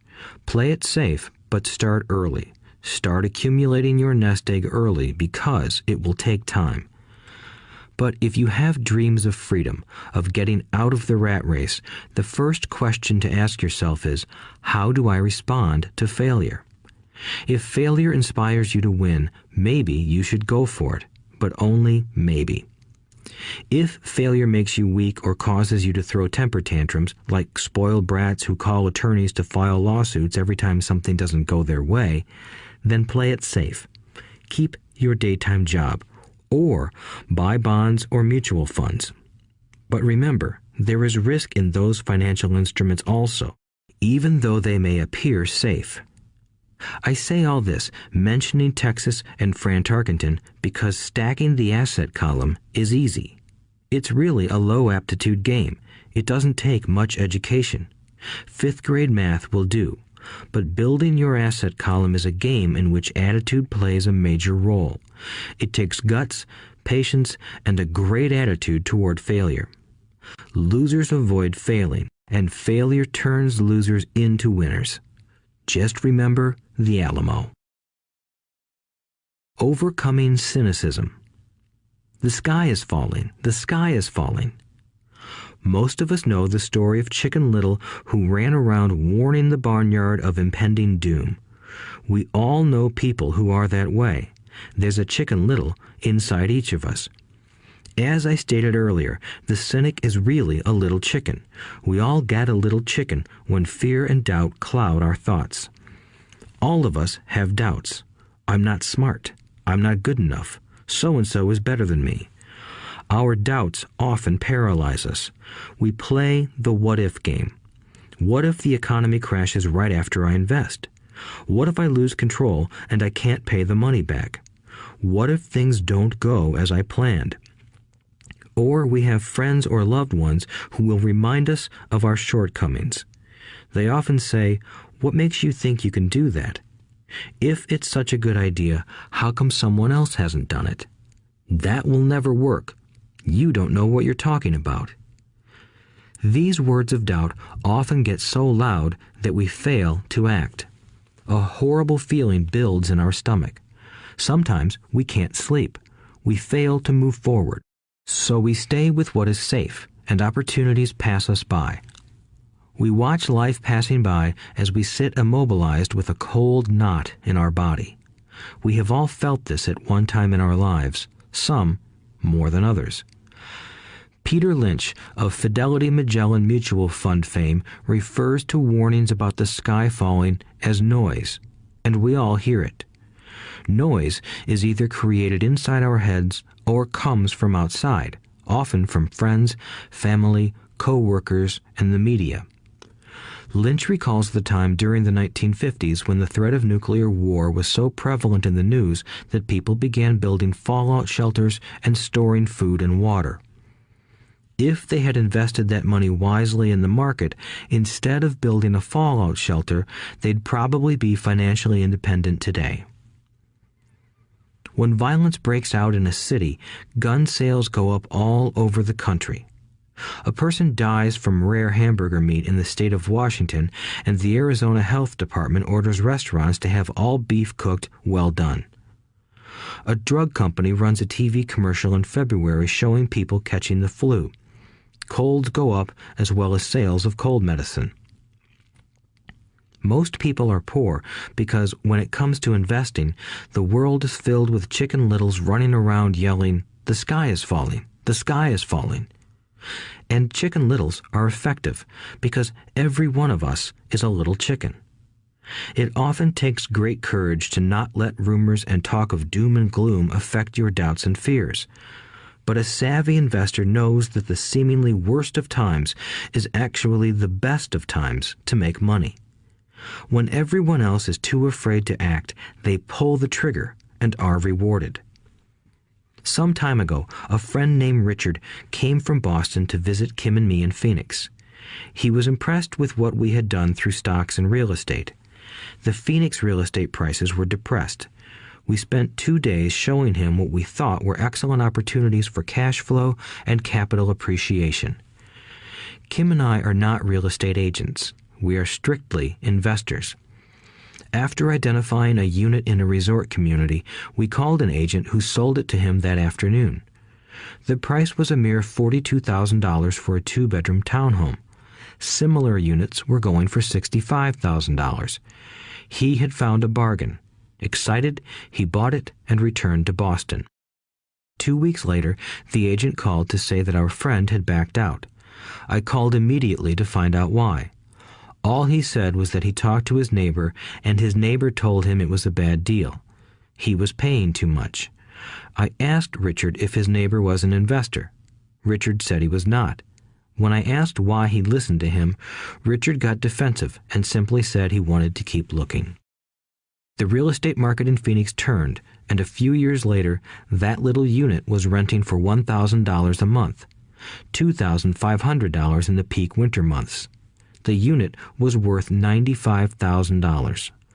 All Richard had to put down was $5,000, and he would have had a start at getting out of the rat race. Today, he still has done nothing. Richard's backing out did not surprise me. It's called buyer's remorse, and it affects all of us. The little chicken won, and a chance at freedom was lost. In another example, I hold a small portion of my assets in tax lien certificates instead of CDs.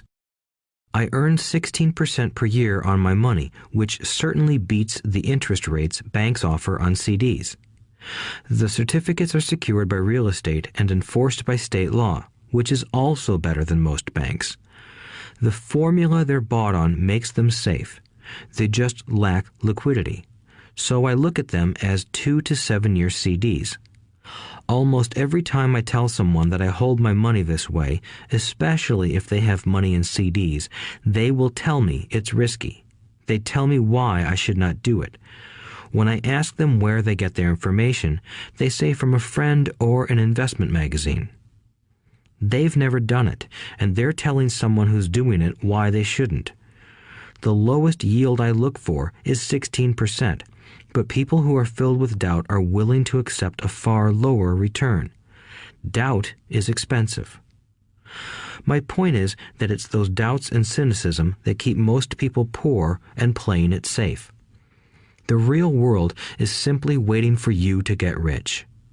Only a person's doubts keep them poor. As I said, getting out of the rat race is technically easy. It doesn't take much education, but those doubts are cripplers for most people. Cynics never win, said Rich Dad. Unchecked doubt and fear creates a cynic. Cynics criticize and winners analyze was another of his favorite sayings. Rich Dad explained that criticism blinded while analysis opened eyes. Analysis allowed winners to see that critics were blind and to see opportunities that everyone else missed. And finding what people miss is key to any success. Real estate is a powerful investment tool for anyone seeking financial independence or freedom. It is a unique investment tool. Yet every time I mention real estate as a vehicle, I often hear, "I don't want to fix toilets." That's what Peter Lynch calls noise. That's what my rich dad would say is the cynic talking, someone who criticizes and does not analyze, someone who lets their doubts and fears close their mind instead of open their eyes. So when someone says, "I don't want to fix toilets, I want to fire back," what makes you think I want to?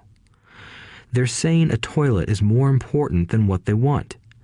I talk about freedom from the rat race, and they focus on toilets. That is the thought pattern that keeps most people poor. They criticize instead of analyze. I don't once hold the key to your success, Rich Dad would say, because I too do not want to fix toilets. I shop hard for a property manager who does fix toilets.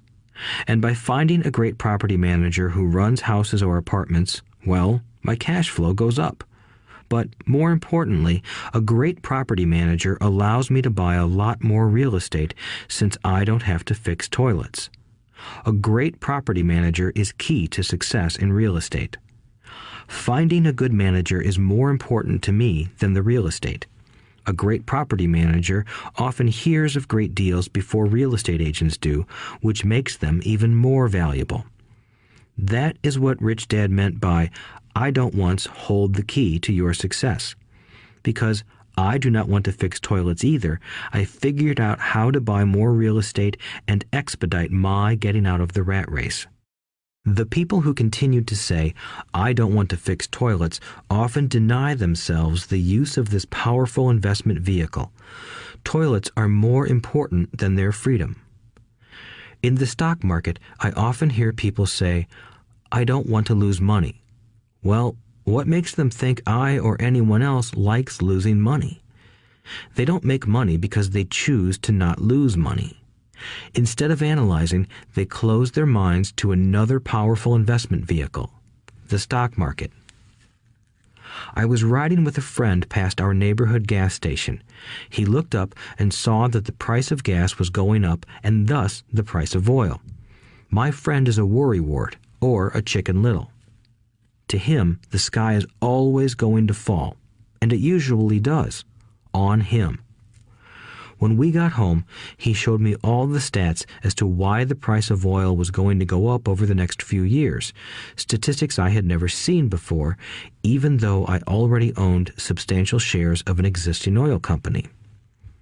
With that information, I immediately began looking for and found a new undervalued oil company that was about to find some oil deposits. My broker was excited about this new company, and I bought 15,000 shares for 65 cents per share. 3 months later, this same friend and I drove by the same gas station, and sure enough, the price per gallon had gone up nearly 15%. Again, the Chicken Little worried and complained. I smiled, because a month earlier, that little oil company hit oil, and those 15,000 shares went up to more than $3 per share since he had first given me the tip. And the price of gas will continue to go up if what my friend says is true. If most people understood how a stop worked in stock market investing, there would be more people investing to win instead of investing not to lose. A stop is simply a computer command that sells your stock automatically if the price begins to drop, helping to minimize your losses and maximize some gains. It's a great tool for those who are terrified of losing. So whenever I hear people focusing on their I don't wants rather than what they do want, I know the noise in their head must be loud. Chicken Little has taken over their brain and is yelling, the sky is falling and toilets are breaking. So they avoid their don't wants, but they pay a huge price. They may never get what they want in life. Instead of analyzing, their inner Chicken Little closes their mind. Rich Dad gave me a way of looking at Chicken Little. Just do what Colonel Sanders did. At the age of 66, he lost his business and began to live on his Social Security check. It wasn't enough. He went around the country selling his recipe for fried chicken. He was turned down 1,009 times before someone said yes, and he went on to become a multimillionaire at an age when most people are quitting. He was a brave and tenacious man, Rich Dad said of Harlan Sanders. So when you're in doubt and feeling a little afraid, just do what Colonel Sanders did to his little chicken. He fried it. Overcoming laziness. Busy people are often the most lazy. We have all heard stories of a businessman who works hard to earn money. He works hard to be a good provider for his wife and children. He spends long hours at the office and brings work home on weekends. One day he comes home to an empty house. His wife has left with the kids.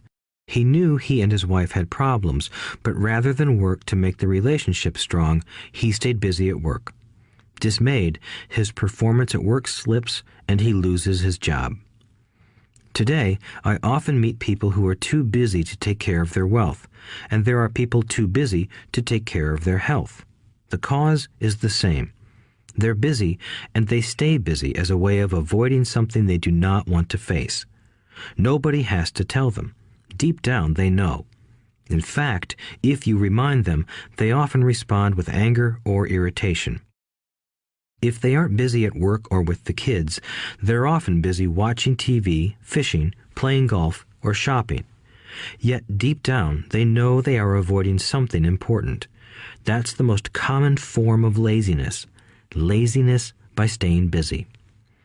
So, what is the cure for laziness? The answer is a little greed. For many of us, we were raised thinking of greed or desire as bad. Greedy people are bad people, my mom used to say, yet we all have inside of us this yearning to have nice, new, or exciting things. So, to keep that emotion of desire under control, often parents find ways of suppressing that desire with guilt. You only think about yourself. Don't you know you have brothers and sisters? Was one of my mom's favorites.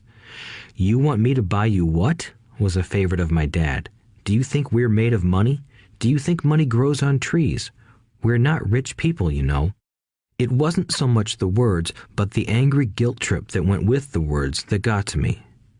Or the reverse guilt trip was the, I'm sacrificing my life to buy this for you.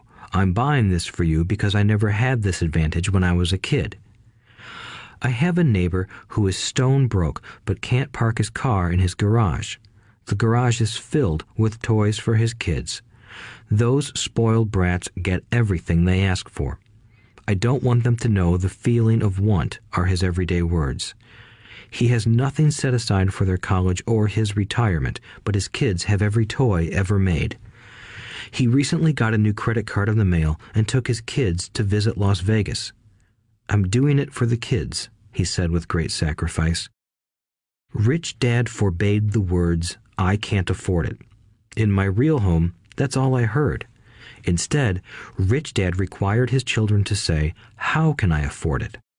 He believed that the words, I can't afford it, shut down your brain. It didn't have to think anymore. How can I afford it opened up the brain and forced it to think and search for answers. But most importantly, he felt the words, I can't afford it, were a lie, and the human spirit knows it. The human spirit is very, very powerful, he would say. It knows it can do anything. By having a lazy mind that says, I can't afford it, a war breaks out inside you. Your spirit is angry, and your lazy mind must defend its lie. The spirit is screaming, come on, let's go to the gym and work out. And the lazy mind says, but I'm tired. I worked really hard today. Or the human spirit says, I'm sick and tired of being poor. Let's get out there and get rich. To which the lazy mind says, rich people are greedy. Besides, it's too much bother. It's not safe. I might lose money. I'm working hard enough as it is. I've got too much to do at work anyway. Look at what I have to do tonight. My boss wants it finished by morning. I can't afford it also causes sadness, a helplessness that leads to despondency and often depression. How can I afford it opens up possibilities, excitement, and dreams.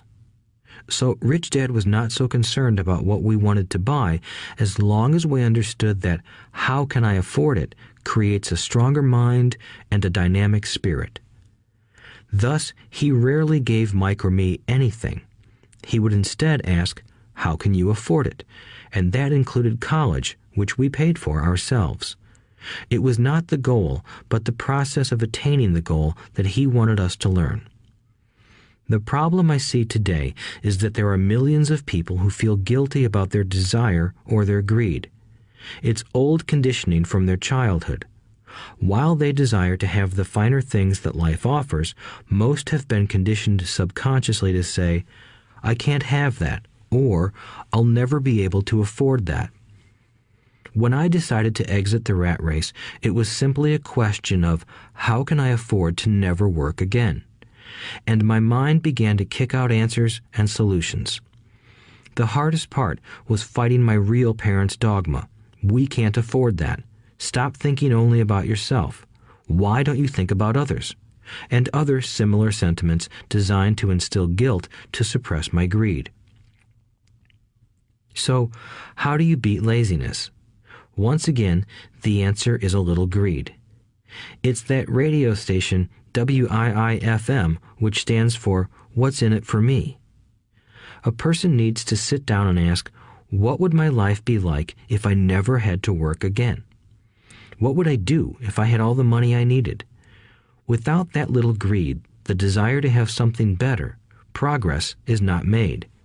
Our world progresses because we all desire a better life. New inventions are made because we desire something better. We go to school and study hard because we want something better.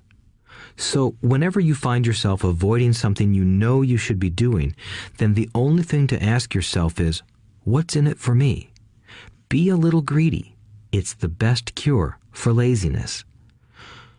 Too much greed, however, as anything in excess can be, is not good.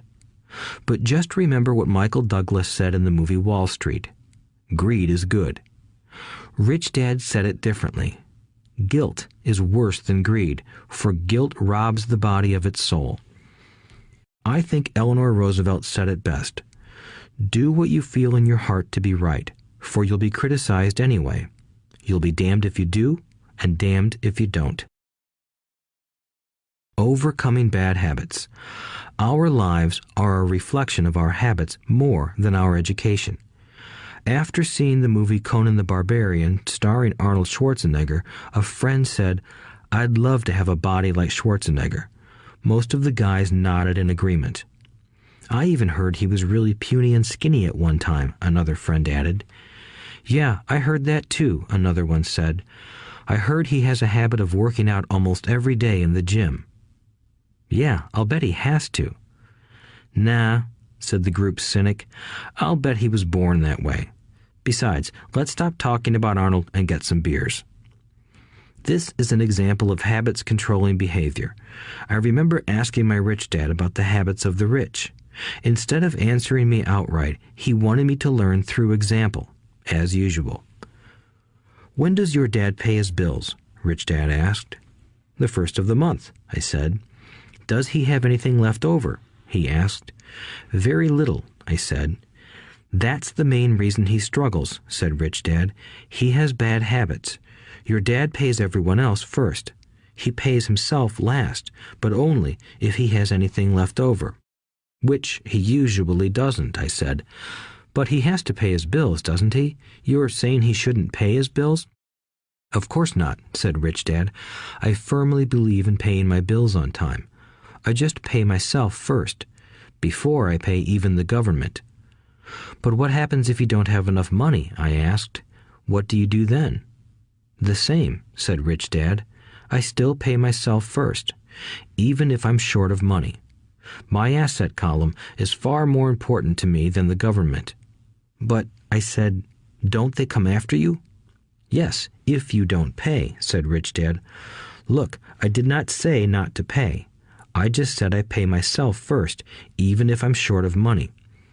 "But," I replied, "how do you do that?" "It's not how. The question is why," Rich Dad said. "Okay, why?" "Motivation," said Rich Dad.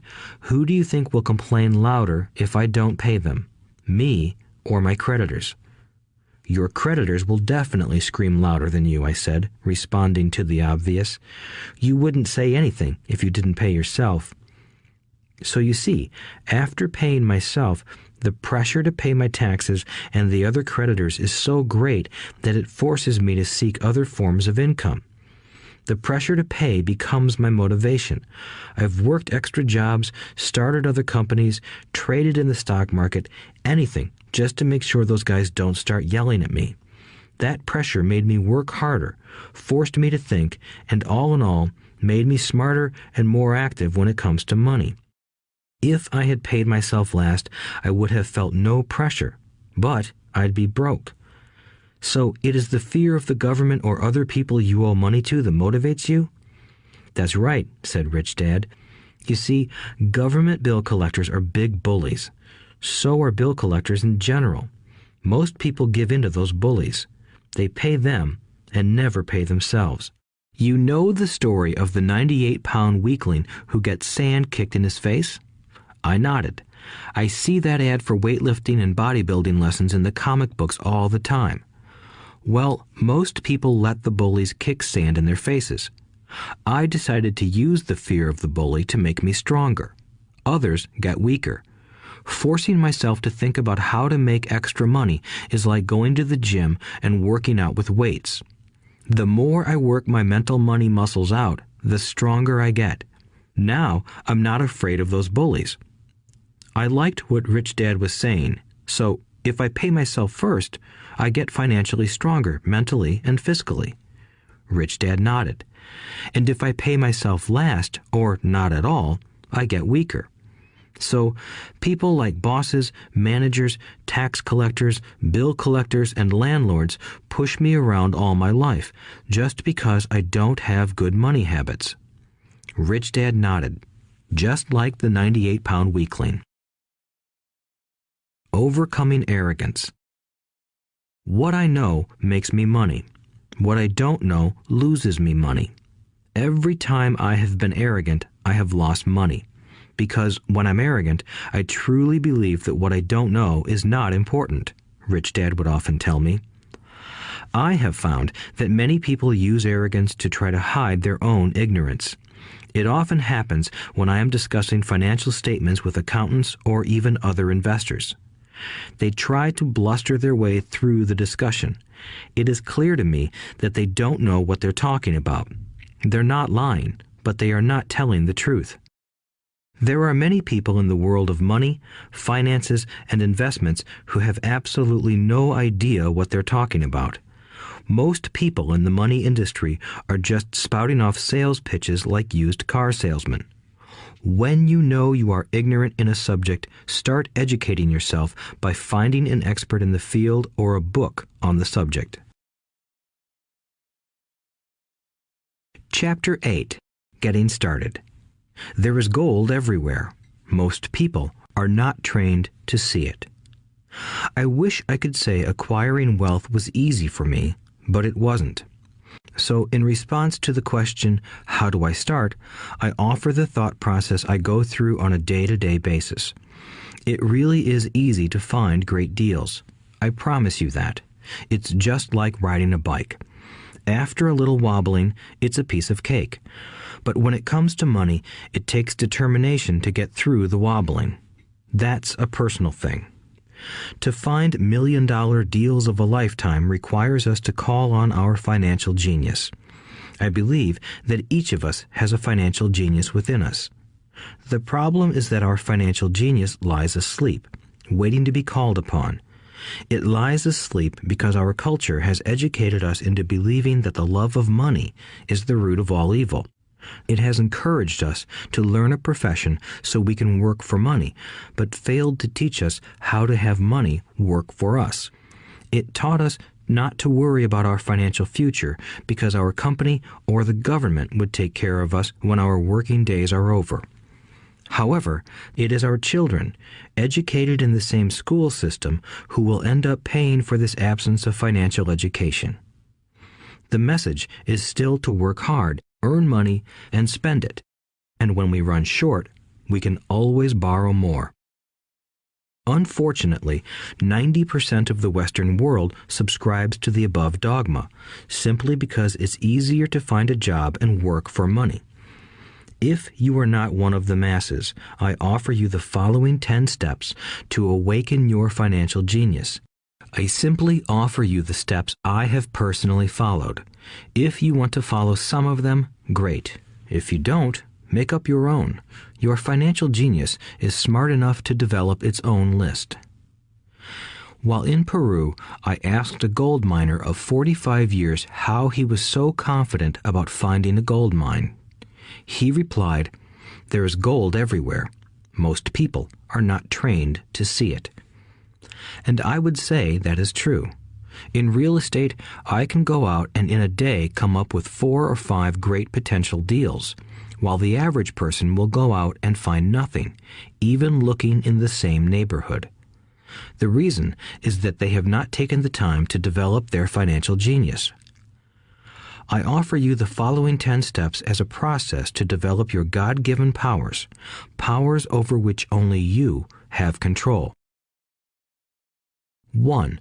Find a reason greater than reality, the power of spirit. If you ask most people if they would like to be rich or financially free, they would say yes. But then reality sets in. The road seems too long with too many hills to climb. It's easier to just work for money and hand the excess over to your broker. I once met a young woman who had dreams of swimming for the U.S. Olympic team. The reality was that she had to get up every morning at 4 o'clock to swim for 3 hours before going to school. She did not party with her friends on Saturday night. She had to study and keep her grades up, just like everyone else. When I asked her what fueled her superhuman ambition and sacrifice, she simply said, "I do it for myself and the people I love. It's love that gets me over the hurdles and sacrifices." A reason or a purpose is a combination of wants and don't wants. When people ask me what my reason for wanting to be rich is, I tell them that it is a combination of deep emotional wants and don't wants. I will list a few. First, the don't wants, for they create the wants. I don't want to work all my life. I don't want what my parents aspired for, which was job security and a house in the suburbs. I don't like being an employee. I hated that my dad always missed my football games because he was so busy working on his career. I hated it when my dad worked hard all his life and the government took most of what he worked for at his death. He could not even pass on what he worked so hard for when he died. The rich don't do that. They work hard and pass it on to their children. Now, the wants. I want to be free to travel the world and live in the lifestyle I love. I want to be young when I do this. I want to simply be free. I want control over my time and my life. I want money to work for me. Those are my deep-seated emotional reasons. What are yours? If they are not strong enough, then the reality of the road ahead may be greater than your reasons. I have lost money and been set back many times, but it was the deep emotional reasons that kept me standing up and going forward. I wanted to be free by age 40, but it took me until I was 47, with many learning experiences along the way.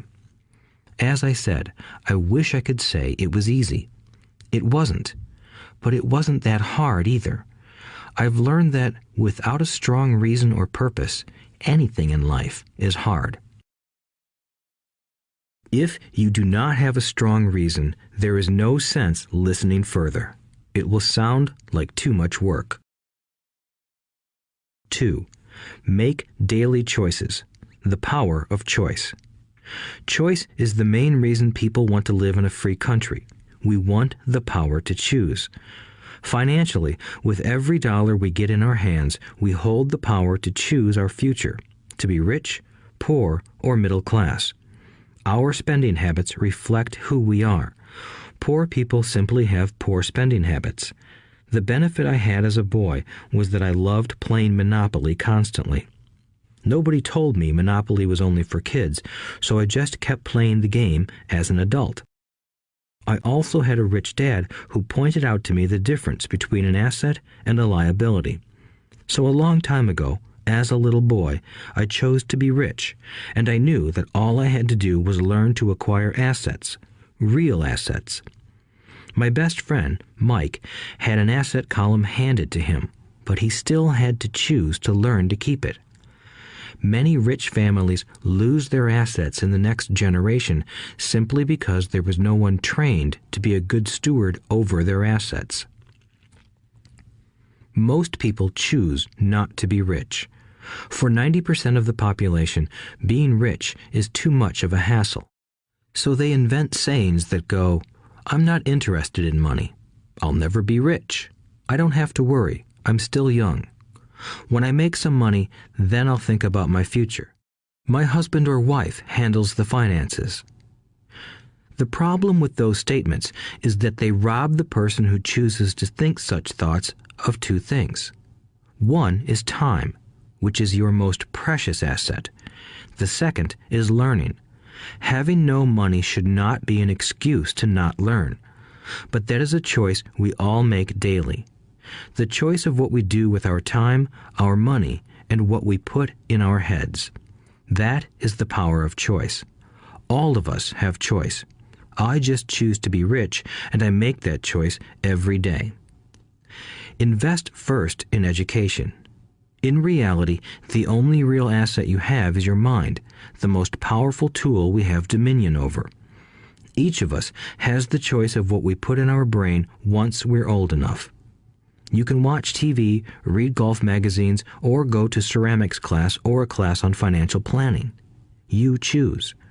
Most people simply buy investments rather than first investing in learning about investing. A friend of mine recently had her apartment burglarized. The thieves took her electronics and left all the books. And we all have that same choice. 90% of the population buys TV sets, and only about 10% buy business books. So what do? I go to seminars. I like it when they are at least 2 days long because I like to immerse myself in a subject. In 1973, I was watching this guy on TV who was advertising a 3-day seminar on how to buy real estate for nothing down. I spent $385, and that course has made me at least $2 million, if not more. But more importantly, it bought me life. I don't have to work for the rest of my life because of that one course. I go to at least 2 such courses every year.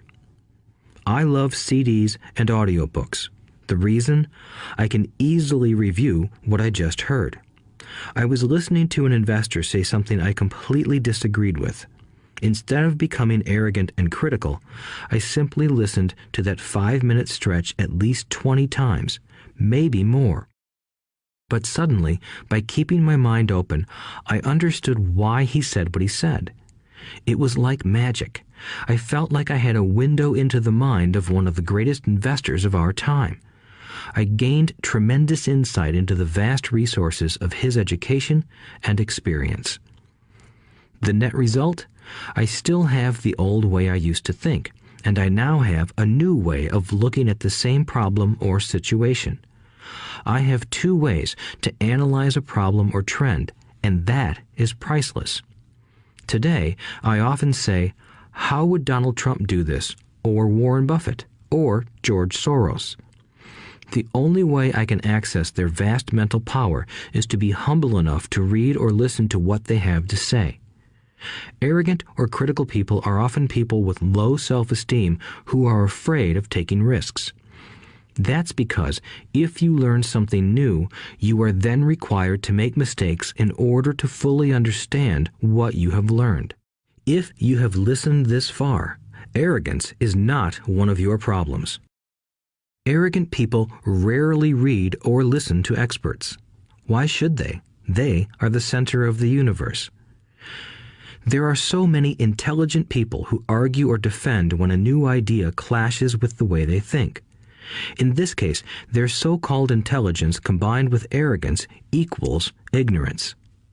Each of us knows people who are highly educated or believe they are smart, but their balance sheet paints a different picture. A truly intelligent person welcomes new ideas, for new ideas can add to the synergy of other accumulated ideas.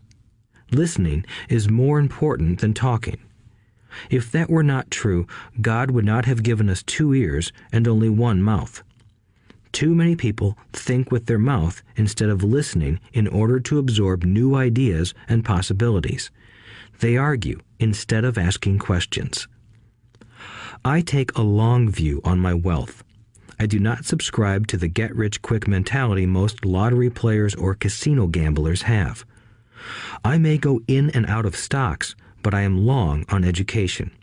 If you want to fly an airplane, I advise taking lessons first. I am always shocked at people who buy stocks or real estate but never invest in their greatest asset, their mind. Just because you bought a house or two does not make you an expert at real estate. 3. Choose friends carefully. The power of association. First of all, I do not choose my friends by their financial statements. I have friends who have actually taken a vow of poverty, as well as friends who earn millions every year. The point is that I learn from all of them. Now, I will admit that there are people I have actually sought out because they had money. But I was not after their money.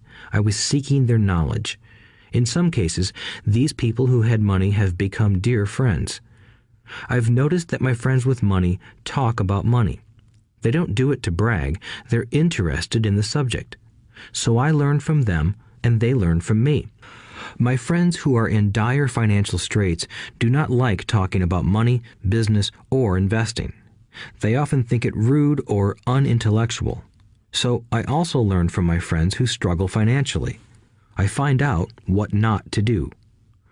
I have several friends who have generated over $1 billion in their short lifetimes. The 3 of them report the same phenomenon. Their friends who have no money have never come to them to ask them how they did it, but they do come asking for one of 2 things, or both, a loan or a job. Warning: don't listen to poor or frightened people. I have such friends, and while I love them dearly, they are the Chicken Littles of life. To them, when it comes to money, especially investments, it's always, the sky is falling, the sky is falling. They can always tell you why something won't work. The problem is that people listen to them. But people who blindly accept doom and gloom information are also Chicken Littles. As that old saying goes, birds of a feather flock together. If you watch business channels on TV, they often have a panel of so-called experts. One expert will say the market is going to crash, and the other will say it's going to boom. If you're smart, you listen to both. Keep your mind open, because both have valid points. Unfortunately, most poor people listen to Chicken Little. I have had many close friends try to talk me out of a deal or an investment. Not long ago, a friend told me he was excited because he found a 6% certificate of deposit. I told him I earned 16% from the state government. The next day, he sent me an article about why my investment was dangerous. I have received 16% for years now, and he still receives 6%. I would say that one of the hardest things about wealth building is to be true to yourself and to be willing to not go along with the crowd. This is because, in the market, it is usually the crowd that shows up late that is slaughtered. If a great deal is on the front page, it's too late in most instances. Look for a new deal. As we used to say as surfers, there is always another wave. People who hurry and catch a wave late usually are the ones who wipe out. Smart investors don't time the markets. If they miss a wave, they search for the next one and get themselves in position. This is hard for most investors because buying what is not popular is frightening. Timid investors are like sheep going along with the crowd. Or their greed gets them in when wise investors have already taken their profits and moved on. Wise investors buy an investment when it's not popular. They know their profits are made when they buy, not when they sell. They wait patiently. As I said, they do not time the market. Just like a surfer, they get in position for the next big swell. It's all insider trading. There are forms of insider trading that are illegal, and there are forms of insider trading that are legal. But either way, it's insider trading. The only distinction is, how far away from the inside are you? The reason you want to have rich friends is because that is where the money is made. It's made on information. You want to hear about the next boom, get in and get out before the next bust. I'm not saying do it illegally, but the sooner you know, the better your chances are for profits with minimal risk.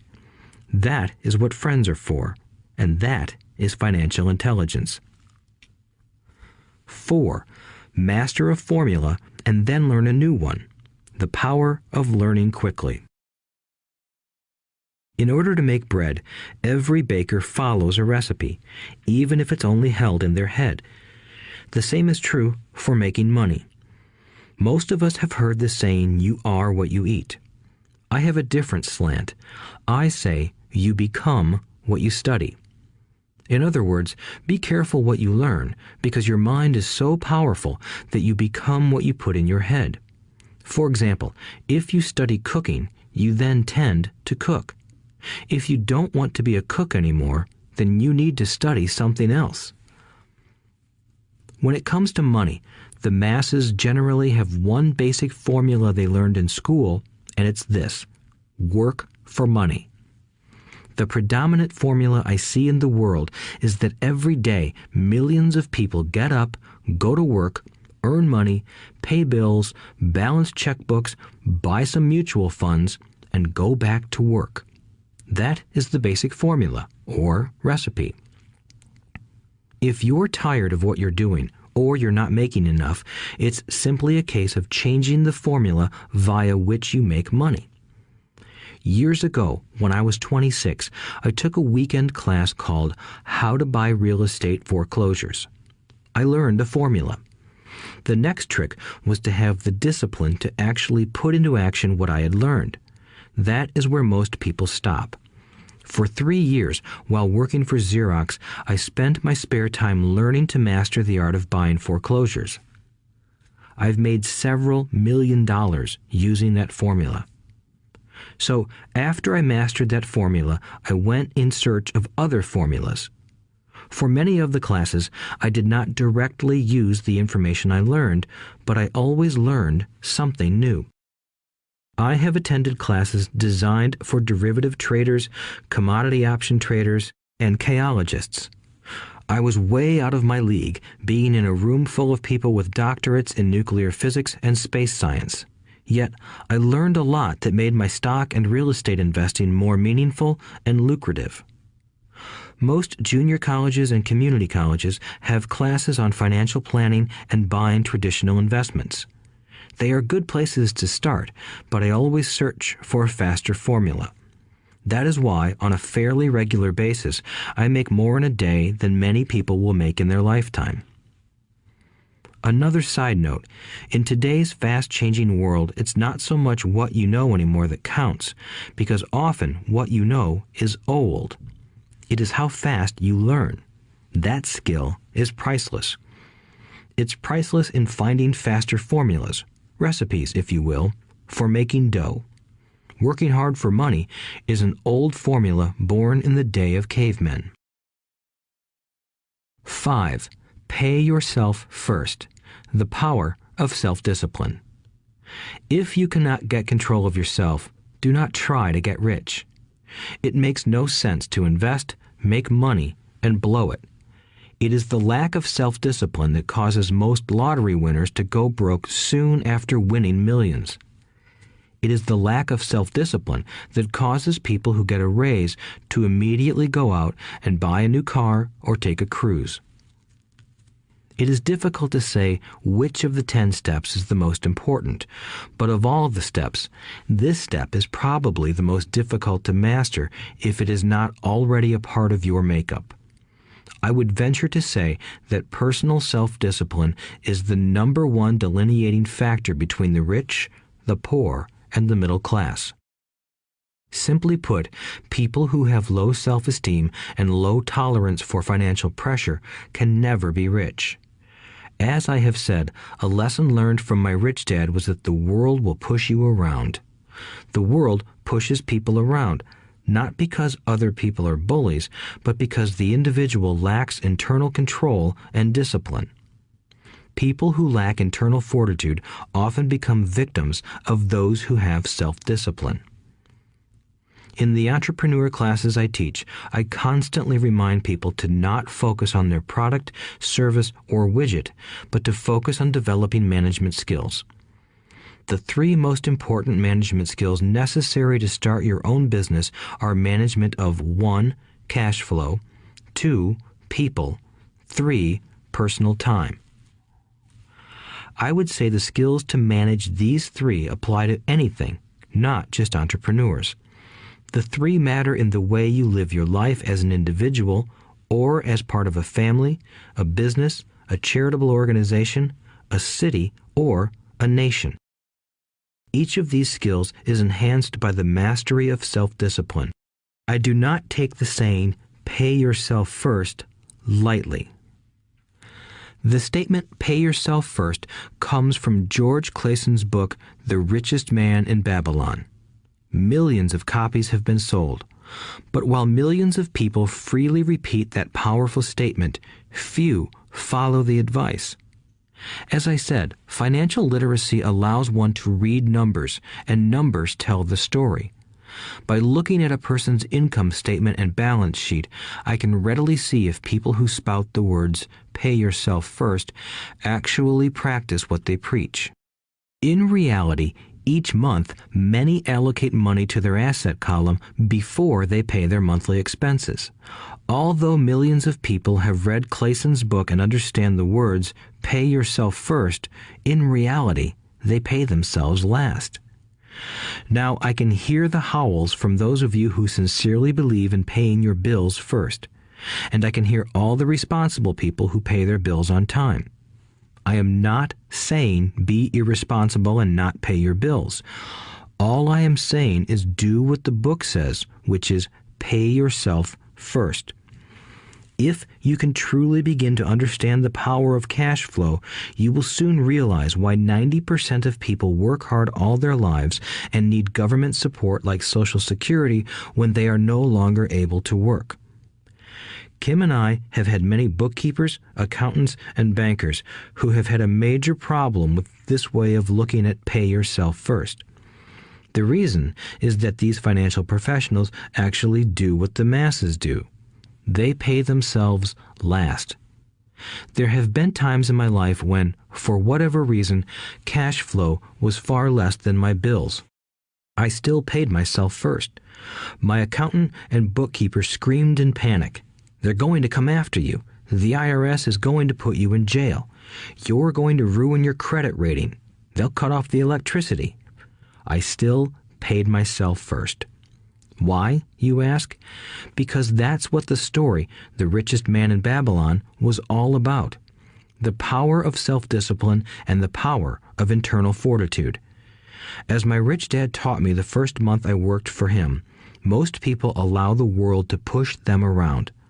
A bill collector calls and you pay or else. A sales clerk says, "Oh, just put it on your charge card." Your real estate agent tells you, "Go ahead.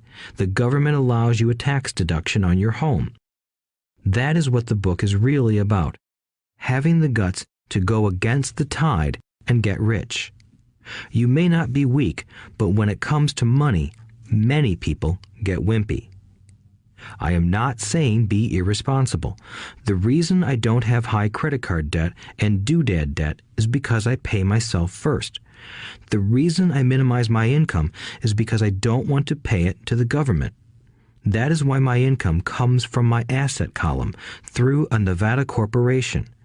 If I work for money, the government takes it. Although I pay my bills last, I am financially astute enough to not get into a tough financial situation. I don't like consumer debt. I actually have liabilities that are higher than 99% of the population, but I don't pay for them. Other people pay for my liabilities. They're called tenants. So rule number 1 in paying yourself first is don't get into debt in the first place. Although I pay my bills last, I set it up to have only small, unimportant bills that are due. When I occasionally come up short, I still pay myself first. I let the creditors and even the government scream. I like it when they get tough. Why? Because those guys do me a favor. They inspire me to go out and create more money. So I pay myself first, invest the money, and let the creditors yell. I generally pay them right away anyway.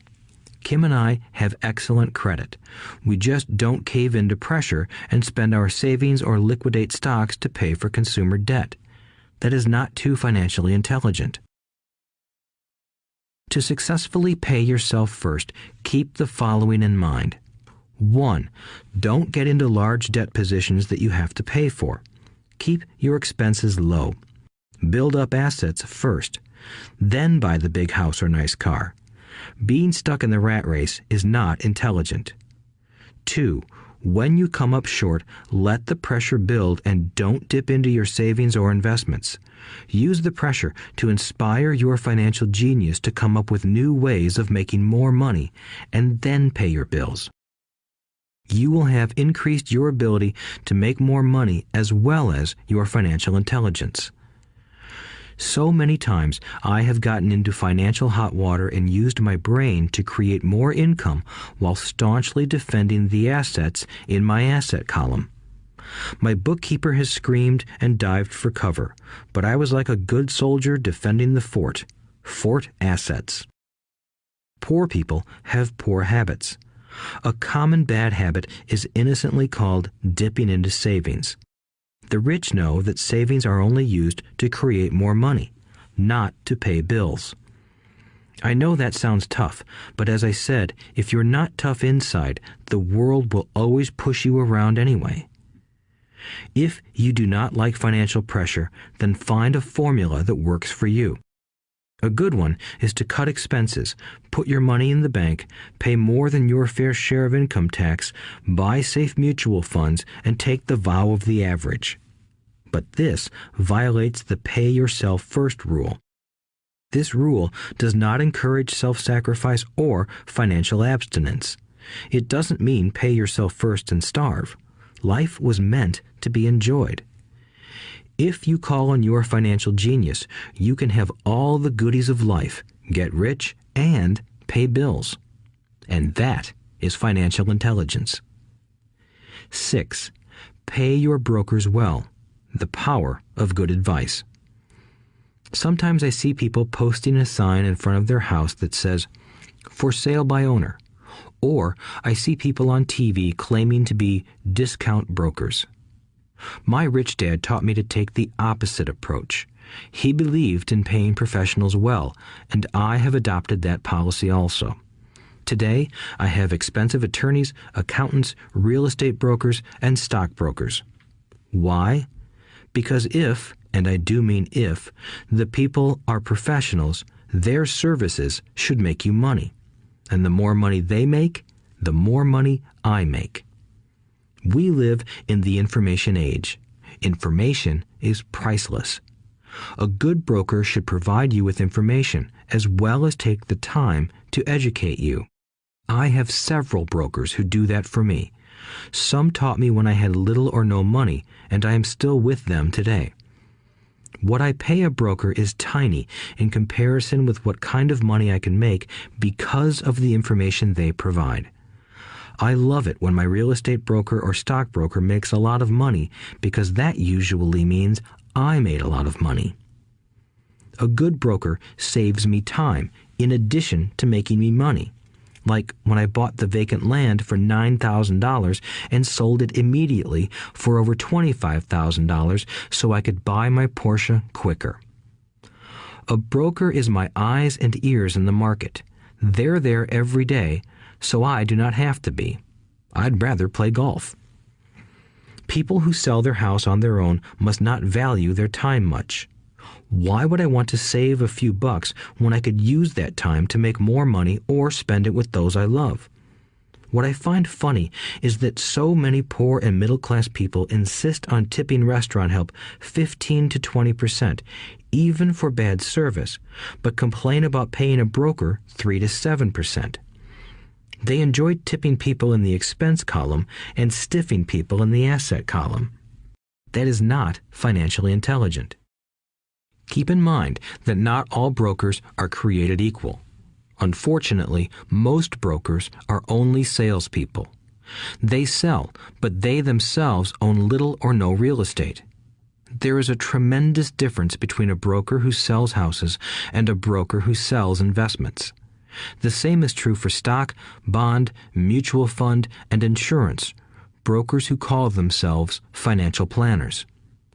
When I interview any paid professional, I first find out how much property or stocks they personally own and what percentage they pay in taxes. And that applies to my tax attorney as well as my accountant. I have an accountant who minds his own business. His profession is accounting, but his business is real estate. I used to have an accountant who was a small business accountant, but he had no real estate. I switched because we did not love the same business. Find a broker who has your best interests at heart. Many brokers will spend the time educating you, and they could be the best asset you find. Just be fair, and most of them will be fair to you. If all you can think about is cutting their commissions, then why should they want to help you? It's just simple logic. As I said earlier, one of the management skills is the management of people. Many people only manage people they feel smarter than and they have power over. Many middle managers remain middle managers, failing to get promoted because they know how to work with people below them, but not with people above them. The real skill is to manage and reward the people who are smarter than you in some technical area. That is why companies have a board of directors. You should have one too. That is financial intelligence. 7. Be an Indian giver. The power of getting something for nothing. When the first European settlers came to America, they were taken aback by a cultural practice some American Indians had. For example, if a settler was cold, the Indian would give the person a blanket. Mistaking it for a gift, the settler was often offended when the Indian asked for it back. The Indians also got upset when they realized that settlers did not want to give it back. That is where the term Indian giver came from, a simple cultural misunderstanding. In the world of the asset column, being an Indian giver is vital to wealth. The sophisticated investor's first question is, how fast do I get my money back? They also want to know what they get for free, also called a piece of the action. That is why the ROI, or return on investment, is so important. For example, I found a small condominium that was in foreclosure a few blocks from where I lived. The bank wanted $60,000 and I submitted a bid for $50,000, which they took simply because, along with my bid, was a cashier's check for $50,000. They realized I was serious. Most investors would say, "Aren't you tying up a lot of cash? Would it not be better to get a loan on it?" The answer is, not in this case. My investment company uses this condominium as a vacation rental in the winter months when the snowbirds come to Arizona. It rents for $2,500 a month for 4 months out of the year. For rental during the off-season, it rents for only $1,000 a month. I had my money back in about 3 years. Now I own this asset, which pumps money out for me, month in and month out. The same is done with stocks. Frequently, my broker calls and recommends I move a sizable amount of money into the stock of a company that he feels is just about to make a move that will add value to the stock, like announcing a new product. I will move my money in for a week to a month while the stock moves up. Then I pull my initial dollar amount out and stop worrying about the fluctuations of the market because my initial money is back and ready to work on another asset. So my money goes in, and then it comes out, and I own an asset that was technically free. True, I have lost money on many occasions, but I only play with money I can afford to lose. I would say, on an average 10 investments, I hit home runs on 2 or 3, while 5 or 6 do nothing, and I lose on 2 or 3. But I limit my losses to only the money I have in at that time. People who hate risk put their money in the bank. In the long run, safe savings are better than no savings. But it takes a long time to get your money back, and, in most instances, you don't get anything for free with it. On every one of my investments, there must be an upside, something for free, like a condominium, a mini storage, a piece of free land, a house, stock shares, or an office building. and there must be limited risk or a low-risk idea. There are books devoted entirely to this subject, so I will not talk about it here. Ray Kroc, of McDonald's fame, sold hamburger franchises, not because he loved hamburgers, but because he wanted the real estate under the franchise for free. So wise investors must look at more than ROI. They look at the assets they get for free once they get their money back. That is financial intelligence. 8.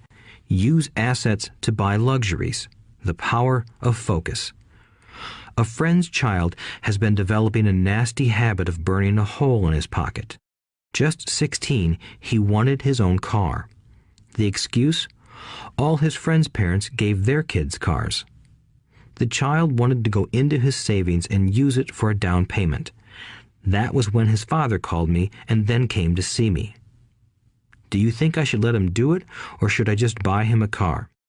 I answered, it might relieve the pressure in the short term, but what have you taught him in the long term?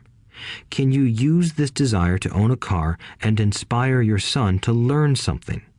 Suddenly, the lights went on and he hurried home. 2 months later, I ran into my friend again.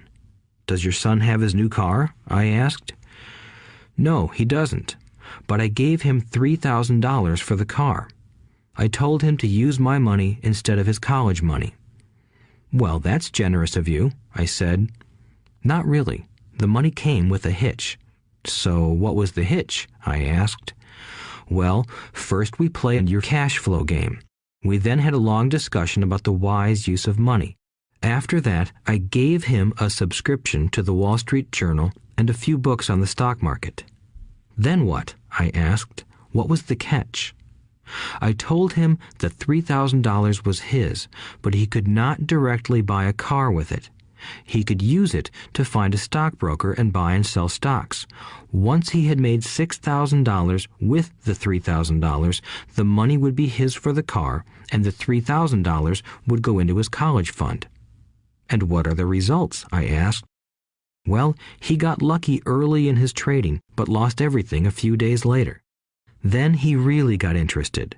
Today, I would say he is down $2,000, but his interest is up.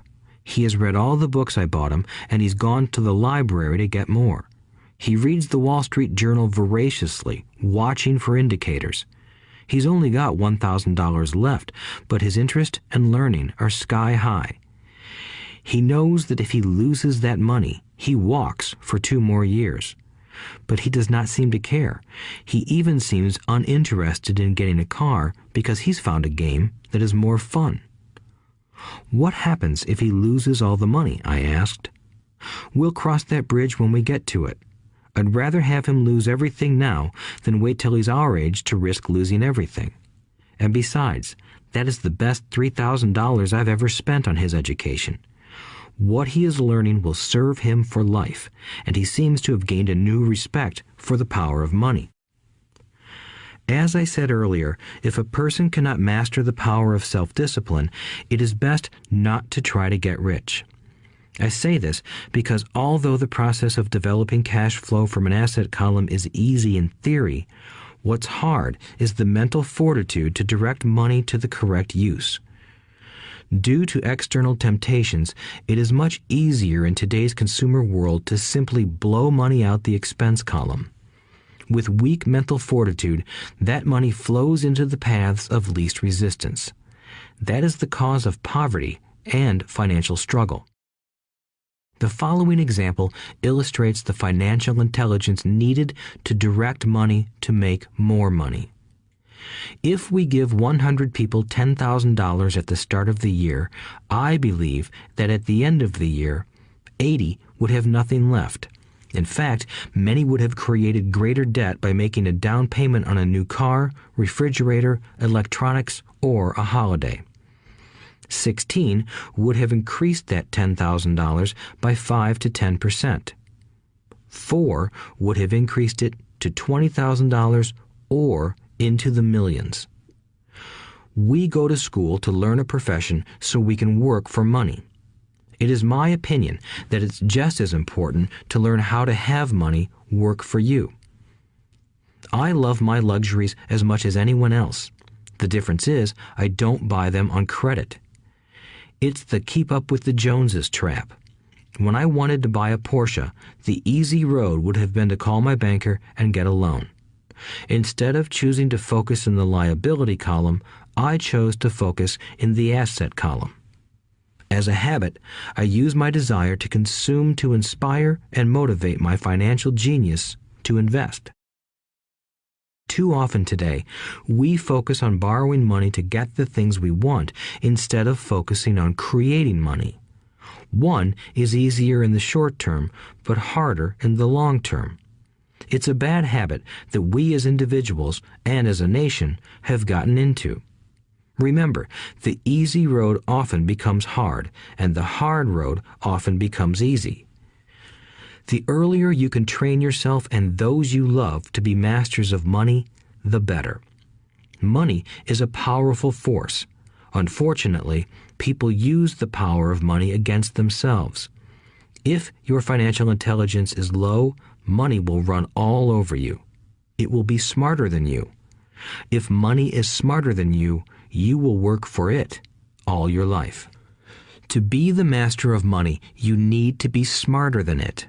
Then money will do as it is told. It will obey you. Instead of being a slave to it, you will be the master of it. That is financial intelligence. 9. Choose heroes. The power of myth. When I was a kid, I greatly admired Willie Mays, Hank Aaron, and Yogi Berra. They were my heroes, and I wanted to be just like them. I treasured their baseball cards. I knew their stats, the RBIs, the ERAs, their batting averages, how much they got paid, and how they came up from the minor leagues. As a 9-year-old kid, when I stepped up to bat or played first base or catcher, I wasn't me. I pretended I was a famous baseball player. It's one of the most powerful ways we learn, and we often lose that as adults. We lose our heroes. Today, I watch young kids playing basketball near my home. On the court, they're not little Johnny. They're pretending to be their favorite basketball hero. Copying or emulating heroes is true power learning. I have new heroes as I grow older. I have golf heroes, and I copy their swings and do my best to read everything I can about them. I also have heroes such as Donald Trump, Warren Buffett, Peter Lynch, George Soros, and Jim Rogers.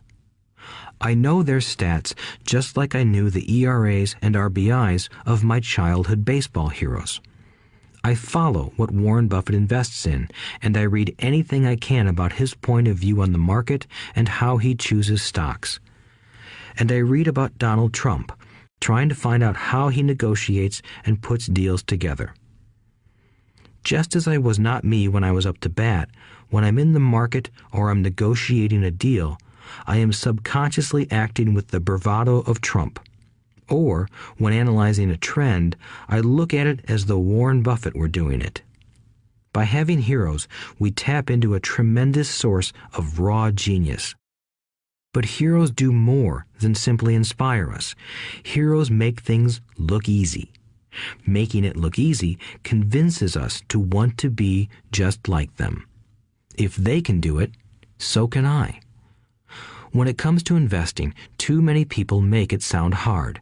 Instead, find heroes who make it look easy. 10. Teach and you shall receive. The power of giving. Both of my dads were teachers. My rich dad taught me a lesson I have carried all my life, the necessity of being charitable or giving.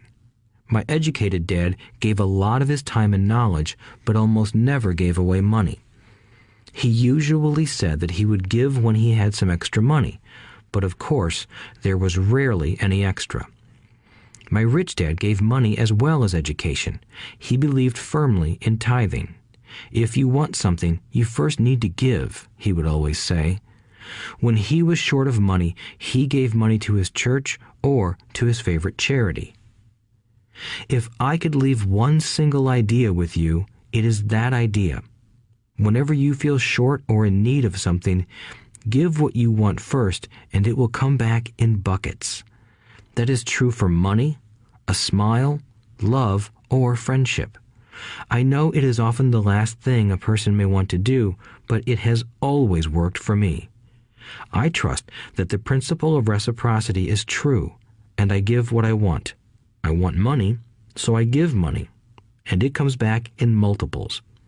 I want sales, so I help someone else sell something, and sales come to me. I want contacts, and I help someone else get contacts. Like magic, contacts come to me. I heard a saying years ago that went, "God does not need to receive, but humans need to give." My rich dad would often say, poor people are more greedy than rich people. He would explain that if a person was rich, that person was providing something that other people wanted. In my life, whenever I have felt needy or short of money or short of help, I simply went out or found in my heart what I wanted and decided to give it first. And when I gave, it always came back. It reminds me of the story of the guy sitting with firewood in his arms on a cold, freezing night. He is yelling at the pot-bellied stove, "When you give me some heat, then I'll put some wood in you." And when it comes to money, love, happiness, sales, and contacts, all one needs to remember is to give first. Often, just the process of thinking of what I want and how I could give that to someone else breaks free a torrent of bounty. Whenever I feel that people aren't smiling at me, I simply begin smiling and saying hello. Like magic, the next thing I know, I'm surrounded by smiling people. It is true that your world is only a mirror of you. So that's why I say, teach and you shall receive. I have found that the more I teach those who want to learn, the more I learn. If you want to learn about money, teach it to someone else. A torrent of new ideas and finer distinctions will come in. There are times when I have given and nothing has come back, or what I have received is not what I wanted. But upon closer inspection and soul-searching, I was often giving to receive in those instances, instead of giving for the joy that giving itself brings. My dad taught teachers, and he became a master teacher. My rich dad always taught young people his way of doing business. In retrospect, it was their generosity with what they knew that made them smarter. There are powers in this world that are much smarter than we are. You can get there on your own, but it's easier with the help of the powers that be. You only need to be generous with what you have. Chapter 9. Still want more? Here are some to-dos. Many people may not be satisfied with my 10 steps. They see them more as philosophies than actions. I think understanding the philosophy is just as important as the action. There are many people who want to do instead of think, and then there are people who think but do not do. I would say that I am both. I love new ideas, and I love action. So for those who want a to-do list on how to get started, I will share with you some of the things I do in abbreviated form. Stop doing what you're doing. In other words, take a break and assess what is working and what is not working. The definition of insanity is doing the same thing over and over and expecting a different result. Stop doing what is not working and look for something new. Look for new ideas. For new investing ideas, I go to bookstores and search for books on different and unique subjects. I call them formulas. I buy how-to books on formulas I know nothing about. For example, in the bookstore I found the book The 16% Solution by Joel Moskowitz. I bought the book and read it, and the next Thursday I did exactly as the book said. Most people do not take action, or they let someone talk them out of whatever new formula they are studying. My neighbor told me why 16% would not work. I did not listen to him because he's never done it. Find someone who has done what you want to do. take them to lunch, and ask them for tips and tricks of the trade. As for 16% tax lien certificates, I went to the county tax office and found the government employee who worked in that office. I found out that she, too, invested in the tax liens. Immediately, I invited her to lunch. She was thrilled to tell me everything she knew and how to do it. After lunch, she spent all afternoon showing me everything. By the next day, I found 2 great properties with her help that have been accruing interest at 16% ever since. It took a day to read the book, a day to take action, an hour for lunch, and a day to acquire 2 great deals. Take classes, read, and attend seminars. I search newspapers and the internet for new and interesting classes, many of which are free or inexpensive. I also attend and pay for expensive seminars on what I want to learn. I am wealthy and free from needing a job simply because of the courses I took. I have friends who did not take those classes who told me I was wasting my money, and yet they're still at the same job. Make lots of offers. When I want a piece of real estate, I look at many properties and generally write an offer. If you don't know what the right offer is, neither do I. That is the job of the real estate agent. They make the offers. I do as little work as possible. A friend wanted me to show her how to buy apartment houses. So one Saturday, she, her agent, and I went and looked at 6 apartment houses. 4 were dogs, but 2 were good. I said to write offers on all 6, offering half of what the owners asked for. She and the agent nearly had heart attacks. They thought it was rude and would offend the sellers, but I really don't think the agent wanted to work that hard. So they did nothing and went on looking for a better deal. No offers were ever made, and that person is still looking for the right deal at the right price. Well, you don't know what the right price is until you have a second party who wants to deal. Most sellers ask too much. It is rare that a seller asks a price that is less than something is worth. Moral of the story: make offers. People who are not investors have no idea what it feels like to try to sell something. I have had a piece of real estate that I wanted to sell for months. I would have welcomed any offer. They could have offered me 10 pigs and I would have been happy. Not at the offer, but just because someone was interested. I would have countered, maybe for a pig farm in exchange. But that's how the game works. The game of buying and selling is fun. Keep that in mind. It's fun and only a game. Make offers. Someone might say yes. I always make offers with escape clauses. In real estate, I make an offer with language that details subject to contingencies, such as the approval of a business partner. Never specify who the business partner is. Most people don't know that my partner is my cat. If they accept the offer and I don't want the deal, I call home and speak to my cat. I make this ridiculous statement to illustrate how absurdly easy and simple the game is. So many people make things too difficult and take it too seriously. Finding a good deal, the right business, the right people, the right investors, or whatever is just like dating. You must go to the market and talk to a lot of people, make a lot of offers, counter-offers, negotiate, reject, and accept. I know single people who sit at home and wait for the phone to ring, but it's better to go to the market, even if it's only the supermarket.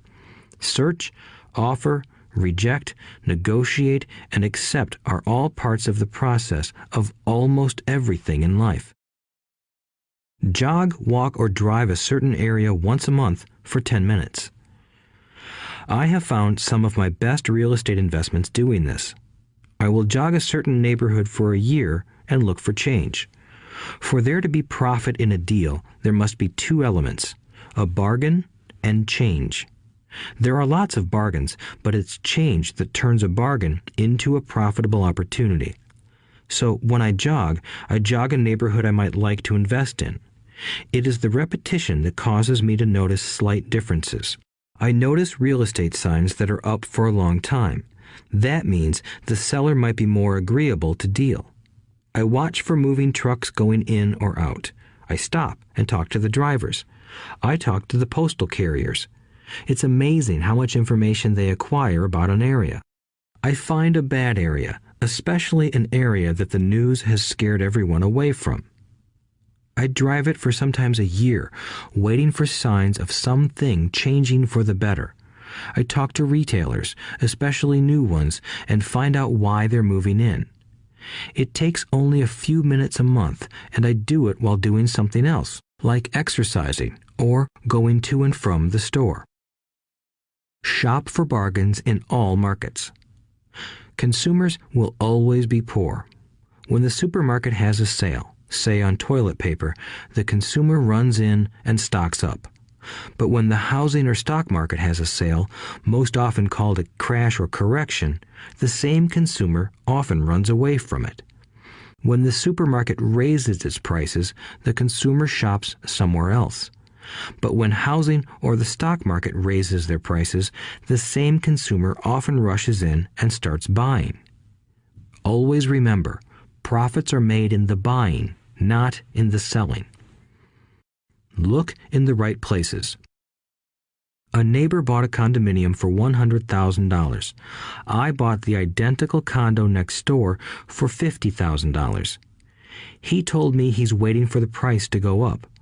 I told him that profit is made when you buy, not when you sell. He shopped with a real estate broker who owns no property of her own. I shopped at the foreclosure auction. I paid $500 for a class on how to do this. My neighbor thought that the $500 for a real estate investment class was too expensive. He said he could not afford the money or the time. So he waits for the prices to go up. Look for people who want to buy first, then look for someone who wants to sell. A friend was looking for a certain piece of land. He had the money, but did not have the time. I found a large piece of land, larger than what my friend wanted to buy, tied it up with an option, called my friend, and he said he wanted a piece of it. So I sold the piece to him and then bought the land. I kept the remaining land as mine for free.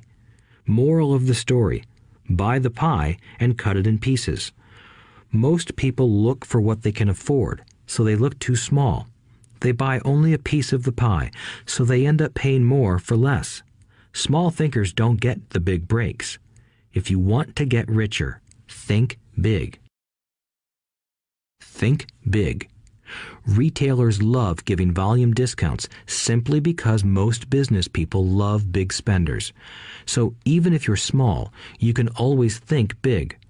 When my company was in the market for computers, I called several friends and asked them if they were ready to buy also. We then went to different dealers and negotiated a great deal because we wanted to buy so many. I have done the same with stocks. Small people remain small because they think small, act alone, or don't act at all. Learn from history.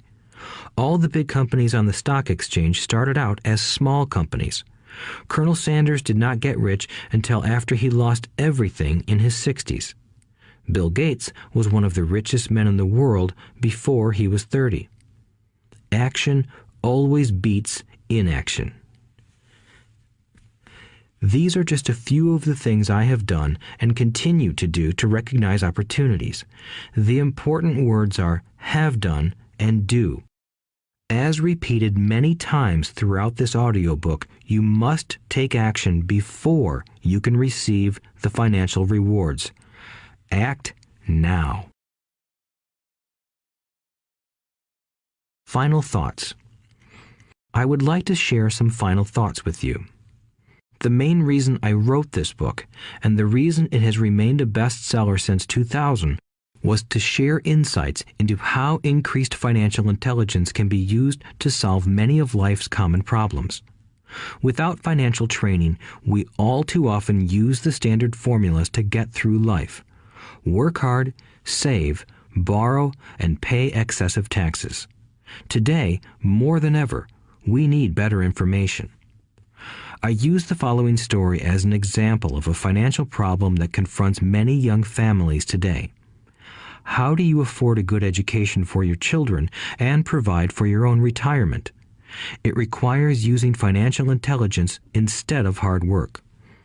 A friend of mine was griping one day about how hard it was to save money for his 4 children's college educations. He was putting $300 away in a college fund each month and had so far accumulated only about $12,000. He had about 12 more years to save for college since his oldest child was then 6 years old. At the time, the real estate market in Phoenix was terrible. People were giving houses away. I suggested to my friend that he buy a house with some of the money in his college fund. The idea intrigued him, and we began to discuss the possibility. His primary concern was that he did not have credit with the bank to buy another house since he was so overextended. I assured him that there were other ways to finance a property rather than through the bank. We looked for a house for 2 weeks, a house that would fit all our criteria. There were plenty to choose from, so shopping was fun. Finally, we found a 3-bedroom, 2-bath home in a prime neighborhood. The owner had been downsized and needed to sell that day because he and his family were moving to California where another job waited. The owner wanted $102,000, but we offered only $79,000. He took it immediately and agreed to carry back the loan with a 10% down payment. All my friend had to come up with was $7,900.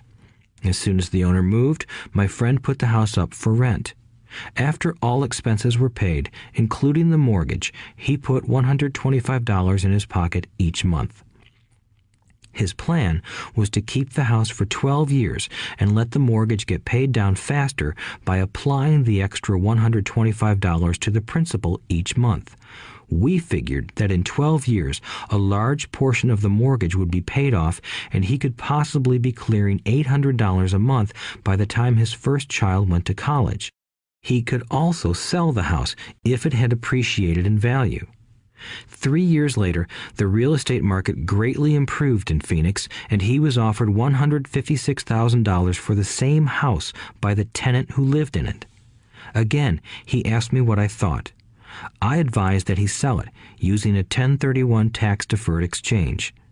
Suddenly, he had nearly $80,000 to operate with. I called another friend in Austin, Texas, who then moved this tax-deferred capital gain into a mini storage facility. Within 3 months, he began receiving checks for a little less than $1,000 a month, which he then poured back into the college fund. A couple of years later, the mini warehouse sold, and he received a check for nearly $330,000 as proceeds from the sale. He rolled those funds into a new project that would now generate over $3,000 a month in income, again going into the college fund. He is now very confident that his goal will be met easily.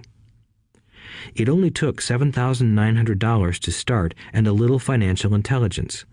His children will be able to afford the education they want, and he will then use the underlying asset, wrapped in his legal entity, to pay for his retirement. As a result of this successful investment strategy, he will be able to retire early. Thank you for listening to this audiobook. I hope it has provided some insights into utilizing the power of money to work for you. Today, we need greater financial intelligence to simply survive. The idea that it takes money to make money is the thinking of financially unsophisticated people. It does not mean that they're not intelligent. They have simply not learned the science of making money. Money is only an idea. If you want more money, simply change your thinking. Every self-made person started small with an idea and then turned it into something big. The same applies to investing. It takes only a few dollars to start and grow it into something big. I meet so many people who spend their lives chasing the big deal or trying to amass a lot of money to get into a big deal. But to me, that is foolish. Too often, I have seen unsophisticated investors put their large nest egg into one deal and lose most of it rapidly. They may have been good workers, but they were not good investors. Education and wisdom about money are important. Start early. Buy a book. Go to a seminar. Practice. Start small. I turned $5,000 cash into a $1 million asset, producing $5,000 a month cash flow in less than 6 years. But I started learning as a kid. I encourage you to learn because it's not that hard. In fact, it's pretty easy once you get the hang of it. I think I have made my message clear. It's what is in your head that determines what is in your hands. Money is only an idea. There is a great book called Think and Grow Rich. The title is not Work Hard and Grow Rich. Learn to have money work hard for you, and your life will be easier and happier. Today, don't play it safe. Play it smart. The 3 incomes. In the world of accounting, there are 3 different types of income. 1. Ordinary earned. 2. Portfolio. 3. Passive. When my poor dad said to me, "Go to school, get good grades, and find a safe, secure job," he was recommending I work for earned income. When my rich dad said, "The rich don't work for money, they have their money work for them," he was talking about passive income and portfolio income. Passive income, in most cases, is income derived from real estate investments.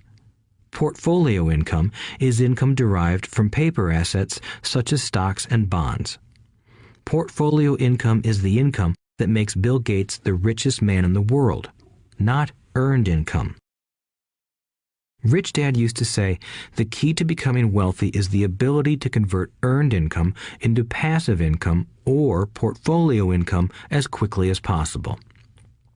He would say, taxes are highest on earned income. The least taxed income is passive income. That is another reason why you want your money working hard for you. The government taxes the income you work hard for more than the income your money works hard for. In my second book, Rich Dad's Cash Flow Quadrant, I explain the 4 different types of people who make up the world of business. They are E, employee, S, self-employed, B, business owner, and I, investor. Most people go to school to learn to be an E or an S. The cash flow quadrant is written about the core differences of these 4 types and how people can change their quadrant. In fact, most of our products are created for people in the B and I quadrants. In Rich Dad's Guide to Investing, book number 3 in the Rich Dad series, I go into more detail on the importance of converting earned income into passive and portfolio income. Rich Dad used to say, all a real investor does is convert earned income into passive and portfolio income. If you know what you're doing, investing is not risky. It's just common sense. The key to financial freedom. The key to financial freedom and great wealth is a person's ability to convert earned income into passive and/or portfolio income. My rich dad spent a lot of time teaching Mike and me this skill. Having this ability is the reason my wife Kim and I are financially free, never needing to work again. We continue to work because we choose to. Today, we own a real estate investment company for passive income and participate in private placements and initial public offerings of stock for portfolio income. We also went back to work to build a financial education company so that we can continue to create and publish books and games. All of our educational products are created to teach the same skills my rich dad taught me, the skills of converting earned income into passive and portfolio income. The games we create are important because they teach what books cannot teach. For example, you would never learn to ride a bicycle by only reading a book. Our cash flow games for adults and cash flow for kids game are designed to teach players the basic investment skills of converting earned income into passive and portfolio income. They also teach the principles of accounting and financial literacy. These games are the only educational products in the world that teach people all of these skills simultaneously. Cash Flow 202 is the advanced version of Cash Flow 101 and requires the game board from 101 as well as a full understanding of 101 before it can be played. Cash Flow 101 and Cash Flow for Kids teach the principles of fundamental investing. Cash Flow 202 teaches the principles of technical investing. Technical investing involves advanced trading techniques such as short selling, call options, put options, and straddles. A person who understands these advanced techniques is able to make money when the market goes up, as well as when the market comes down. As my rich dad would say, a real investor makes money in an up market and a down market. That is why they make so much money. One of the reasons they make more money is simply because they have more self-confidence. Rich Dad would say they have more self-confidence because they are less afraid of losing. In other words, the average investor does not make as much money because they are so afraid of losing money. The average investor does not know how to protect themselves from losses, and that is what Cash Flow 202 teaches. Average investors think investing is risky because they have not been formally trained to be professional investors. As Warren Buffett, America's richest investor, says, risk comes from not knowing what you're doing. My board games teach the simple basics of fundamental investing and technical investing while people are having fun. I occasionally hear someone say, your educational games are expensive, which poses the question of ROI, the return on investment, or the value returned for the price paid. I nod my head and reply, yes, they may be expensive, especially when compared to entertainment board games. But my games are not as expensive as a college education, working hard all your life for earned income, paying excessive taxes, and then living in terror of losing all of your money in the investment markets. When someone walks away mumbling about the price, I can hear my rich dad saying, if you want to be rich, you must know what kind of income to work hard for, how to keep it, and how to protect it from loss. That is the key to great wealth. Rich Dad would also say, if you do not understand the differences in those three incomes and do not learn the skills on how to acquire and protect those incomes, you will probably spend your life earning less than you could and working harder than you should. My poor dad thought a good education, a good job, and years of hard work were all you needed to be successful. My rich dad also thought a good education was important. But to him, it was also important that Mike and I know the differences in the three incomes and what kind of income to work hard for. To him, that was basic financial education. Knowing the differences in the three incomes and learning the investment skills of how to acquire the different incomes is basic education for anyone who strives to acquire great wealth and achieve financial freedom, a special kind of freedom that only a few will ever know. As Rich Dad states in lesson number 1, the rich do not work for money. They know how to have money work hard for them. Rich Dad said, earned income is money you work for, and passive and portfolio income is money working for you. Knowing that little difference has been significant in my life. Or, as Robert Frost ends his poem, and that has made all the difference. Take action. All of you were given two great gifts, your mind and your time. It is up to you to do what you please with both. With each dollar bill that enters your hand, you and only you have the power to determine your destiny. Spend it foolishly, and you choose to be poor. Spend it on liabilities, and you join the middle class. Invest it in your mind and learn how to acquire assets, and you will be choosing wealth as your goal and your future. The choice is yours and only yours. Every day, with every dollar, you decide to be rich, poor, or middle class. Choose to share this knowledge with your children, and you choose to prepare them for the world that awaits.